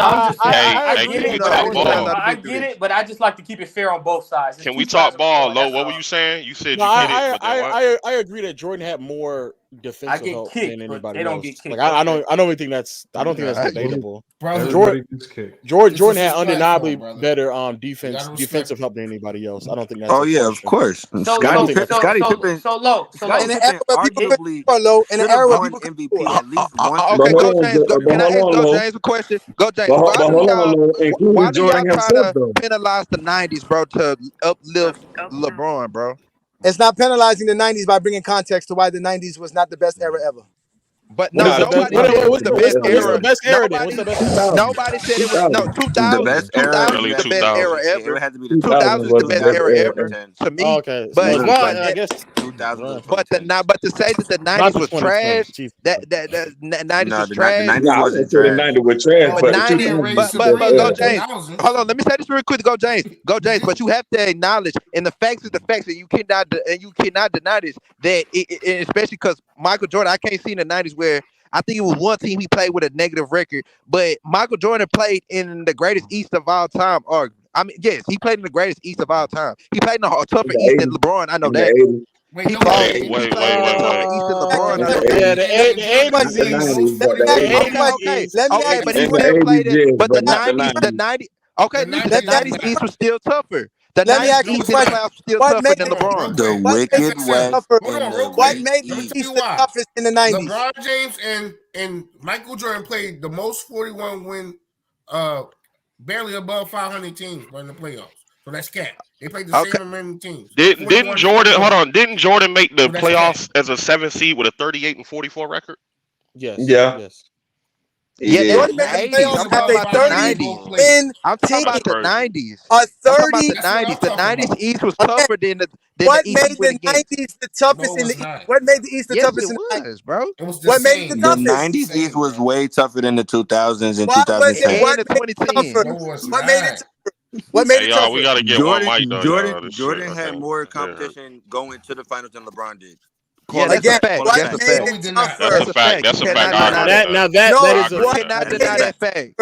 What made it tougher? Y'all have not answered the question. Road. What made it tougher was the Jordan rules, the bad boy Pistons. You could hand check like fuck. They weren't calling fouls. Hold on. Hey, go James.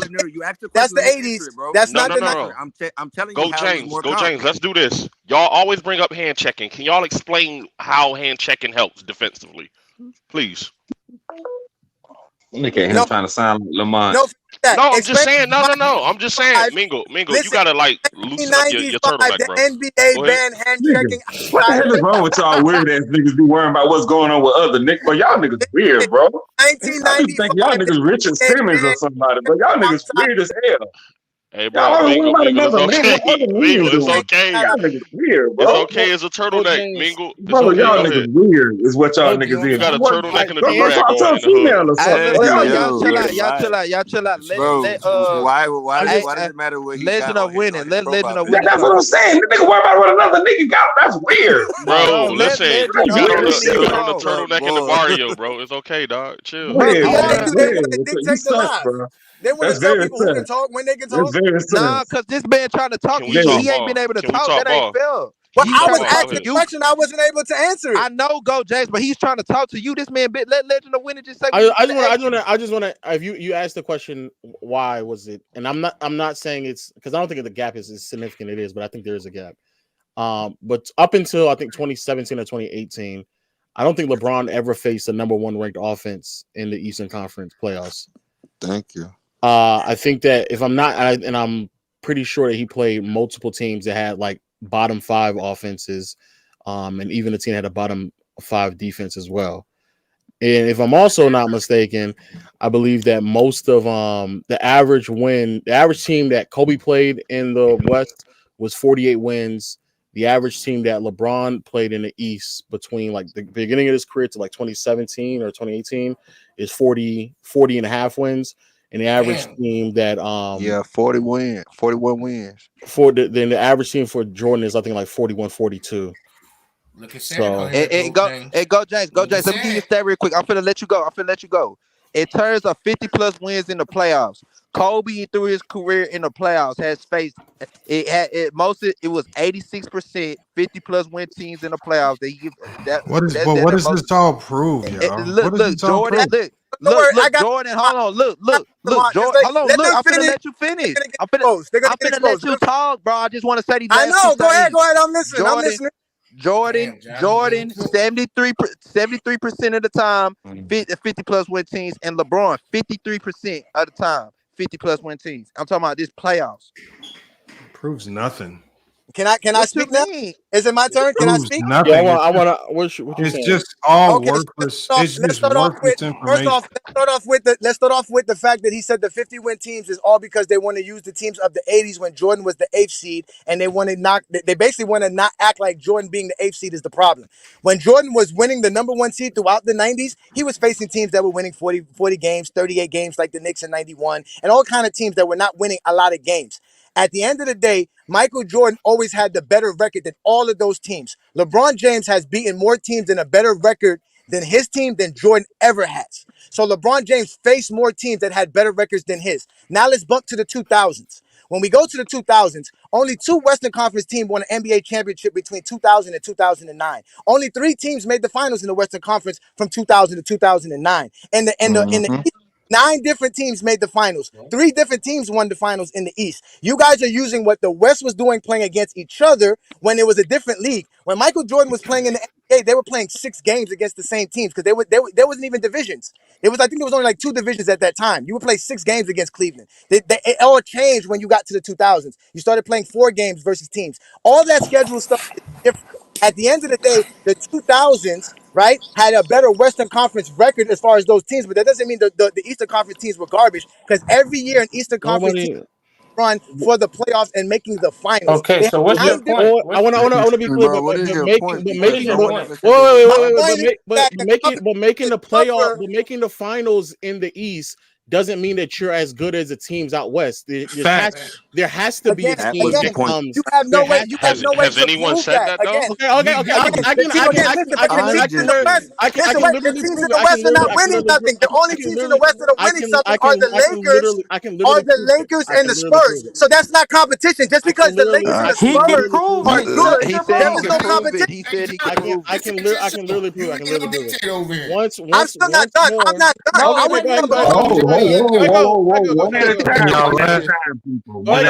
Y'all let him finish. Just let go James finish. Just let James finish and go to Legend after that. Yeah, let go James finish. Then after go James, let Legend talk after that. All right, man, go ahead. Again, your level of competition is based on what you have on your team as well. So being the fact that people like Michael Jordan and Kobe Bryant had more help to play these competitions that y'all claim is harder is why they had less competition. That's why their competition was less than LeBron's, because this guy Shaq is an MVP. LeBron never played with a league MVP. Again, Shaq made the All-NBA and the All-Defensive team 3 years while he was with Kobe. That never happened with LeBron James. Okay, LeBron James go ahead, never had the type of team to face the help that y'all talking about, and he beat better teams than Kobe Bryant and Michael Jordan. And so that means that's a lie. That's a lie. That's not a lie. That's the truth. If we're using team records, listen, if we're using team records to say a team is better, then that means when LeBron beats a team that has a better record than him, he's facing tougher comp. That means the teams he is playing is better than his team. Jordan was winning against the teams that were less inferior than his team. That's not what that means. Okay. That's what that means. Wait a minute. So judging by your logic, like y'all was talking about earlier, judging by your logic. Hold on, wait a minute. Let me talk. That's your logic. That's not my logic. You just said that. So judging by your logic, that means that's not my logic. That is not my logic. That means in 09 and 10, LeBron's. Hold on, wait a minute. That means in 09 and 10, LeBron's Cavs was the best teams those 2 years. So that means since he didn't beat the White House Magic and the damn Boston Celtics, that means his. Yeah, okay. You get where I'm going with that. If you want to use team records, I don't use team records. You get where I'm going with that, no. Who got low. Like, look, listen. I'm gonna let you go, but listen, go James. I want Lo to go so I can hear. Hold on, I want to correct him on something real quick. He said you lied about this. You lied about this. Do you know from 08 to 2010 there has not been a person that faced more 50+ win teams leading up to the finals than Kobe Bryant? It was only 2 teams. What does that mean? I never said that. Shaq. He kept bringing up Shaq. Don't mean nothing. Shaq I never said that. I said Shaq was a league MVP and made the All-NBA and the All-Defensive. I mentioned nothing about 50-win teams. I mentioned nothing about 50-win teams. I did not mention nothing about 50-win teams. Wait. It's just meaningless. I'm so confused. Why you can't hit everybody at once? This is why I feel like Kobe being in this conversation holds doesn't really hold much justification because when you got to start going to 50-win teams and stuff, that just tells you he just did that for LeBron. We was doing it for Michael, but we was talking about competition, Moke. No, I didn't do that. I said teams with better records. I never mentioned the record. I never said 50 wins. I never said. Hold on. But why bring up LeBron's competition? That's a cap. 50 wins came out your mouth. Hold on, y'all. Go James. No, it's not. That it's just poor logic. Like when you got to start chasing. That's not good logic. Yo, the team like 50-win teams, like it really means so little because we've seen 60-win teams like the Utah Jazz and even like the Atlanta Hawks, where nobody thought they was gonna win nothing. Like these are just numbers, and like unless you actually go back in the moment, and then we start to reanalyze, how good those teams actually were, or did they just have an overglorified regular season and they weren't really the team that we thought they were? Where we've seen teams like with 47, 48, 49, and 50 wins be much more significant, even more healthy. Like there's a lot of things that go into certain teams losing. So okay, I got a quick question. Why it's similar to how a lot of people say the defending champions, the Los Angeles Lakers in 2011. Remember, a lot of people say that they lost because injuries. Right. They lost. I mean, did they get? You guys got swept by the Dallas Mavericks because of injuries. So how do we weigh that? Do we give Dallas full credit, or do we say Kobe was injured and that Kobe choked? Which one do we say? So here's what we say. I got a question. Why did he bring up LeBron's competition? I'm confused. Because you guys started talking about 50-win teams. I just got here. My mic's been muted. No, you guys, I mean, once you start making it messy by talking about 50-win teams here and there, you make it messy. And to me, what's the point of bringing up LeBron? Once again, that'll be like me talking about. I still don't get it. That'll be like me saying, Jordan. There was multiple years in the 90s where 20% of the league lost 60 games, and that contributed to the Bulls being much better. But Lamont, These are things that the players can't control. But why is he bringing up LeBron's competition? I don't get that. They brought up LeBron's competition. You guys brought up records and stuff. I just came here. I didn't bring up nothing. Look, you guys be opening Pandora's box and then be mad when people open it right back. I don't even know what you're talking about. I just got here. Let me ask y'all this. You booted me, so I have to come back. Let me ask y'all this. You've been here the whole time. Stop lying. If you believe a team record makes the team the better team, if the team has the best record, right? If they beat a team that has a lower record than them, is that team really comp? What? If nobody's giving LeBron in the weak East, bro. A team with a better record doesn't mean you're the better team. I don't. Let me. Okay, so why use the Johnny, have public competition? That's my point. No, that's what I'm asking you. Why do you bring that up? No, they brought that up. They brought up the team. So if you agree, then you agree that 50. No, My argument was that Kobe.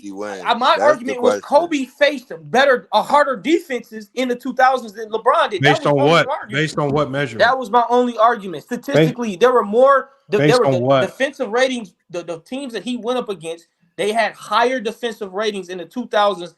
Like much higher than what LeBron went through, or lower. I'm sorry, lower defensive ratings than what LeBron went through in his run. That's just, who had a lower defensive rating than Detroit? Who had a lower defensive rating than Boston? Who had a lower defensive rating than Chicago? Those are some of those teams you just named. Also, those are some of the greatest team defensive. I mean, some of those teams. But those are the teams LeBron faced in the 2000s. I know, but those are also teams that Kobe faced as well. Okay, let me just because Jesus. Kobe did not face the Bulls. That's the one team. Okay, congrats. All right, the one team that he named. I love how you ignore the other 2 or 3 that he named that he also faced. All right, the answer. So if to answer the question, Johnny, yes, records does not tell the whole story, but it doesn't matter if you can look at records in marriage with all NBA selections that were coming out of the Eastern Conference, in marriage with how many MVP candidates were coming out of the Eastern Conference, in marriage with how the teams were ranked when it comes to what's it called, offensive and defensive rating. And you can also look at in a general sense, like how many just losing teams in general were in the East at that time. And contrast in particular to that West, it's kind of hard to even come close to make the argument that it's making the Western Conference a tougher conference because of team record and all this other stuff. When the only 2 teams that were actually winning their conference was 2 teams, is what I'm trying to tell you. You're being disingenuous. That conference is not that tough. You're comparing it to the East when they're playing against each other. They're not playing the same people. It's a different schedule. Everything is different between the Western Conference and the Eastern Conference. So how is it possible that there's well let me ask you a question. Wait. How is it possible that there was several years, even when they're playing with one another in the West, there's several years where there's like 7 to 9 teams in the West winning 50+ games? How is that possible? Facts. They're playing 60% of 60 of their games against each other. They only play against the East 30 times? Johnny, and vice versa. Listen to what I'm saying. Well, you're not letting me speak. You're not listening. You play against your division. Listen to what I'm saying. If most of the teams are playing against one another in the West, which no one's disputing that. Right. How is it possible that still there's years in the West where majority of the teams win more than 50 games? How is that possible? If they're playing against each other. I'm not denying that they are. What does that mean? Lamar, I'm gonna answer the question, but Lamar, you see who brought up 50 win seasons again? You heard this, right? You heard who brought it up again. That's fine. But I'm asking the question. Okay. How is that possible? Again, you bringing up 50 win teams in the West Conference to make them the question. I'm answering the question. To make them seem better than a team that won 47 games in the East is disingenuous. Okay, that is what I'm trying to explain to you. The team record does not make you the better team. Okay, but bro, your argument is invalid and contradictory. It's not my argument. I'm disputing his argument. It's not my argument. Listen, I am not using team records. I'm not using team records. That is Kobe fans and Michael Jordan fans' logic. I am not using team's records. I'm using it against you. I'm not saying you're doing that, but no. But what you're saying off their meds today. No, what you're saying that the West is playing against each other, the East is playing against each other. You realize that everybody on each conference, they played each other in that conference the same amount of times, right? Facts. You play your division 4 times, and you play everybody else out of your division, regardless of conference, 2 times. Once away, once home. It's the same shit. So what are you saying, bro? So why was the East record weak? Not the same, because the East is competing with one another. They're tougher conferences. And the West is doing the same thing. So that means, listen, you're moving the goalpost. Listen to what I'm telling you. The conference is tougher in the East. Listen to what I'm telling you, tougher in the East. Because the difference between the top team and the bottom team is smaller gap than the West. The top teams in the West are the elite teams. The rest of those teams are not that good. Oh, no, stop. That's it. That's why the Lakers and the Spurs made 9 NBA finals during that span. And guess what? That's not true. And guess what? Memphis, the teams like the Suns were not good enough. They were winning 60 games, 50-something games, but they were not good enough. What about Dallas? Dallas came out. Dallas came out too. Y'all are arguing the wrong points here. Look, Johnny. Why did 9 teams in the Eastern Conference make the finals during that year? If it was so easy. Because the gap between each Eastern Conference teams at that time wasn't as significant as it was in the West. I agree with that. So there was no comp. That means the Lakers was the comp. That means the Spurs was the comp, and everybody else was just the thing. There was no comp. There was no competition in the West. It was all Lakers and Spurs. I'm about to answer the question, though. That's not true. What you're saying? What year are y'all using for example? Like if we took a year, what's the example? 2001 or 2002. 2001 to 2010. All right, let me use 1 year as an example. I said 2000 to 2009. 2001. But to Johnny's point, well, I'm not because someone still has to come out of the East, and you're right. The competition in the East relative to Eastern Conference players, teams, is closer.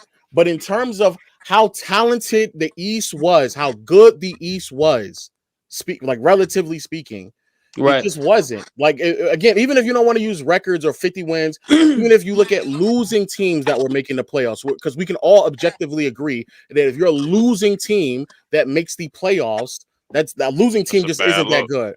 Then if we want to look at how many players were making all NBA selections back in the day, in particular first team all NBAs, there's quite a few years where 4, some years even all 5 of the first team all NBA players are coming out of the West. There's several years where the 15 players who make the all NBA team only like 3 or 4 of them are Eastern Conference players, right? Even when you go beyond, even if you look at MVP candidates and recipients, right? Most of the MVP recipients were coming out of the West, and even if they didn't win it, a lot of the MVP candidates were still coming out of the West. Is that we agree on those things? But low. Wait. I'm answering the question. I'm glad that you jumped off The of the best team players record. and the best role players came out of the Let's West. talk about all NBA, because at the end of the day, all NBA and all defensive selection, LeBron's faced more all NBA players, more all defensive the selected players than Michael Jordan and Kobe Bryant. In fact, Michael Jordan and Kobe Bryant never faced a team that had 2 all NBA players and 3 all defensive players on it, and that was in the Eastern Conference, the 2006 Detroit Pistons. So at the end of the day, Kobe Bryant and them never faced the competition LeBron Wait, had. hold on, who are you talking about? 2006? Who? The 2006 Detroit Pistons had 2 all NBA players and 3 all defensive players on their roster. Who was the 3 defensive players? Name them. Tayshaun Prince, Ben Wallace, and Ben Wallace was not there. In 2006, he was. Yeah, LeBron lost, bro. D-Wade beat that same team that year. Ben Wallace was not He there. had to face that team. Kobe Listen, never faced a team Ben like Wallace that. was not there. Kobe never faced a team like that. Michael Jordan and LeBron and Kobe never faced more all NBA or all defensive selected players than Jordan than Michael than LeBron. In 06, he's right. Ben Wallace was there. Okay, that's one team, which I Yeah, think LeBron everybody here would agree that one team is comp. That's a great team. No. That's again. That's the one team that I had to show you, because in NBA history, only 6 teams ever done that, and the Chicago Bulls was one of the teams. The Chicago Bulls is one of the teams that done it twice. So that shows you how Michael Jordan had more help to face that competition that you call tough in the East when he had the help to beat them. He didn't have competition. He was the competition. That's the difference. That's one. Why are we here? Because they brought up all NBA and all defensive selection. Okay, hold on. But what's the other team though? What's the other team? What's the other teams? But low. The other teams that had that. What's the other team? Hold on. I'm gonna tell you the other teams. The other teams that did it. It was the 06 Pistons. It was the 96 Bulls. It was the 93 Bulls. No, LeBron. What are you talking about? LeBron in the East. You're talking about for LeBron. It's the 06 Pistons and then I think who the else? 08 Celtics. But who else? Who else? New Jersey Nets. What are you talking? What? No. Just let him answer it. From 03 to 08. What are you asking me? What was the other elite defensive team? Stop giving him an out. Stop. Name me the other teams between whatever 04, 05 when he got into the 04 to 2008. To 2018. Name me those teams where there's an abundance of all NBA selections, especially in contrast to LeBron's team, or an abundance of all-stars, and in contrast to LeBron's teams. Go ahead. Give me a second. Let me pull it up for you right now. Because I know it's the old. I got this. Don't worry, I got this. It's the 06 Pistons, and like it's the y'all 08. said, we do best. It's the 06 Pistons and the 08. What is the team called? Celtics. And I don't think anybody would ever disagree that those are legitimate competition teams for LeBron. I just don't see how this conversation tells you who's the better player. Right, because y'all. It depends. Y'all are knocking LeBron for getting drafted where he got drafted. This is still not going to. I'm not knocking. I believe that when people make arguments about how many times LeBron's been to the finals, I don't think that he would have never made the finals in the West in the 2000s. So why didn't anyone else pull it off? Pull it up. It was only get into the finals 10 times. Because I think LeBron outside of 2018, he went to the finals 10 times. Outside of 2018, LeBron. Wait. Outside of 2018, you said why didn't nobody pull it off? Okay. We seen Kobe beat a super team in 2010. Outside of 2018, Kobe beat a super team in 2010. Outside of 2018, we also seen him lose to the Pistons and the Nets. Okay. Outside of 2018, yeah, LeBron lost to the Pistons. All right. Outside of 2018, between 2011 to 2017, when he was making those runs consecutively, you could very confidently say that he was either definitively the best team in the East or close to being one or two. That's why. So when James is talking about competition relative to the East, agreed, especially in the 2000s. But by the time we get to 2010s, LeBron is almost undeniably on the best team in the East. No, But again. Here we go. You asked me to made answer. those I'm going to answer teams. the question. Are you guys ready for the? We can go back. We can go back. Yeah, to from I want to 2010 to Are you guys ready for 2018, my he had the answer? best team in the East. From Are you 2010 guys to ready for my 2018. answer? Are we ready? Yeah, I'm ready. Go ahead, Are you bro. ready Go for ahead, my bro. answer? Man, I've So you been said. ready, man. Hurry up. So you said take out Detroit and take out 06 Detroit and take out 08 Boston. 08. Yep. Yeah. All right. So in 2007, Detroit had one All NBA player and one All Defensive player. We're not counting the West, right? No finals, right? Just the East, correct? Yeah, Okay, go ahead. Just the East. 07 Pistons. Let's go on. Let's move forward now. Who were the All NBA players in 07 again? Chauncey Billups and who? I'm quite sure it was probably Chauncey Billups and Tayshaun Prince in 07. Okay. All right. You said they were all NBA? One was All NBA, one was All NBA. I said Defensive one team. All NBA and one All Defensive. Okay, go ahead. I got you. All right, and in 2009, it was just Dwight Howard. He was All NBA, All Defensive selected, and he was Defensive Player of the Year. He was the rebounding champ plus the block champ for that NBA season. So Dwight, okay, and in 2009, just Dwight. All right, so then when we get back to the 2010s, all right. Okay, here's what we get. This is where we get again from 2010 to 2012. LeBron teams were better, but if we get outside of that, when we I genuinely want you to answer the question. So in 2010, between 2011, between 2010, because it hurt LeBron. Go okay. 14, the teams that LeBron James faced either had one All NBA player or one All Defensive player. But like you said, he had Dwayne Wade in 2011 to 2014, who was an All NBA player. Okay, so from that same time, can we look at Kobe's competition? Hold on, wait. Can I answer? Before we go there, yeah. No, let's that's the next question. Can I finish? Because go ahead.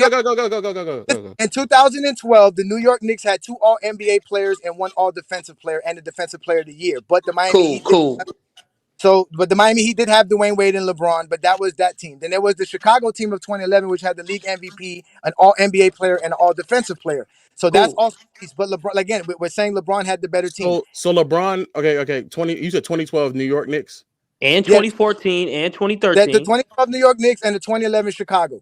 So this outside of Boston. Okay. So far we got Orlando, we got Detroit in 07, Orlando 09, we got 11 Chicago. No. Okay, you're naming teams that only have one All NBA, having one All NBA player. Like what the fuck are we doing? No, that's what I'm saying. I said. Let me ask you the question. Listen again. Hey, bro, I named Detroit. Bro. Detroit had one All NBA, one All Defensive.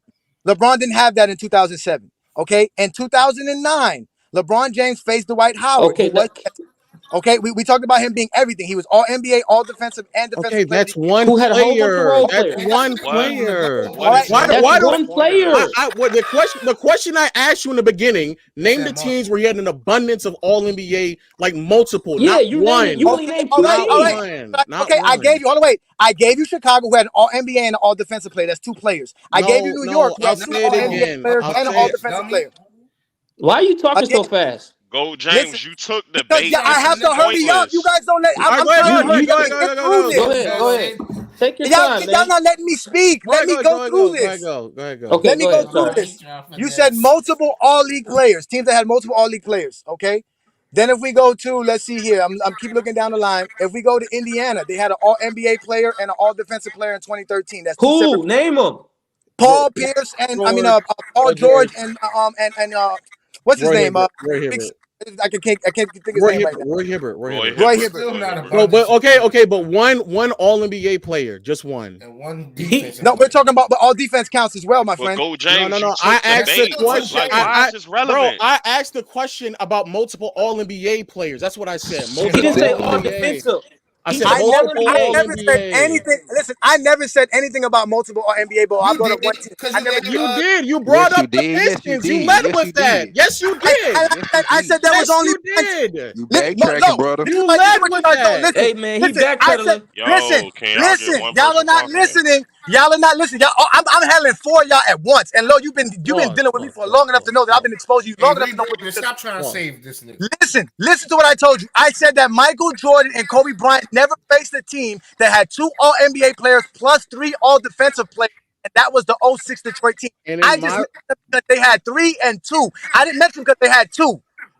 I mentioned them because they had a team that was rare, that nobody's ever seen. That Michael Jordan.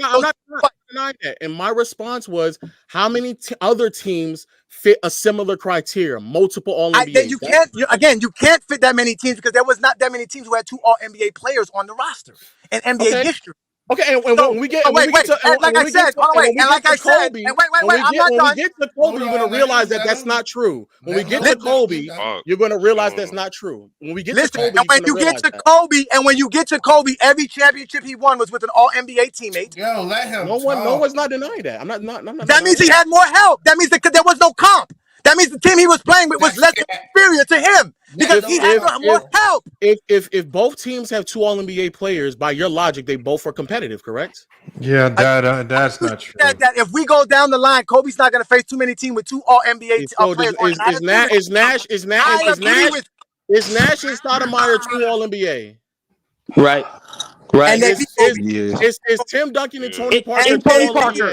Yes, Tim Duncan and Tony Parker. Okay, so Tim Duncan and Tony Parker. Kobe. No, Go James. I'm specifically talking about the 3 years where we're talking about where he's beating these teams to get to the finals. Is Iverson and Melo 2 All-NBA players? Facts. No, they're not. So we going like AI wasn't washed? Like, come on, bro. AI was an All-NBA player in 2008. Move on. He wasn't washed. He won washed in 08. He wasn't an All-NBA player in 08. All right, go ahead. He wasn't. If he wasn't, that's my fault. If he wasn't, that's my fault. Okay, keep going. Okay, so wait. You stopped me from bringing up facts so you can make up shit? I just said so let me continue because you were asking about 2018. You stopped at 2013 because the facts that I'm bringing is too much for you to handle. I'm bringing up facts. I'm bringing up multiple All-League players and why they were better than LeBron's team. I want to then bring That's up what I'm doing. I'm exposing low. I'm then going to bring up the Utah Jazz in that same let him talk too, bro. On the Utah Jazz, were there not 2 All-NBA players on that team in 08? What about Tracy? Hold on. What about Yao Ming? Tracy and Tracy no. Stop. Because Tracy McGrady didn't play, so he's not. Stop giving him ammo. Stop giving him ammo. And the Utah Jazz, were they not 2 All-NBA? Was it Darren Williams? In 08. Who was the second guy? Carlos Boozer. Carlos Boozer made the All-NBA in 2008? I'm looking at it. He did. Yes. And then Darren Williams made the second team, sir. Darren Williams was that nigga too. So I think I'm not saying that Powell didn't. What I'm saying and Karolinko was the elite defender. And I don't know if he made all defense team, but yeah, still a great defender. So when you initiated this conversation by saying how there's not too many teams in NBA history with 2 All-NBA players on the roster. That's cap. I've only stuck to a 3-year sample size in the West, and I've already named off like 4 teams. But we got to keep going though. Lo, there's other teams. We got to keep going. Wait a minute. Why are you limiting it to only 2 All-NBA players? Who said that it had to be 2 All-NBA players? You said it. No, I didn't. No, I didn't. Listen, again. You said what player has had multiple All-NBAs and all I did not bring up a 2 All-NBA team that had just 2 All-NBA players. Go, James. Bro, I'm out of here, man. Y'all have a good night. Y'all not letting me speak. Y'all not letting me speak without lying on my name. I never brought up just 2 All-NBA player teams. I brought up a team that had 2 All-NBA players plus 3 all-defensive players. I didn't just bring up just 2 all-defensive teams.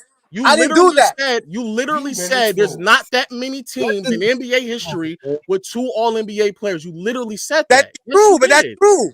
That is true. All right, and so what I'm saying is if there's I don't not think he said that, Logan. That's not what he said. He just said it was true. No, listen, Lamont, what I said was there's not too many NBA teams in NBA history that we're going to find that had 2 All-NBA teams. That, again, that's the NBA's history. I didn't say there was no teams Kobe didn't face like that. I just told him there was not too many teams like that in NBA history. I know. And so okay, so now that I said that, why did you jump up from all NBA selections to 2 on a team, and then you avoided the all defensive selections? Oh, I can do that too. We was talking about that too. Marcus. No, we wasn't talking about that. You was cutting me off. We was not talking about that. You were lying on my name, and you have now been exposed by the exposer. No, you just got exposed. What? No, because I never mentioned anything about NBA teams, and that's why they were tougher competition. I mentioned LeBron faced more All-NBA players. throughout his career than Kobe Bryant. That's what I said. And I mentioned, I mentioned a team. I mentioned a team that only happened 6 times in NBA history, and one of those teams is LeBron's. Matter of fact, LeBron James has faced teams that had 4 All-Stars on it, right? In NBA history, only 9 teams had 4 All-Stars on it. LeBron faced 5 of them, 2 in the East. So LeBron has faced tougher competition than Michael Jordan and Kobe. That's what I've been fooling y'all on. So I gotta yell because y'all don't let people speak when y'all get exposed. That's what the exposure does. Who is you exposing? And let FYF. I'm exposing Low, SFM, Kobe, and any Kobe Bryant and Michael Jordan fan lying about competition. That's what I'm doing. That's what I'm doing. That's what I'm doing. Oh, y'all. So welcome to Coach James. He did say all NBA players. He didn't say they had to be two on one team. That's what he said in the beginning. He just said LeBron's faced more all NBA players. Thank you, Lo. Fine, Lo. That's why you only on Players' Choice, because y'all don't take real competition like y'all talk about Michael Jordan. This is real competition at FYF. This ain't that nonsense.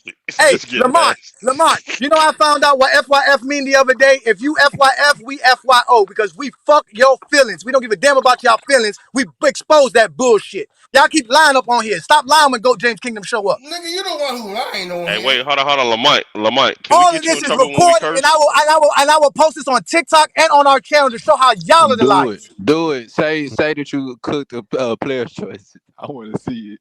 I already did it. Sports Fluent got it before. Mars got it before. Lowe's got it before. Shit. I'm waiting for Tickets. Tickets up next. Didn't he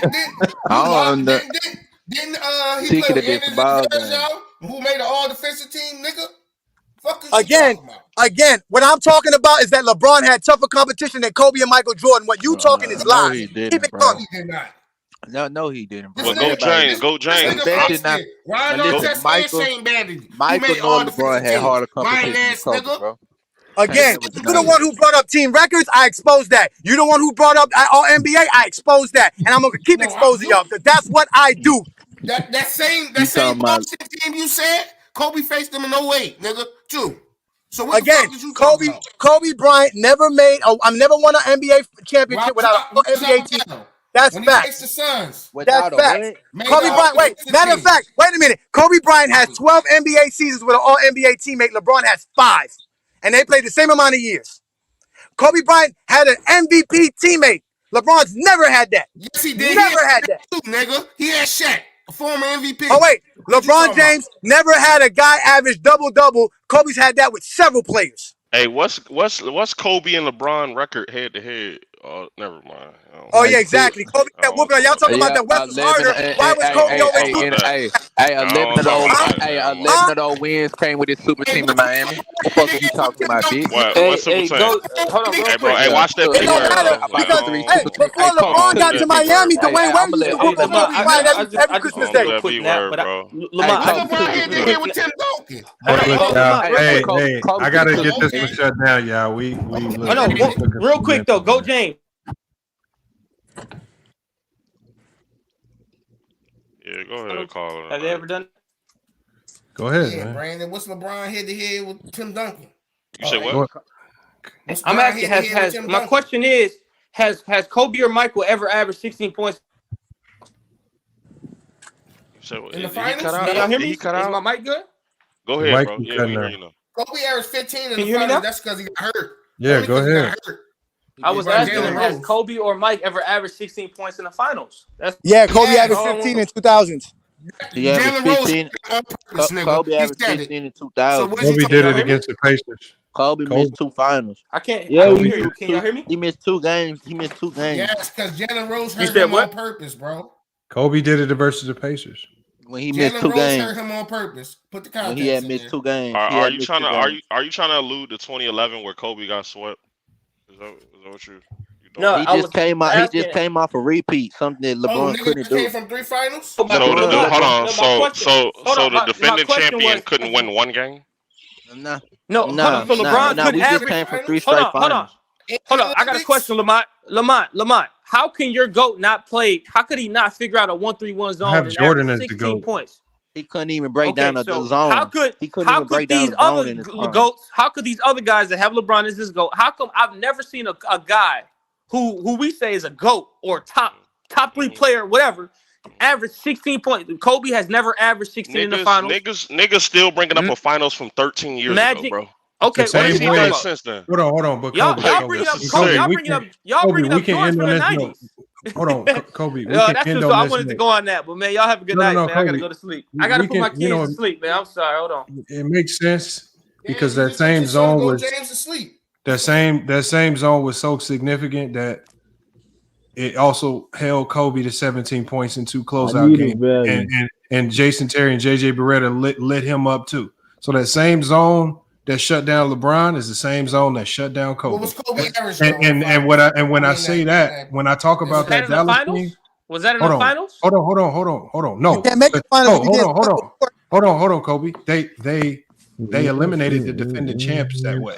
So they saw the defending champs. Hold on, Kobe. I'm asking you a question. They already had other issues, though. Hold on, Kobe. I'm answering your question. They saw the defending champs. The defending champs that had home court advantage. They saw them, and they said, we're going to run this same zone versus them, and we're going to use it to shut down Kobe, the guy who was in his prime, the guy who was the defending champ. And that same zone that, again, shut down LeBron. Well, but how can it shut down D-Wade, though? D-Wade averaged 26, though. Why didn't he shut down D-Wade? They were focused on LeBron, nigga. What I'm saying, That's not true. What I'm saying is that same zone didn't shut all the Lakers down, but it definitely shut Kobe down.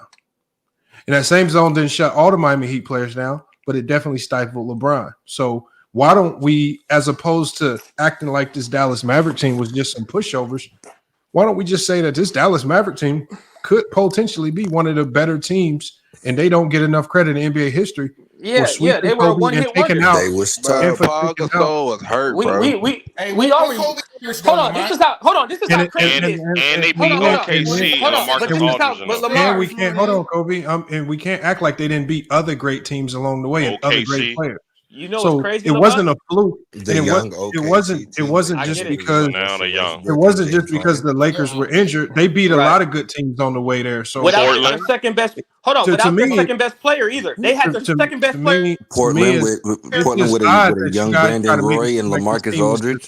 So why do y'all keep saying this young shit? Like, don't they show up and play on the court? Why do y'all say young? Like, so no team was supposed to play these young teams because they're young. We got to shut it down. Yeah, we got to start shutting it down. And they didn't have Caron Butler either. Lamont. They had Caron Butler was missing too, so they had their second best player. That's crazy. What else? And they still shut Kobe down without their second best player, huh? How they shut Kobe down? Still shot 45%. Exactly. Kobe had 17 points in 2 closeout games. That's called shutting him down. That's called Mamba mentality. What did LeBron have, Lamont? What did LeBron have? Hold on. But exactly. Hold on. But Kobe. Triple double in game 5. Hold on, go James. What about Kobe? game 1 through 5? Hold on, Kobe. See, this is the problem. I don't run around pretending as if LeBron didn't get shut down. Oh, okay. I don't have an issue with. See, the problem with the Kobe fans is when we tell them they got clamped up by Dallas, y'all get to throwing out every excuse you can think of, as opposed to just saying, "Damn, Kobe just got clamped up."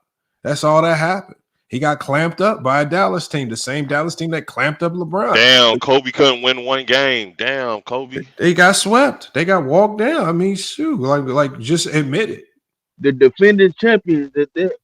Come on, man. Yeah, like they be acting like Kobe just got this perfect resume, man. Kobe got the same flaws and scars on, if not worse. He got the worst scars and scratches on. Nigga had Gary Payton and Karl Malone and still got smacked. Come on, man. They gotta stop. Okay, no, stop. Before you go, Lamont, let me tell you something, Lamont. Let me tell y'all something. This is something that I've learned as being a GOAT James Kingdom and a LeBron fan. We are the only ones that cannot be subjective towards LeBron James. We're the only ones that can't bypass LeBron's flaws. Kobe Bryant fans and Michael Jordan fans have the luxury to say that Kobe has no flaws, Michael has no flaws, and we are just supposed to accept it. If we did it with LeBron James, it is true because they have a lot of flaws, and every time we bring up their flaws, they bring up excuses. So that's what I'm saying. So they make up a lot of excuses for their flaws, and then they tell us we're haters or we're LeBron fans because we're bringing up flaws. But at the end of the day, we don't get the luxury as LeBron fans to say that, you know what, LeBron James is a great mid-range shooter, because then they'll bring up the numbers and they'll say we're just being fanboys. But when we do that to them, they just get angry at us and cuss us out and then try to bully us out of panels. At the end of the day, we don't get the luxury to be subjective for LeBron or be fanboys for LeBron. We always have to talk about LeBron pertaining towards stats and things that are measurable. Because once we start saying stuff that y'all don't think is real, it's, oh, we're fanboys with this, that, and the third, and we don't know how to talk basketball with casuals, blah, blah, blah, blah, blah. So that's the thing I have with them. They don't let us be fans of LeBron. All they do is be fans for Kobe and Michael Jordan. I don't like that shit. I agree with you, and the reason I feel like it goes that way is because of the media and what they portray as LeBron. Like the fact that, like, I was just had this argument with my boy the other day. The reason why, and you just like Gilbert Arenas said, LeBron is 39 years old, and people still expect him to be the greatest player in the league. They still expect him to do all this other stuff, right? But at the same time, Jordan was 38. Kobe was getting up there, but nobody like corrects them or nobody addresses their failures. Why? It's because LeBron is still in that GOAT debate. It's because people have him so high at like right now, whereas Jordan was already the GOAT. So people don't they diminish it, which I don't think is right. But if LeBron, like, let's just say, like, after he won the last championship in Cleveland, I'm not gonna count the bubble. I'm sorry. We got to start wrapping it up, y'all. We got to get after up out of Cleveland. If we would have just called it a wrap at that, LeBron wouldn't be held to this high standard that he's held at right now, which I still don't. Which I don't think is fair because LeBron is a hell of a fucking player. LeBron is that guy. Bro, like he's LeBron, been that guy. they don't hold LeBron to no higher standard. That's not true. That's not true.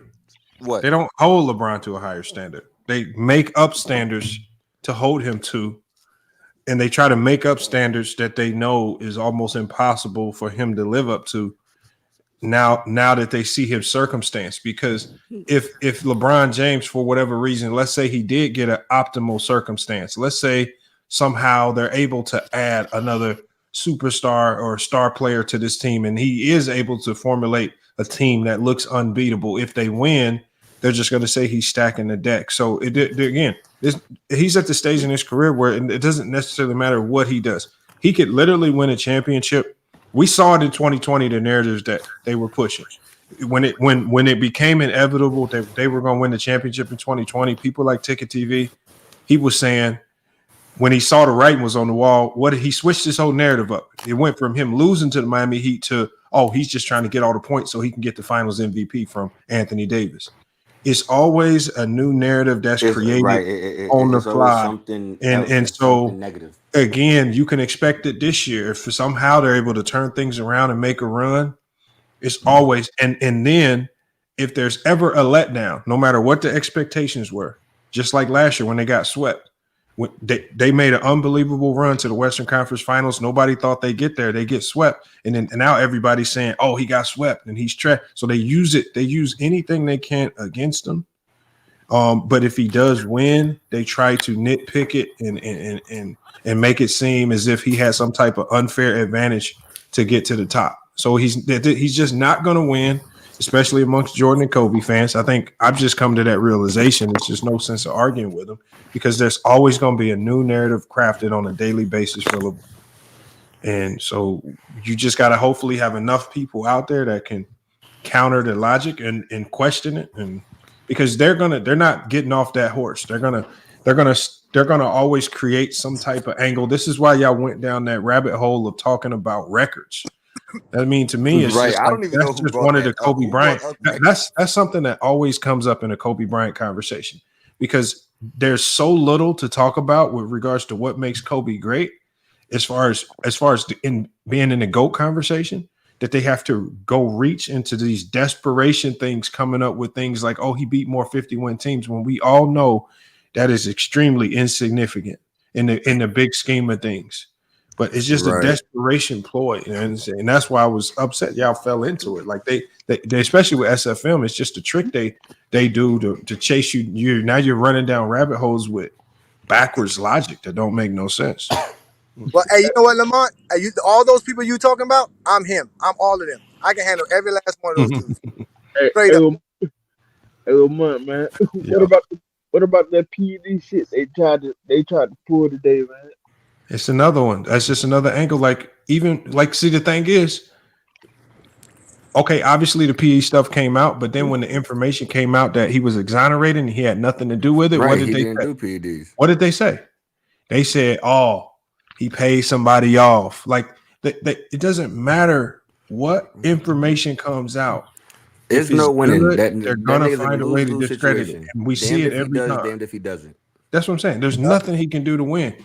So Yeah. And we've if seen you it. defend it, you're a LeBron fan. That's it. Yeah, No matter yeah. what. And if you say That's he's it. the GOAT, you're a LeBron fan. Like, that's what Dreamers Pro likes to say. Like, and it's just they But try to put labels on you. So if you at the defend same or like time, though, can you LeBron, they'll not put just a be a label fan on you of the to NBA or a fan try of to like basketball? Coach James Kingdom. He said they try to use bully tactics to get you off your stance.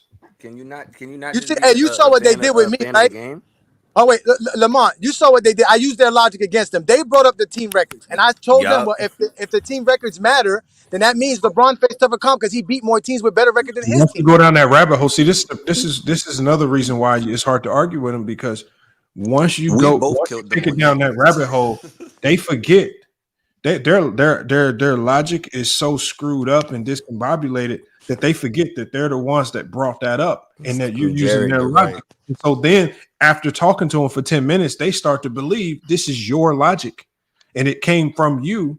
And then they're trying to explain to you why it doesn't make sense, but they don't realize you're just explaining You're why your using logic. their logic, That's exactly. why I said I exposed them because I use your logic against you, and now you're calling it stupid. Which from the premise I was telling you, it was a stupid logic, and I proved it. I had did We the both same did thing that, to them earlier, but they especially, couldn't bro. comprehend it. It was And funny. so I'm saying, when your logic is used against you, they don't know how to compute that. It doesn't, like, every time we use their logic, and you guys heard Kobe saying it over and over again, he was like, you guys, this is y'all point. Y'all don't like. I'm like, Kobe, this is I'm not not a us. Bron fan. This is just I us just follow using the your game. logic against you. So Yeah. I mean, it's hard to. It's Kobe fans are kind of, they're the most annoying because they have to come up with some very creative things to create a case for Kobe, and they're getting more creative for sure. You know what they are? You know what they are? They're the aliens to the Prometheus. Jordan fans are Prometheus, and they're the children of the Prometheus people, and they're the alien. That's what I don't know if y'all ever seen Prometheus the movie. I don't know if I'm saying it right, but that's what they are. They are a product of Jordan fans, and I've realized they are actually worse than Jordan fans because they make up everything. They make up everything. Yes. They do. And Anyway, let me give a shout out before we get out of here, y'all. Let me give a shout out to a few people real quick. Just real quick, let me run it down. I wish there was more y'all that came through because we gave y'all 7 hours. 7 hours, yeah. Let me give a shout out to Aaron. Lit stream. A shout out to Aaron in the Cash App. Shout out to Drew. Shout out to Alona. Shout out to Kevin. And then shout out to. Okay, so there it is. Shout out to Jayed, man. Everybody that came through and supported this long stream, man. Like I said, man, appreciate y'all. Kobe said we're babies. Kobe, I thought you was taking your kids to school, man. What you doing back on here? he lying. He don't got no children. He lying. He don't got no children either. He be lying. He supposed to all he do is lie. And look, y'all, you enjoyed the stream. If you enjoyed the stream, if you enjoyed the whole 7 hours, I'm probably gonna cut this one up, man, into different segments. But if you enjoyed the stream, make sure on your way out, man, you support your channel, man. Cash out, $ FYF Sports, man. We had Gold James Kingdom up here. Make sure y'all check out his channel. It's easy to find. Y'all see the logo on the screen. I'm gonna put him on the big screen so y'all see it, man. Gold James Kingdom. Just search it in YouTube, man. Give him a subscribe, man. Follow his content, man. They always going live cooking, doing these debates, man. They you know, I'm telling you right now. I told you. I even told him he has some interesting takes, and I told you there was one day I heard these guys break down defense, and it was wild. It was wild how they broke down LeBron James' I need defense. Cash App. You said what? Thank you, FYF. Hey, Kobe, keep your dick in your pants. 10 kids is too much. Yeah, you need to chill out then if you got rocking 10. Yeah. You just slow up, man. Then you shouldn't be on here then, nigga. Right. He says y'all crying in the therapy says for your bum queen. But wait, Kobe, Kobe, didn't you say that you was 24? How the hell you 24 with 10 kids? He lying. He lying. Why the fuck you lying? Oh, you know what, Lamar? Oh You know what? Hey, God. Lamar. You know what's another thing we got to stop doing? We got to stop arguing basketball with people that never saw the towers drop. If you want to lie when the towers drop, you can't talk basketball with me, man. I got nothing to say to you. I was in the Pentagon when the towers dropped. I remember. Exactly. Yeah. Everybody should remember what they was doing when the towers dropped, man. I was in the If Pentagon you don't when the remember, towers that means dropped. you wasn't alive. That means I can't talk basketball with you. That means you haven't watched basketball enough to know basketball to talk basketball with me. That's not good. I mean, hey, look, I'm 23, but still. I was 4, bro. I was 4. But I see you listening and you paying attention, you learning. That's a good thing. Good job, young man. Pay attention and learn. Lamont dropping a lot of knowledge. And night in and night out, Lamont dropped knowledge. Good job, Lamont. Always. Appreciate you. Shoot. But look, I'm gonna shut this one down, man.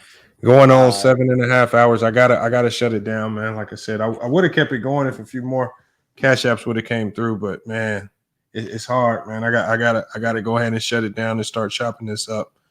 But it made some good content, man. So salute to Joe Bond. I'm gonna drop you. Salute to Almighty. All right, Lamont. Peace, my boy. Stay safe. I want to get you up there for some more conversations, man. So make sure you pull back up, man, when we go live, man. Definitely. Bro, this is my first one. It was lit. I freaking enjoyed it. Yeah, man. I definitely got to start coming up more. Yeah. Yeah, definitely. When I see you, I'm definitely going to get you pulled up, man. Say that. Yes, all right, bro. Stay safe. Appreciate you. Right.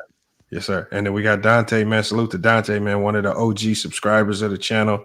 We got to get you. We got to get you on it. We got to get you a channel, man, Dante, man. We got to get you cooking, man. We got to get you set up, man. So hopefully we can see you doing your own thing on YouTube, man. But again, Dante, man, much appreciate your support, man. One of the long time subscribers of the channel, man. Always coming through to support, man. I'm gonna drop you down, no man. Salute, Dante. Appreciate you pulling up, man. Yes, sir. All right. Hey, y'all. Look, FYF Sports, man. Another great podcast episode, man. Appreciate everybody. Pulled up to FYF Sports, man. Long stream, but look, man, we have some hellified debates. Try to let people go. You know, I try to let the conversations just evolve on their own. It got a little sloppy. 6 foot Ishmael, 6 foot. No, I used to be able to, but I was never a leaper. I've always been a shooter, Ishmael. So more of a shooter. Eli said today's show was fire, man. Yes, sir. Appreciate it, man. Like I said, I'm gonna drop it one more time before we get up out of here.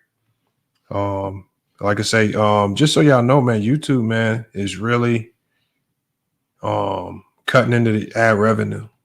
All right. So they've kind of cut ad revenue by 85%. So, you know, y'all want to keep these streams coming, man. Y'all want quality content, man. All you got to do is support, man. We giving y'all better shows than ESPN, Fox News, man. And we let y'all come up and cook with the people, man. So I definitely support, man, to help keep us afloat, man. As YouTube, it seems like they trying to do their most to get us up out of there, but making it hard on us to stream consistently, man, by killing our revenue streams, man. But look, it's FYF Sports, man. Another great podcast episode. Yeah, we're going to be back with more sports and news. We're going to be having another late night stream for you guys tomorrow. Oh, actually today. It's already the next day. So definitely going to be having another stream for you guys coming up in some hours, man. And hopefully we got some good NBA games going on to where we can cook on that. Again, salute to everybody that participated in the trivia. That's always a big thing when we get people, doing something new. It was a new concept with the trivia. I know ChatGPT kind of messed up some of the answers on the trivia, but look, it made for some interesting content, man. So, it is what it is, but we definitely going to be doing it again tomorrow night. Probably not another 7 hours, but we definitely will be here. But y'all, it's FYF Sports, man. Another great podcast episode. We're going to be back with more sports and news. Until then, it's FYF Sports. And we out.